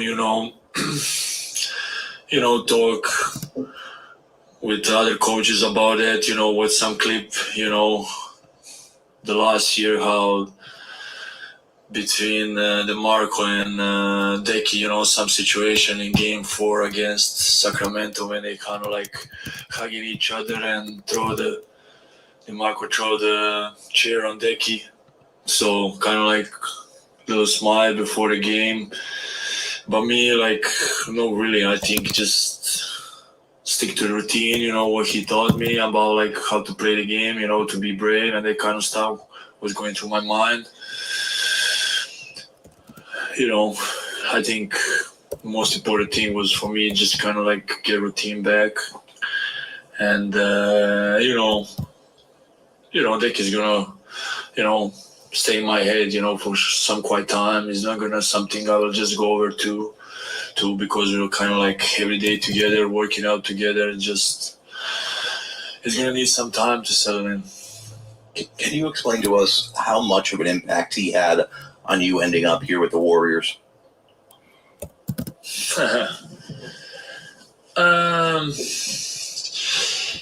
Yeah, we meet a couple times. You know, I was playing for the Suns, and I wasn't playing that much. And you know, I was thinking, you know, maybe just go back in Europe and that kind of stuff. And in my mind, you know, obviously all European guys, when they don't have a pretty much enough time on the court, they have that kind of like mental struggle, I would say. They want to kind of go back and play, you know, EuroLeague. And I know he was coming. I was like, oh, I know. Sorry. You know, I never talked to him before, and he just came to me and say, like, you know, I know you're not playing a lot. You need to kind of like stick together. Don't try to think go back in Europe, you know. You know, chance is going to come for you. That's for sure. You know, you just be mentally ready, you know. But he was coaching for another team. And, you know, I kind of say, okay. And the next time I get traded to OKC this season, last season, and it was kind of like a legendary night for the OKC Thunder and the Krstic. Nenad Krstic kind of was in town. And we were playing together back in Turkey, in Efes, and we were like, okay, let's kind of meet, let's get a coffee. And that moment, the Warriors kind of came in the city. The Warriors came in the city, and then told me, like, you know, Decky is in the town, and Ron Adams is in the town, you know, they're going to come and say hello. You know, I say, okay, I come, you know, too, and kind of like we talk.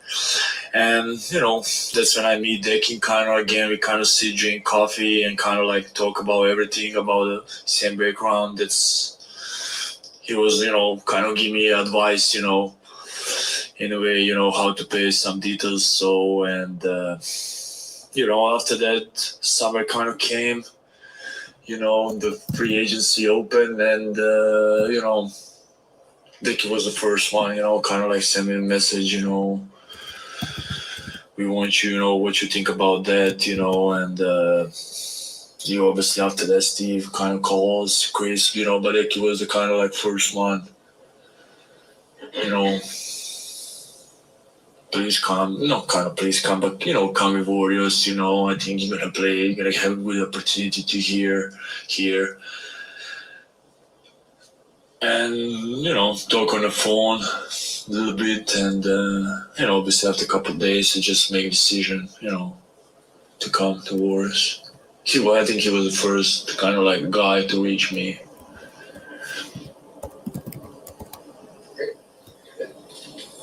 Yeah.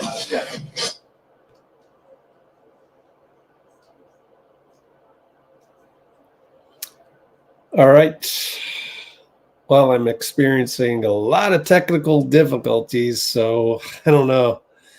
I don't know that I'm going to be able to get the rest of them. Let me check one more time. Dean back with us at all? Let's check. Oh, Dean's here. Cool. Check one more time. Might have to call it a night, but that was good to hear from Dario. Yeah, that was beautiful. I love hearing him talk. I just love it. Any closing remarks? DVD. What? He had 4 I means and about 120 you knows. He was counting. Yeah. Yeah. Just, you can tell. And we love him. as DB also said, that you could feel his pain and sorrow. Yeah. Yep. Yeah. But also, you can just feel when anybody talks about Decky, you feel how great he was, And I'm so sad it took his death to really understand what kind of impact he had. Because he helped Nikola Jokic over in Europe and, coming to the Warriors. And he really did act like he was no big deal when he was a very big deal. Like, really, this guy, I'm telling you, I just think he has a legit Hall of Fame resume as a coach, and probably with the Adriatic League. I mean, it's a lot of good players out there, when he was playing. So I just wish I had known all this stuff before he died in my hometown. But I'm glad I know now. What a great dude. I just absolutely love those stories where it's like, oh yeah, and I met up with Kristich, and then we met up with Decky, and I love those stories. Like, and then that kind of made it easier for the next time for Decky to talk to Saric and say, hey, come on over to the Warriors, man. You're gonna get minutes. It's like, man, I love those stories. Yep. Yeah, it's beautiful. And even just the way Dario said, he said Decky would tell him you're stupid or something, right? Yeah, right. It just comes off so like warm though. You can tell that was like that warmth, like kind of laughing and also joking all the time. And yeah. Well, Austin Scott next time, right? Next live? Yep. Yeah. He said tomorrow. So yeah, tomorrow. How do we do this now? We got to do the Brate, but how do we sign off? Just us Brate? Yep. Okay. Get ready, guys. Here we go.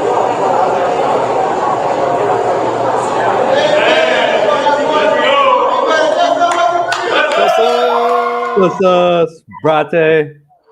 Come on us, brother. That's just us in Serbian. Oh, man. Type that in next time. Wow. All right, everybody. We'll see you soon. We'll see you in